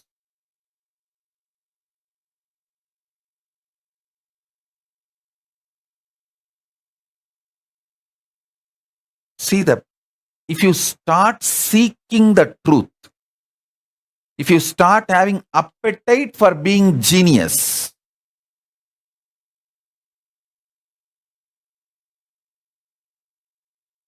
that appetite for being genius only can make you decide about this vegetarian lifestyle, ritual-centric lifestyle.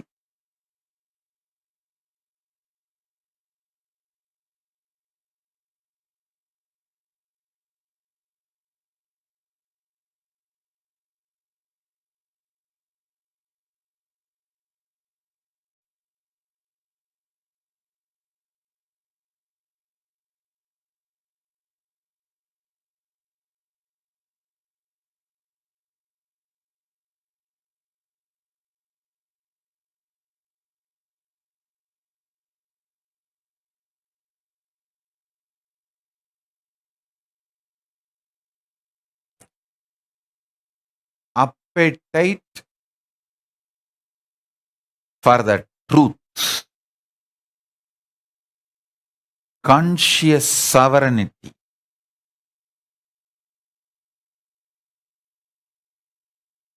appetite for the highest reality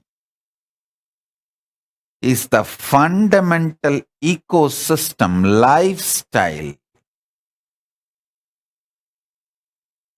nature,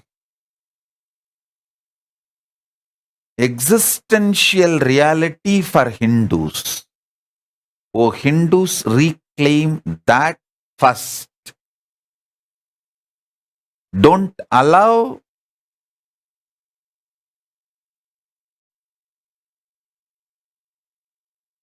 this one house, two car lifestyle to steal the appetite for the truth, appetite for the reality from you.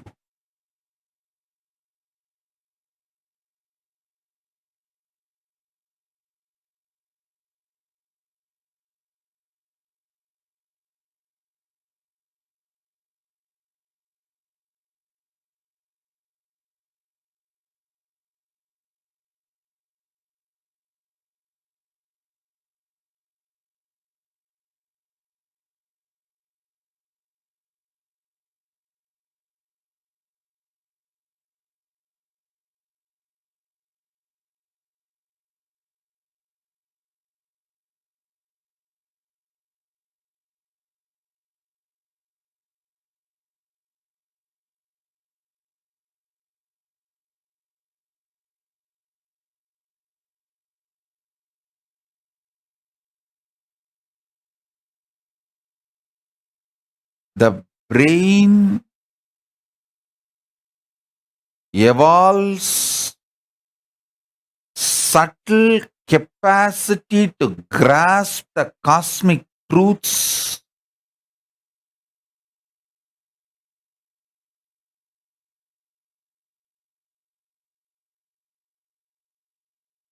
if the appetite for the truth is encouraged in you.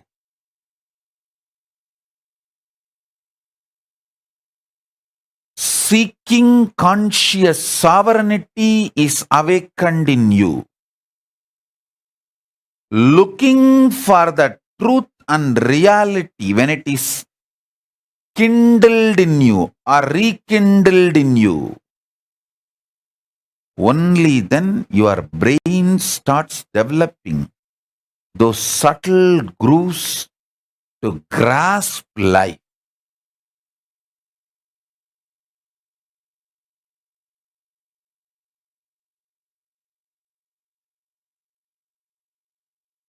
I really sincerely bless you all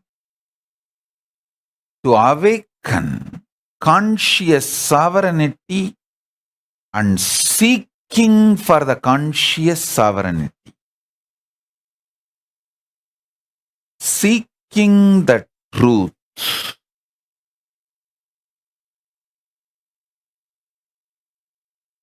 Being ferocious to reach the truth.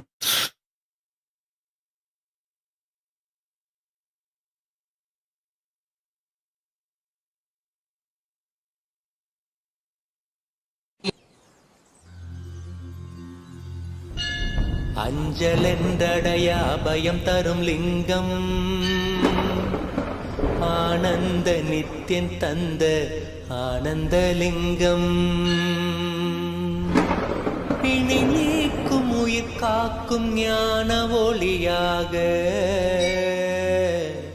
பூத்த நித்யானந்தன் தந்த உயர்லிங்கம், ஆதிலிங்கம் ஜோதிலிங்கம் அற்புதலிங்கம், ஞானலிங்கம் நித்யன் தந்த ஆனந்தலிங்கம், ஆதிலிங்கம் ஜோதிலிங்கம் அற்புதலிங்கம், ஞானலிங்கம் நித்யன் தந்த ஆனந்தலிங்கம்.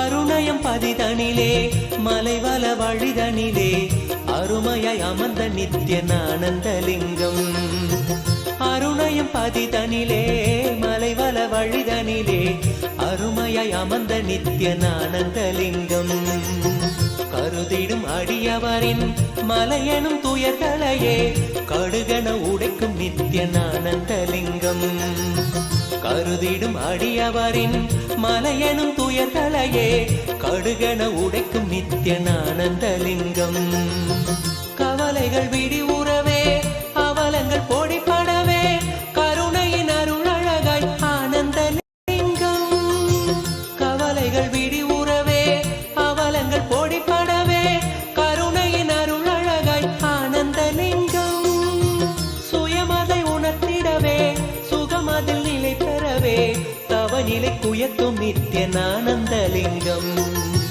சுயமதை உணர்த்திடவே சுகமதில் நிலை பெறவே தவநிலை குயர்த்தும் நித்யன் ஆனந்தலிங்கம், தவநிலை குயர்த்தும் நித்யன் ஆனந்தலிங்கம், ஆதிலிங்கம் ஜோதிலிங்கம் அற்புதலிங்கம், ஞானலிங்கம் நித்யன் தந்த ஆனந்தலிங்கம், ஆதிலிங்கம் ஜோதிலிங்கம் அற்புதலிங்கம், ஞானலிங்கம் நித்யன் தந்த ஆனந்தலிங்கம்.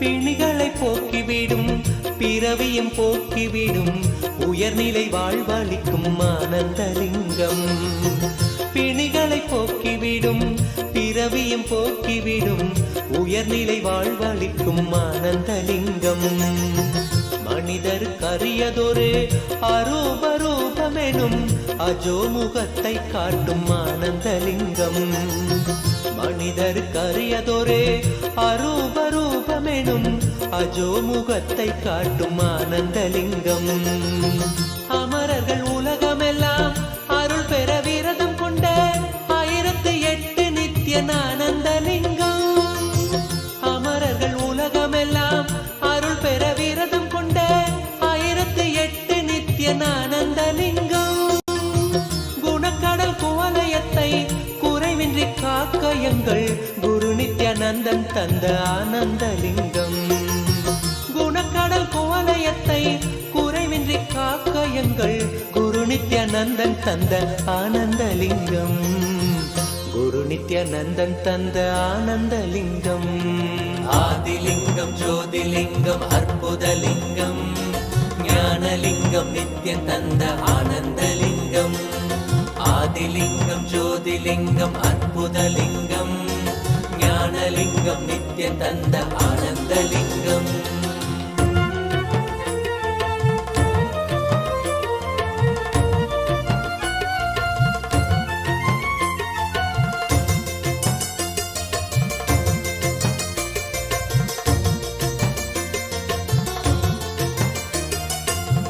அயனறி கருளிடவே அக்னி வடிவினிலே அருணையில் உதித்த நித்ய ஆனந்தலிங்கம்.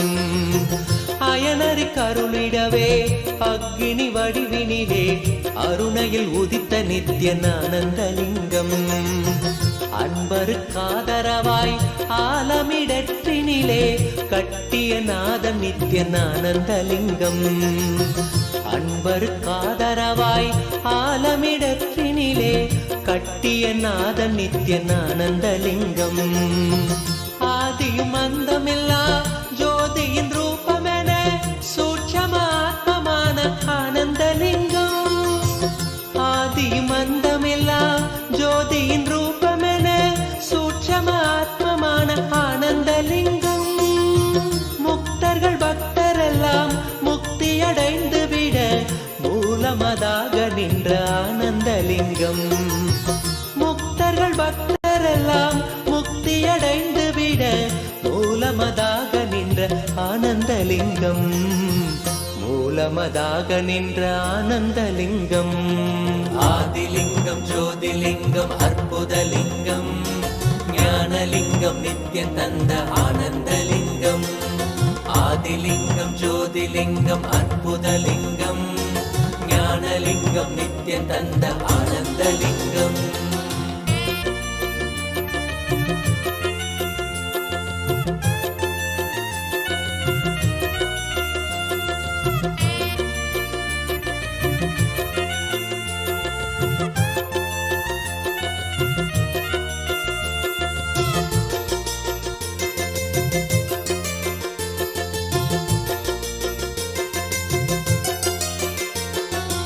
ஆதிலிங்கம் ஜோதிலிங்கம் அற்புதலிங்கம்.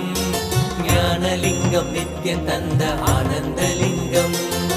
ஆதிலிங்கம் ஜோதிலிங்கம் அற்புதலிங்கம். ஞானலிங்கம் நித்ய தந்த ஆனந்தலிங்கம்.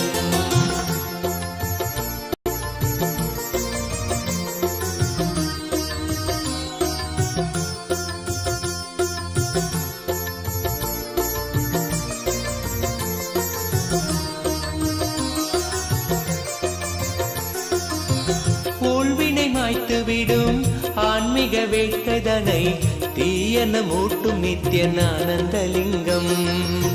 ஊழ்வினை மாய்த்து விடும் ஆன்மீக வேட்கைதனை தீயன மூட்டும் நித்ய ஆனந்தலிங்கம். வாழ்மனம் கொள்ளும் பெரும் எண்ணங்கள் யாவையுமே பாங்குடன் நீக்கிவிடும் ஆனந்தலிங்கம். வாழ்மனம் கொள்ளும் பெரும் எண்ணங்கள் யாவையுமே பாங்குடன் நீக்கிவிடும் ஆனந்தலிங்கம். தாழ்வுகள் போக்கிவிடும் தீமைகள் நீக்கி நம்மை தூயவனாக்கும் நித்ய ஆனந்தலிங்கம். தாழ்வுகள் போக்கிவிடும் தீமைகள் நீக்கி நம்மை தூயவனாக்கும் நித்ய ஆனந்தலிங்கம். வேள்விகள் செய்து வரும் பேருயர் வாழ்வினையே வேண்டிட தந்துவிடும் ஆனந்தலிங்கம்.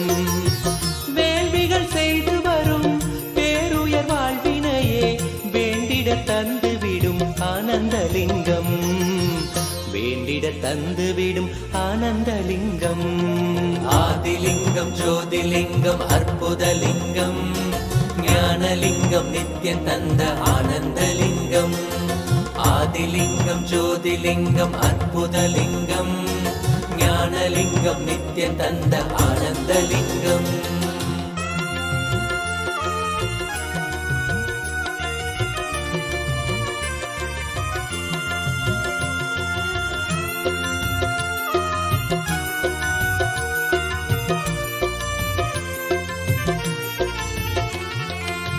புண்ணியம் செய்த பெரும் பக்குவர் உள்மனதில் தெள்ளமுதாய் நிற்கும் ஆனந்தலிங்கம். புண்ணியம் செய்த செய்த பெரும் பக்குவருள் மனதில் தெள்ளமுதாயி நிற்கும் ஆனந்தலிங்கம். பண்ணொடு பரதமெனும் 64 கலை உள்ளிருந்தாட்சி செய்யும் ஆனந்தலிங்கம். பண்ணொடு பரதமெனும் 64 கலை உள்ளிருந்தாட்சி செய்யும் ஆனந்தலிங்கம். பெண் அவள் செய்த தவம் பாதியை தந்த பெரும் பேரருள் செய்த நித்தியன் ஆனந்தலிங்கம். பெண் அவள் செய்த தவம் பாதியை தந்த பெரும் பேரருள் செய்த நித்தியன் ஆனந்தலிங்கம். விண்ணவர் மன்னவரும் வேண்டிடும் வரமெதுவும் வேண்டும் உணருளும் நித்தியன் ஆனந்தலிங்கம். விண்ணவர் மன்னவரும் வேண்டிடும் வரமெதுவும் வேண்டும் உணருளும் நித்தியன் ஆனந்தலிங்கம். வேண்டும் உணருளும் நித்தியன் ஆனந்தலிங்கம். ஆதிலிங்கம் ஜோதிலிங்கம் அற்புதலிங்கம் ஞானலிங்கம் நித்தியன் தந்த ஆனந்தலிங்கம். ஆதிலிங்கம் ஜோதிலிங்கம் அற்புதலிங்கம் ஞானலிங்கம் நித்தியன் தந்த ஆனந்தலிங்கம்.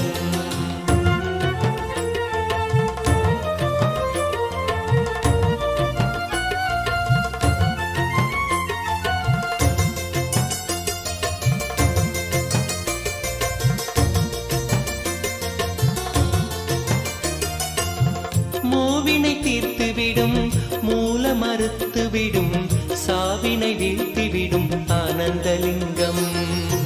மூவினை தீர்த்துவிடும் மூல மறுத்துவிடும் சாவினை வீழ்த்திவிடும் ஆனந்தலிங்கம். காமம் அழித்துவிடும் காதல் உரைத்துவிடும் சோமனணிந்த நித்தியன் ஆனந்தலிங்கம். காமம் அழித்துவிடும் காதல் உரைத்துவிடும் சோமனணிந்த நித்தியன் ஆனந்தலிங்கம். ஆவியை ஏத்துவிடும் ஆறுயிராக்கிவிடும் நாவுய நால்வர் தொழும் ஆனந்தலிங்கம். ஆவியை ஏத்துவிடும் ஆறுயிராக்கிவிடும் நாவுய நால்வர் தொழும் ஆனந்தலிங்கம். பேதயம் வாழ்வினுக்கே பேரருளான அந்த பூரண ஞானம் தரும் ஆனந்தலிங்கம்.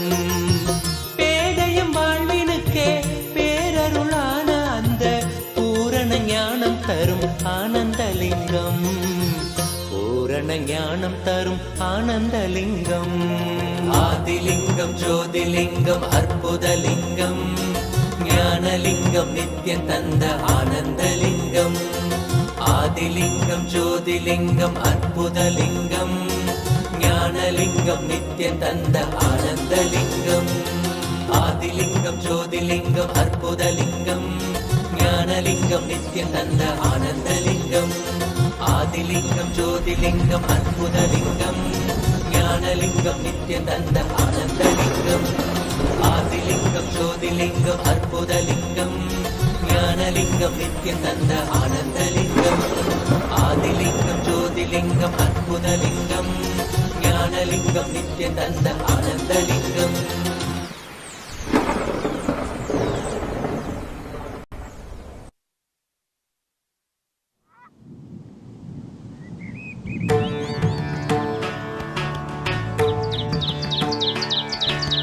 ஆதிதேவன் நித்யநந்தன் பாதம் தாங்கும் பாதுகை அளவில்லாத புண்ணியம் கொண்ட அதி அற்புத பாதுகை. ஆதிதேவன் நித்யநந்தன் பாதம் தாங்கும் பாதுகை அளவில்லாத புண்ணியம் கொண்ட அதி அற்புத பாதுகை. சோதி தெய்வம் நித்யன் வரும் சேதி தன்னை கூறவே சோர்ந்திடாது பிறவி தாங்கும் சீர்மிகுந்த பாதுகை. சோதி தெய்வம் நித்யன் வரும் சேதி தன்னை கூறவே சோர்ந்திடாது பிறவி தாங்கும் சீர்மிகுந்த பாதுகை. ஆதிதேவன் நித்யநந்தன் பாதம் தாங்கும் பாதுகை அளவில்லாத புண்ணியம் கொண்ட அதி அற்புத பாதுகை. ஆதிதேவன் நித்யநந்தன் பாதம் தாங்கும் பாதுகை அளவில்லாத புண்ணியம் கொண்ட அதி அற்புத பாதுகை.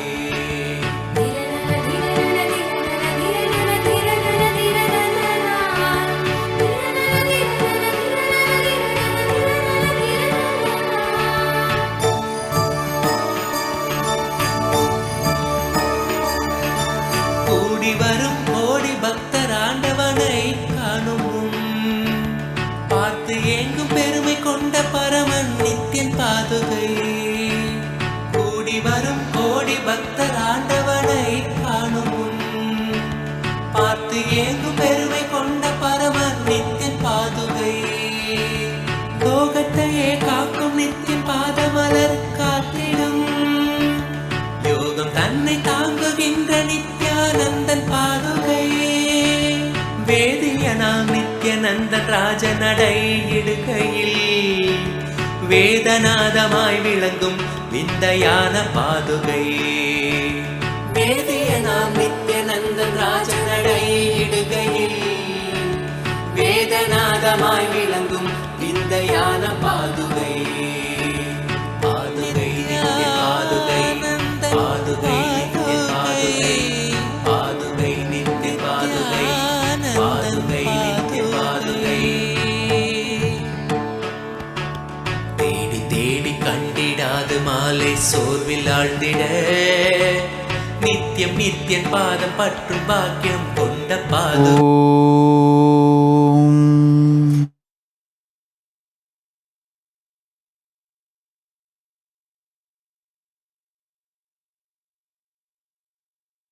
I bless you all. Let's all radiate with integrity, collective integrity, authenticity, responsibility, enriching, causing, living Paramadvaitam, Shuddhadvaita Saivam. The state, space, powers, being, superconsciousness, and Kailasa of Paramashiva. Paramashivoham Om Nityananda Paramashivoham. The eternal bliss Nityananda. Thank you. Be blissful.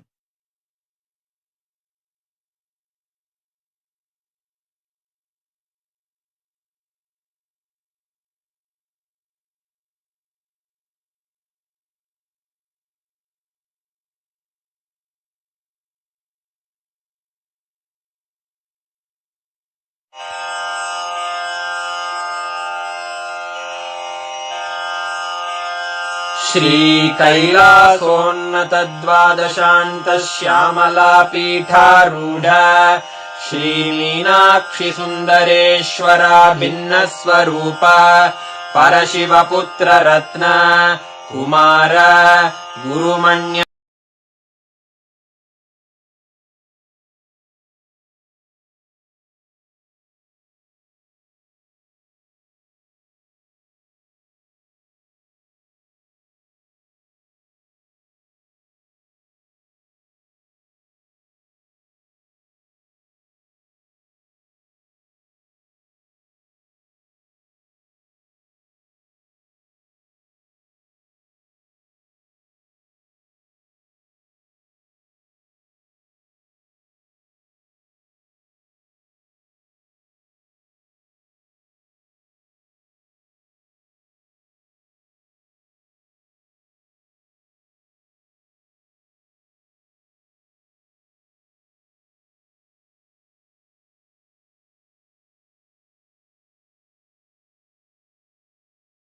Let's start with the Sadguru Vandanam.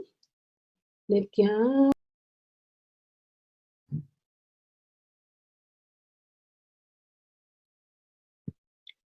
What is spa manifestation? Let's hear from Bhagavan himself explaining what is spa manifestation. All the 25 states of consciousness, when they happen in you, due to your chemicals and hormones ups and downs, it is powerlessness. When it happens in you, out of your free will and consciousness, it is powerfulness. That's all. When you fall into sleep, it is powerlessness. When you enter into sleep, it is powerfulness.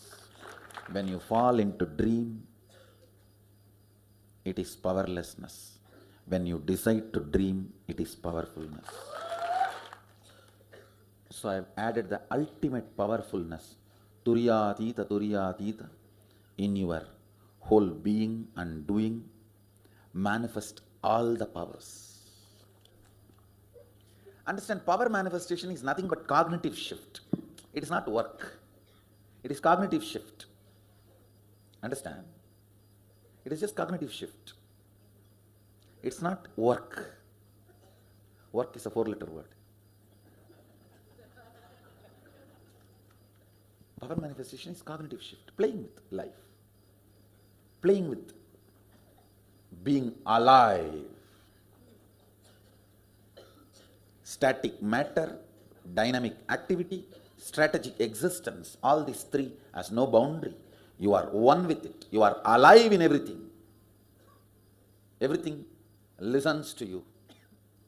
Everything decides as you want.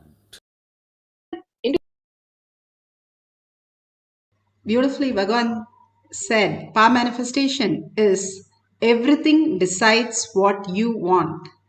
From what we listen to others and all the sufferings and all that we are going through as a limitation, we can command over reality. And how does that happen? And how millions have experienced it, and why won't I experience it? That is science of our manifestation.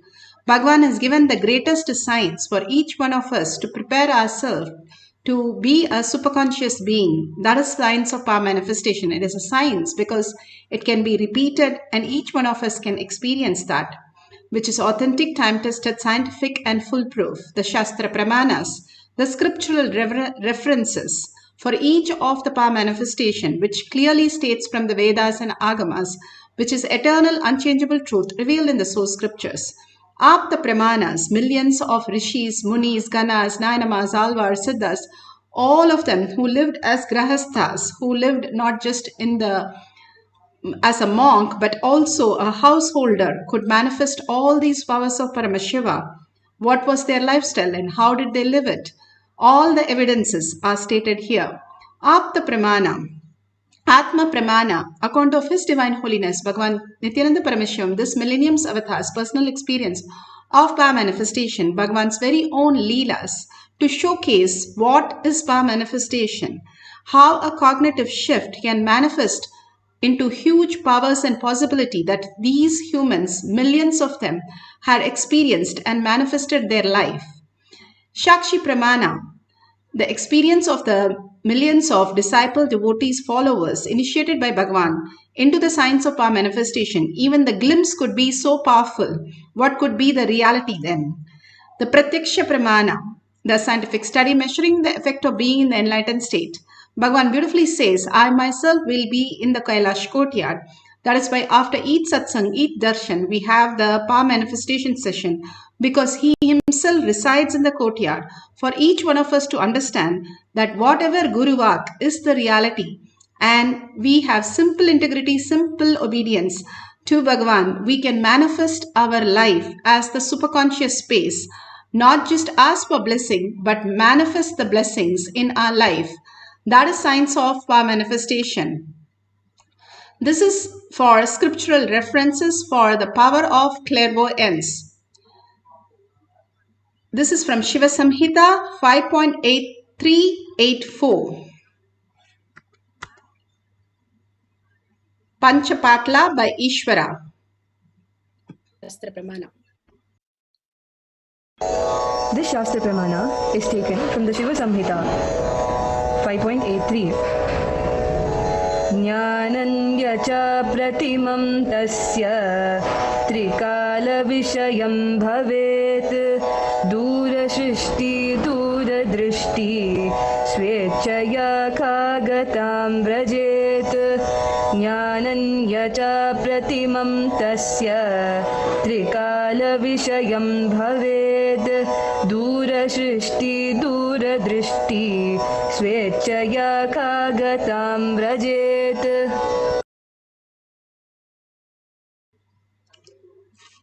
Beautifully, Bhagavan Paramashiva says in this sutra, he gets immeasurable knowledge, knows the past, present, future, time, the Dura Drishti and Dura Shrishti, how we can experience the oneness and even see or hear afar off distance things very clearly, exactly how we are using the phone. Those days they were able to just use their conscious sovereignty. And he says you can walk on the air, kagatham, just like the birds, or ability to know anything, omniscience, just download sarvagnyatvam, that we can experience when we understand our very nature, our very core, how we exist in the beautiful space of oneness with Paramashiva. Beautifully, Bhagavan says how the moon has so many flaws, and because of its own light, the flaws are seen. And moon looks like it is fading and waning and waxing. Both are seen by us, but that is a perception. We all know the moon cannot shrink and moon cannot become big again. It is a perception that we are seeing only the part of the moon because of the reflection of the light. Same way Bhagavan says, how you perceive the reality, that whatever you're going through is only your perception. You do not exist in that, even though it again and again looks very similar. Even in the deep sleep, you don't have a dream continuously. You have dream, deep sleep, dream. You have alternative things happening, but even then, those dreams are in the same order of what you're dreaming. So it looks like you have, in the dream, you would be thinking that is the reality. And when you wake up, you think every time you wake up, you have the same set of things. So should be the reality. But there is something called existential reality, who have seen it, who have experienced that, and who is giving us the greatest gift to experience that. If my reality by nature is bliss, why then am I suffering? Why am I not knowing everything? Why, if I'm connected to everything, then I should be able to manifest any reality? Why that is not happening? When we start seeking deeper insight for the higher truth, then we understand we are not just the matter that we think, our body and the mind, which is a matter. Bhagavan beautifully says, a dead body floats even though it is filled with water. It's so heavy. But a human sinks who doesn't know swimming. Why does he sink? And they found out the weight of the ego is much more even the dead body filled with water. Same thing, if the ant drops down, it doesn't break its finger or hands, or cat jumps from 35 floors, it doesn't have any problem. But when we land even from a chair, we break our leg or hands. The weight that we have, that we are holding on us, is so heavy that we start manifesting, even getting hurt from simple things. The whole science, Bhagavan says, if you understand your conscious sovereignty, you will wake up into the highest reality. Beautifully, he gives an example how the Ghosh, he had a rule in his ashram. The ashram was divided by like a stream of water, and both sides there were ashram. And in that ashram, Bhagavan says, there's a rule where if he says stop, everybody has to stop and sit down and meditate. So the disciple followed that very correctly. One day they were working in the river, and that day, and Ghosh said stop. And they all stopped and sat down in the river. The first person thought, when the river started getting flooded, oh my God, this is not for me. And he walked away. The second person, he started getting the water till his neck. Minute he got the water till his neck, he was okay. But then he said, maybe the master doesn't know that it is flooding today. And he got up and went. The third one said, I surrender to my Guru. Whatever my Guru work, I am in simple integrity and simple obedience. I would just follow that. And the real instant, Bhagavan says, that he became enlightened, floating on the water like a flower. The greatest signs, when we surrender and we pass through that, the dark night of the soul, it simply flowers into a space of oneness that we can experience when we have the devotion to the Guru. Bhagavan also gives a beautiful example how a Zen master, when one disciple came and said, can you give me enlightenment, just pushed him off the third floor. And the event says, where he did not bother when he was falling, he said, my Guru knows Whatever I do and think is only what Guru thinks for me, and it has to be right. When he had the simple integrity and simple obedience, he just landed as a feather and he walked. He did not get hurt as anything. His only ego dropped, no other thing. He walked out of his ego, which was the dark night that he has to pass through. Either we have to walk through all the dark night and get out of this ego, what we understand as the reality, or we have to be forced by the nature, by the pulling out of delusion as death and suffer all that pain and impossibilities. And again, all that suffering is there only till we understand that conscious sovereignty is not real. When we start living, Bhagavan beautifully says, that's why I've given power manifestation, to poke holes in all your logic so that you will raise as conscious sovereignty as your reality.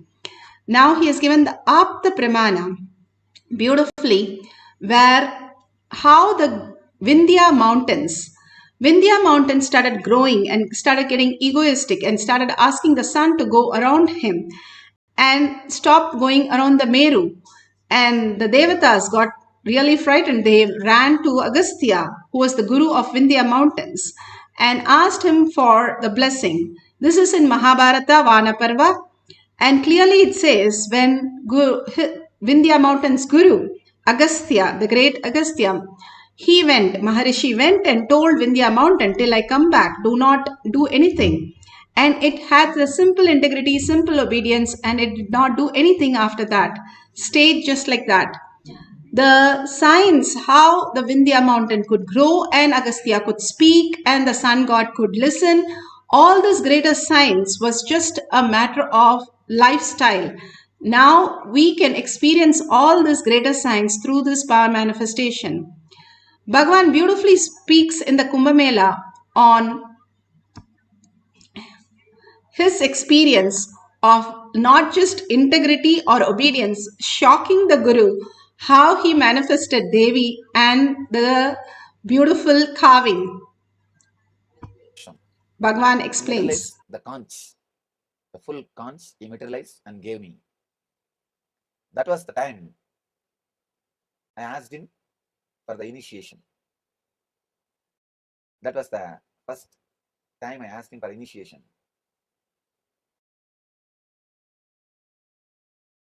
He said, you have to go through step by step. Means the Yaman, all the eight parts, Ashtanga Yoga. And anyhow, he initiated me.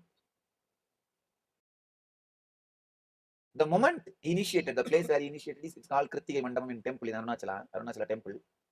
The moment he initiated me, he gave me the Shakti mantra. The moment he gave that mantra, simply like a flash, I was able to see the Devi. With Angusha and Pasa, Abhaya and Varada, she was standing in front of me. The moment I saw the Devi, he was telling me, meditate on Devi. I said, she's here, I could see.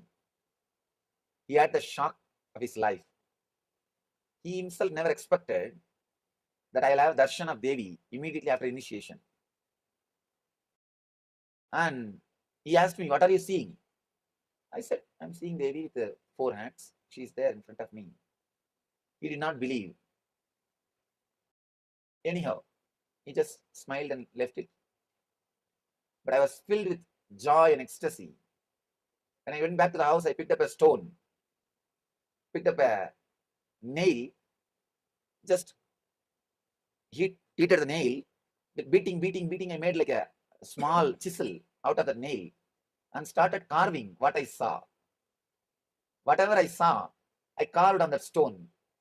It took many days for me. Finally, somehow, I finished. Even then, I was not satisfied with the finishing. There was one friend who used to do this carving. I went and asked him to do asked him to help me. With his help, finally, somehow, I finished the final touch. That is the Murti which you saw today evening. Today morning, which you saw that Murti, that was personally done by me around the age of 5 after the initiation.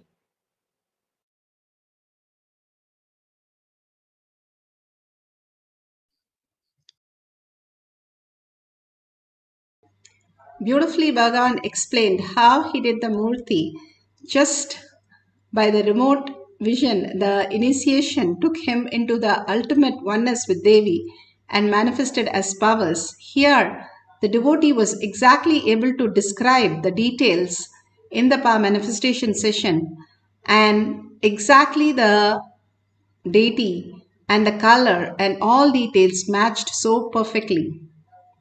Shakshi Pramana.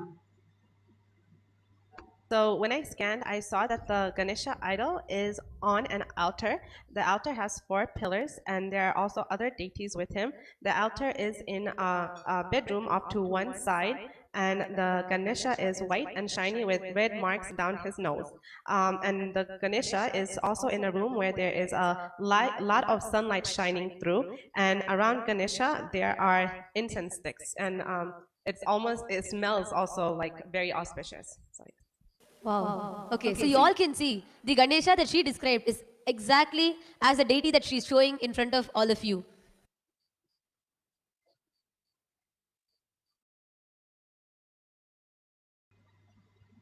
So perfect, the color and everything matched so accurately.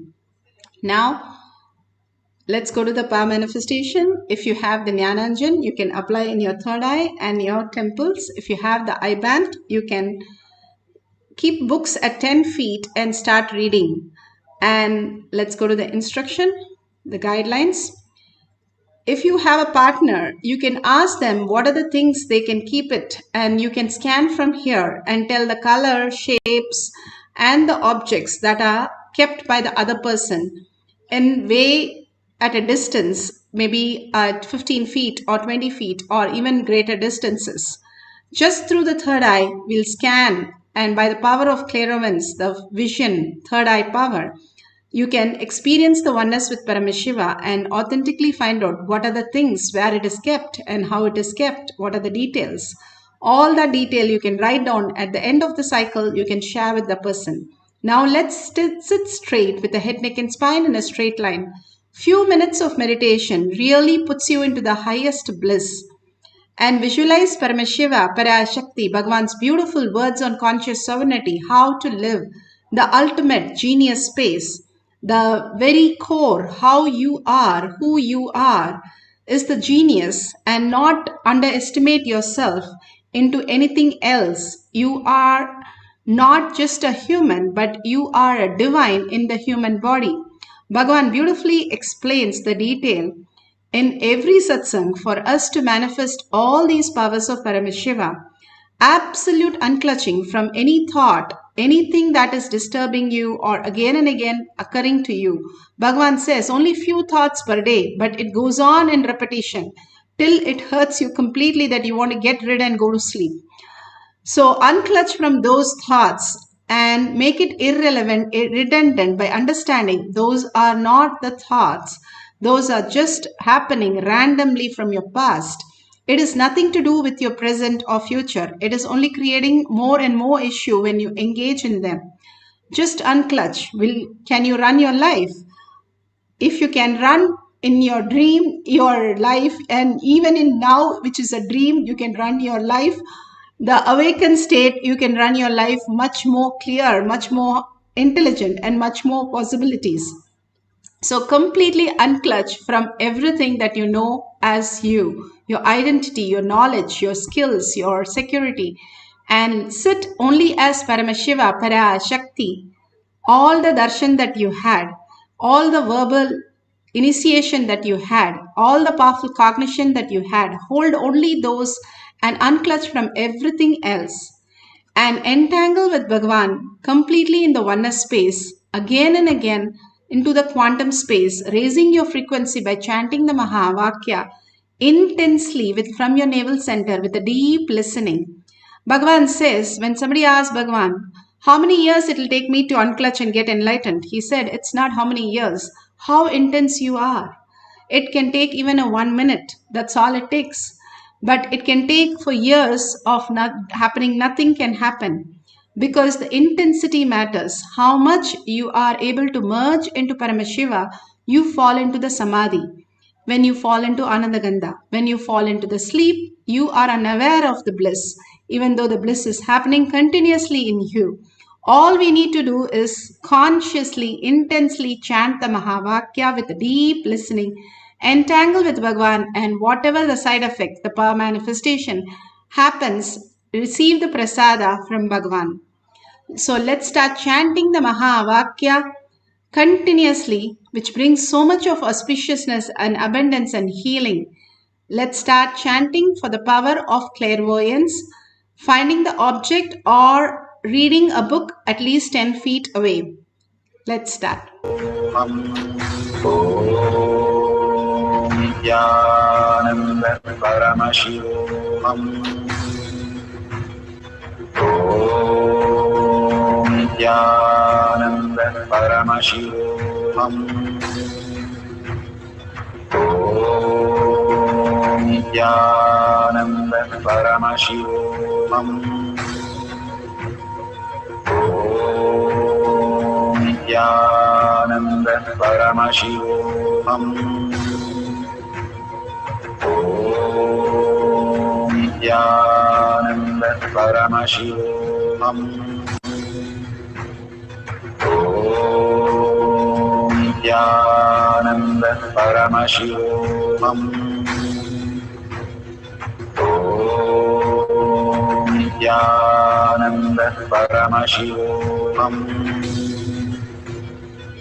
Let Paramashiva's third eye manifest in all our third eyes.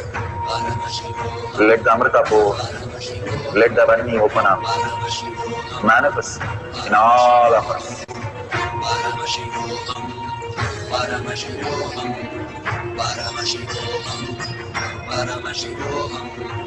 Let Paramashiva overflow, manifest the powers in all our third eyes. Om Jnananda Paramashivam. Om Jnananda Paramashivam. Om Jnananda Paramashivam. Om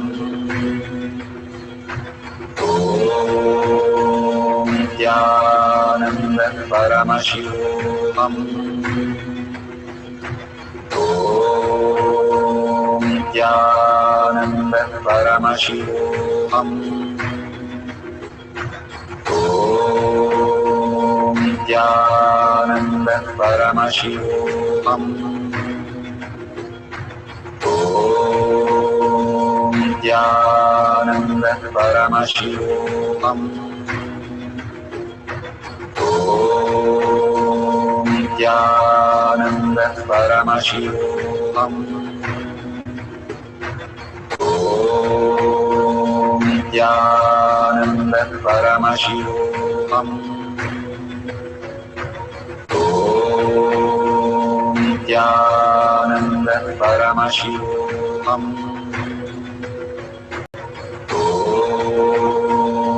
Jnananda Paramashivam.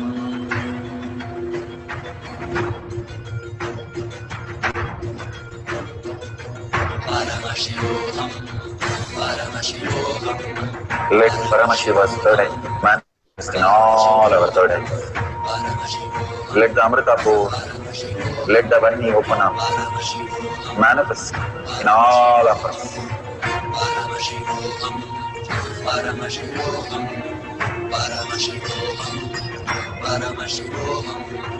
Let Paramashiva overflow, manifest the powers in all our third eyes. Om Jnananda Paramashivam.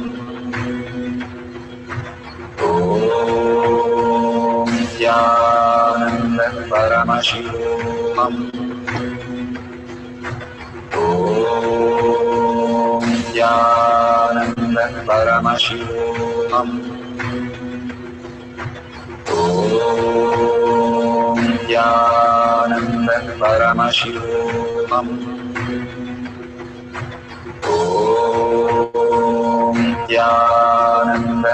Paramashivoham. Om Nityananda Paramashivoham.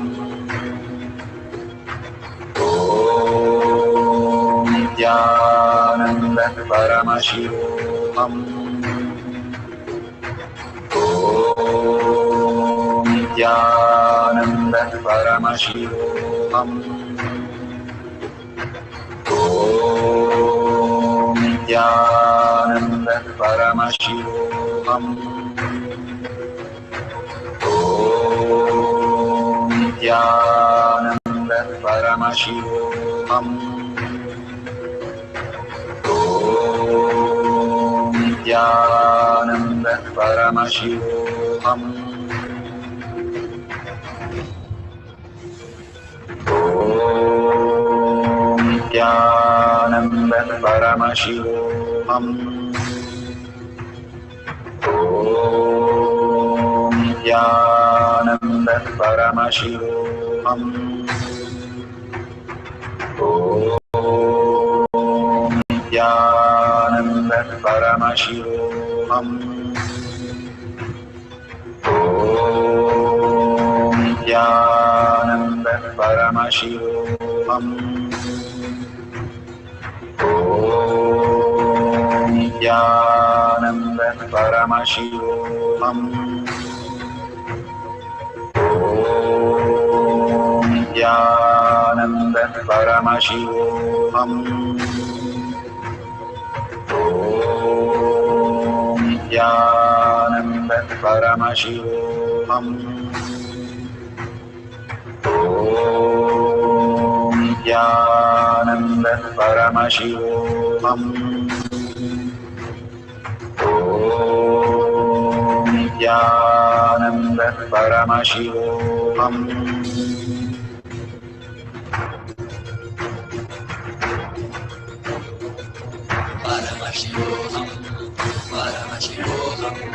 Let Paramashiva's third eye manifest in all our third eyes.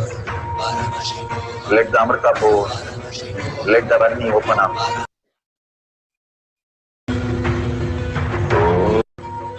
Om Nityananda Paramashivoham. Om Nityananda Paramashivoham. Om Nityananda Paramashivoham. Om Nityananda Paramashivoham.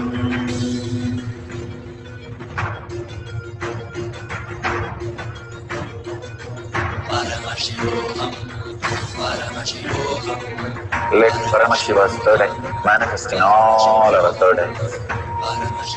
Let the Amrita pour, let the Varni open up, manifest in all of us.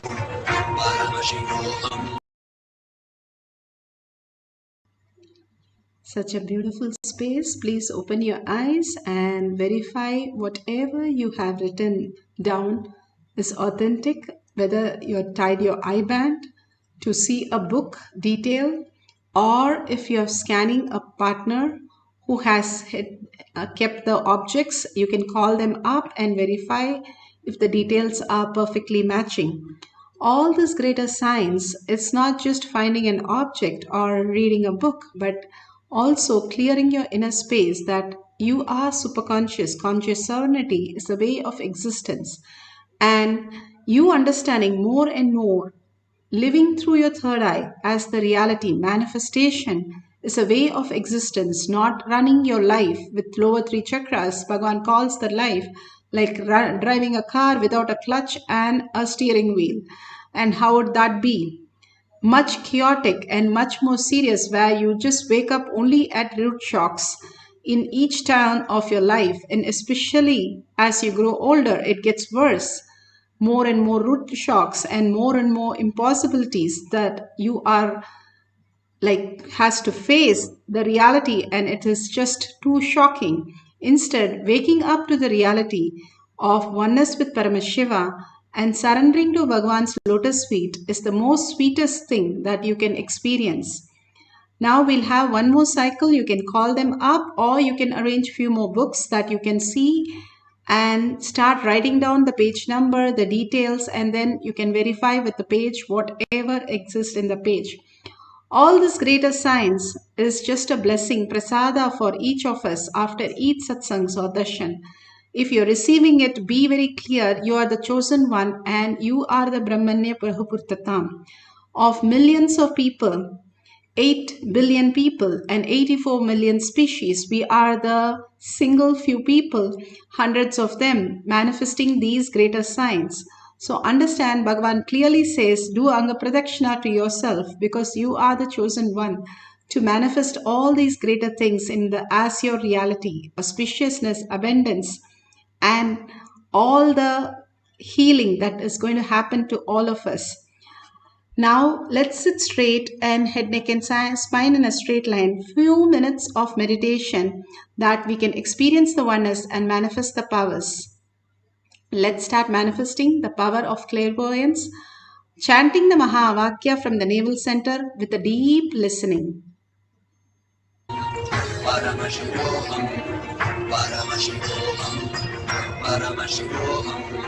Let Paramashiva overflow, manifest the powers in all our third actions.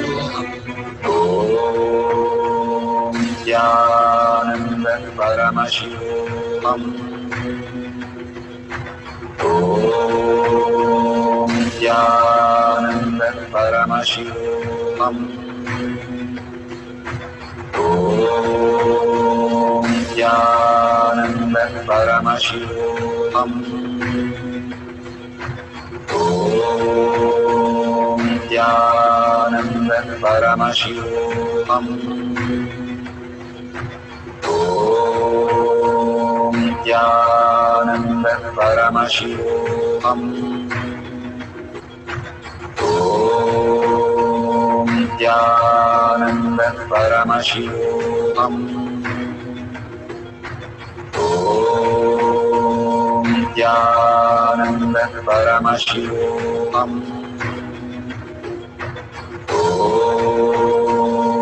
Jnananda Paramashivam. Om Jnananda Paramashivam. Om Jnananda Paramashivam. Om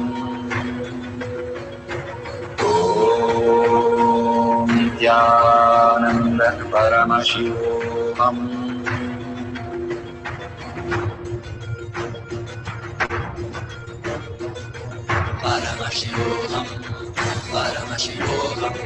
Let Paramashiva's third eye manifest in all our third eyes.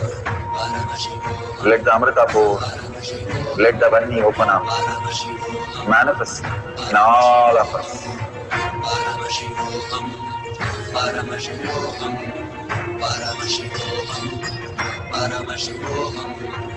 Let Paramashiva overflow, manifest the powers in all our third actions.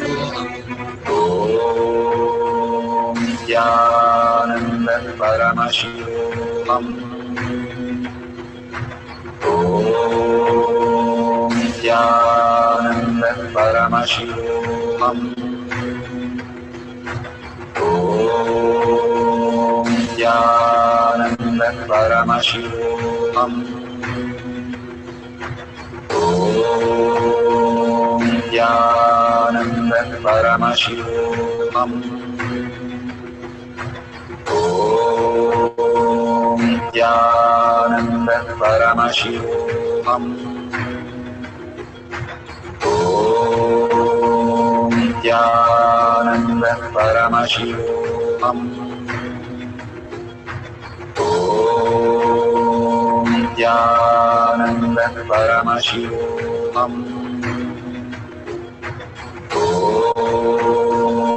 Jnananda Paramashivam. Om Jnananda Paramashivam. Nityanand परम शिवोऽहम् ॐ नित्यानंद परम शिवोऽहम् ॐ नित्यानंद परम शिवोऽहम् ॐ नित्यानंद परम शिवोऽहम् ॐ नित्यानंद परम शिवोऽहम् ॐ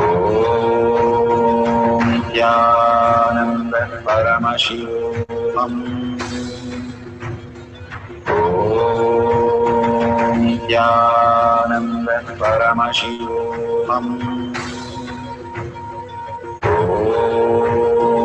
नित्यानंद परम शिवोऽहम् ॐ नित्यानंद परम शिवोऽहम् ॐ नित्यानंद परम शिवोऽहम् ॐ नित्यानंद परम शिवोऽहम्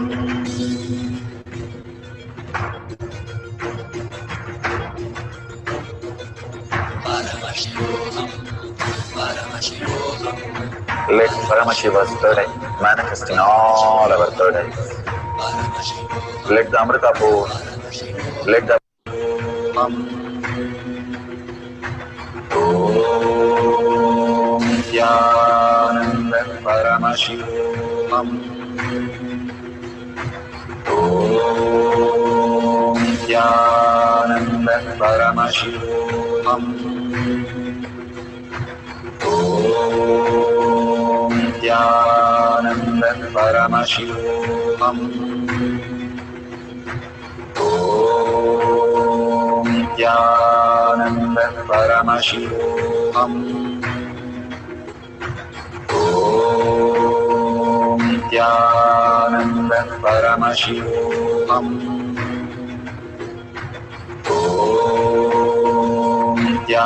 Nityananda Paramashivam Om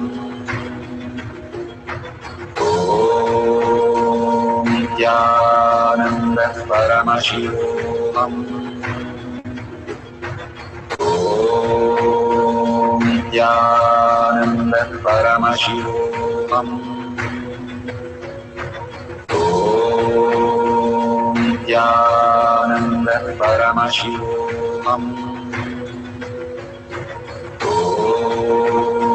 Nityananda Paramashivam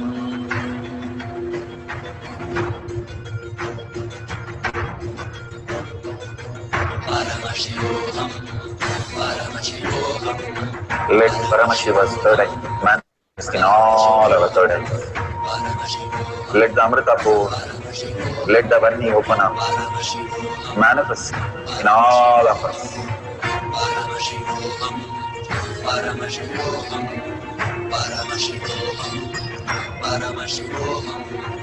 Let Paramashiva overflow, manifest the powers in all our third eyes.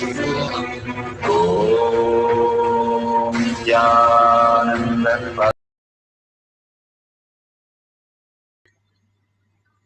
Such a beautiful space. Please open your eyes and verify all the details with your partner or with the book. Whatever you are doing now, you can verify authentically all these details. Please post in tinyurl.com/powermanifestation. The more we enrich and cause the world, we are enriched more and more into the greatest science.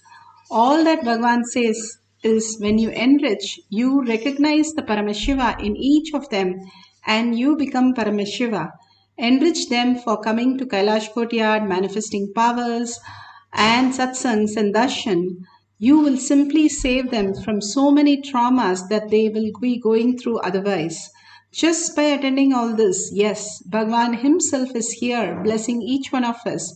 Few minutes of meditation, receiving the prasada, and understanding the whole science that Bhagavan is giving us again and again to realize the conscious sovereignty out of the reality. He's pulling us out of it. And if we cooperate with that, we can get out of it as soon as possible. That is what is science of power manifestation, and enrich others so that you can also recognize yourself as Paramashiva as you enrich. And if you see a dollar sign, you can contribute anything to your Guru, Kailasha, the ultimate gift that Bhagavan is showering on each one of us without expecting anything. Whenever we do the puja, homa, or any rituals, we keep a coin, or even if we go to a temple, the first thing is we go to the temple tank to wash our legs and drop a copper coin. And simply all this that Hindus followed is to make the conscious decision that when you protect Dharma, Dharma protects you. All this greater science is given to us in a simple way for us to understand the higher reality. Let's thank Bhagavan, surrender to Bhagavan all the greatest truth and powerful cognition, power manifestation to Bhagavan's lotus feet again and again, thanking from deep gratitude and deep yearning to Paramashiva to become our existential reality. And thanking each and every one of you being in this session, manifesting the powers of Paramashiva. With that, let's end the session with the Purna Mantra. Om Purnamada Purnamidam Purna Purnamudashyate Purnasya Purnamataya Purnameva Vashishyate. Om Shanti Shanti Shanti Hari Om Tat Sat Sarvam Bhagavate Sri Nityanda Paramashivam Paduka Arpanamastu. Om Nityanandam.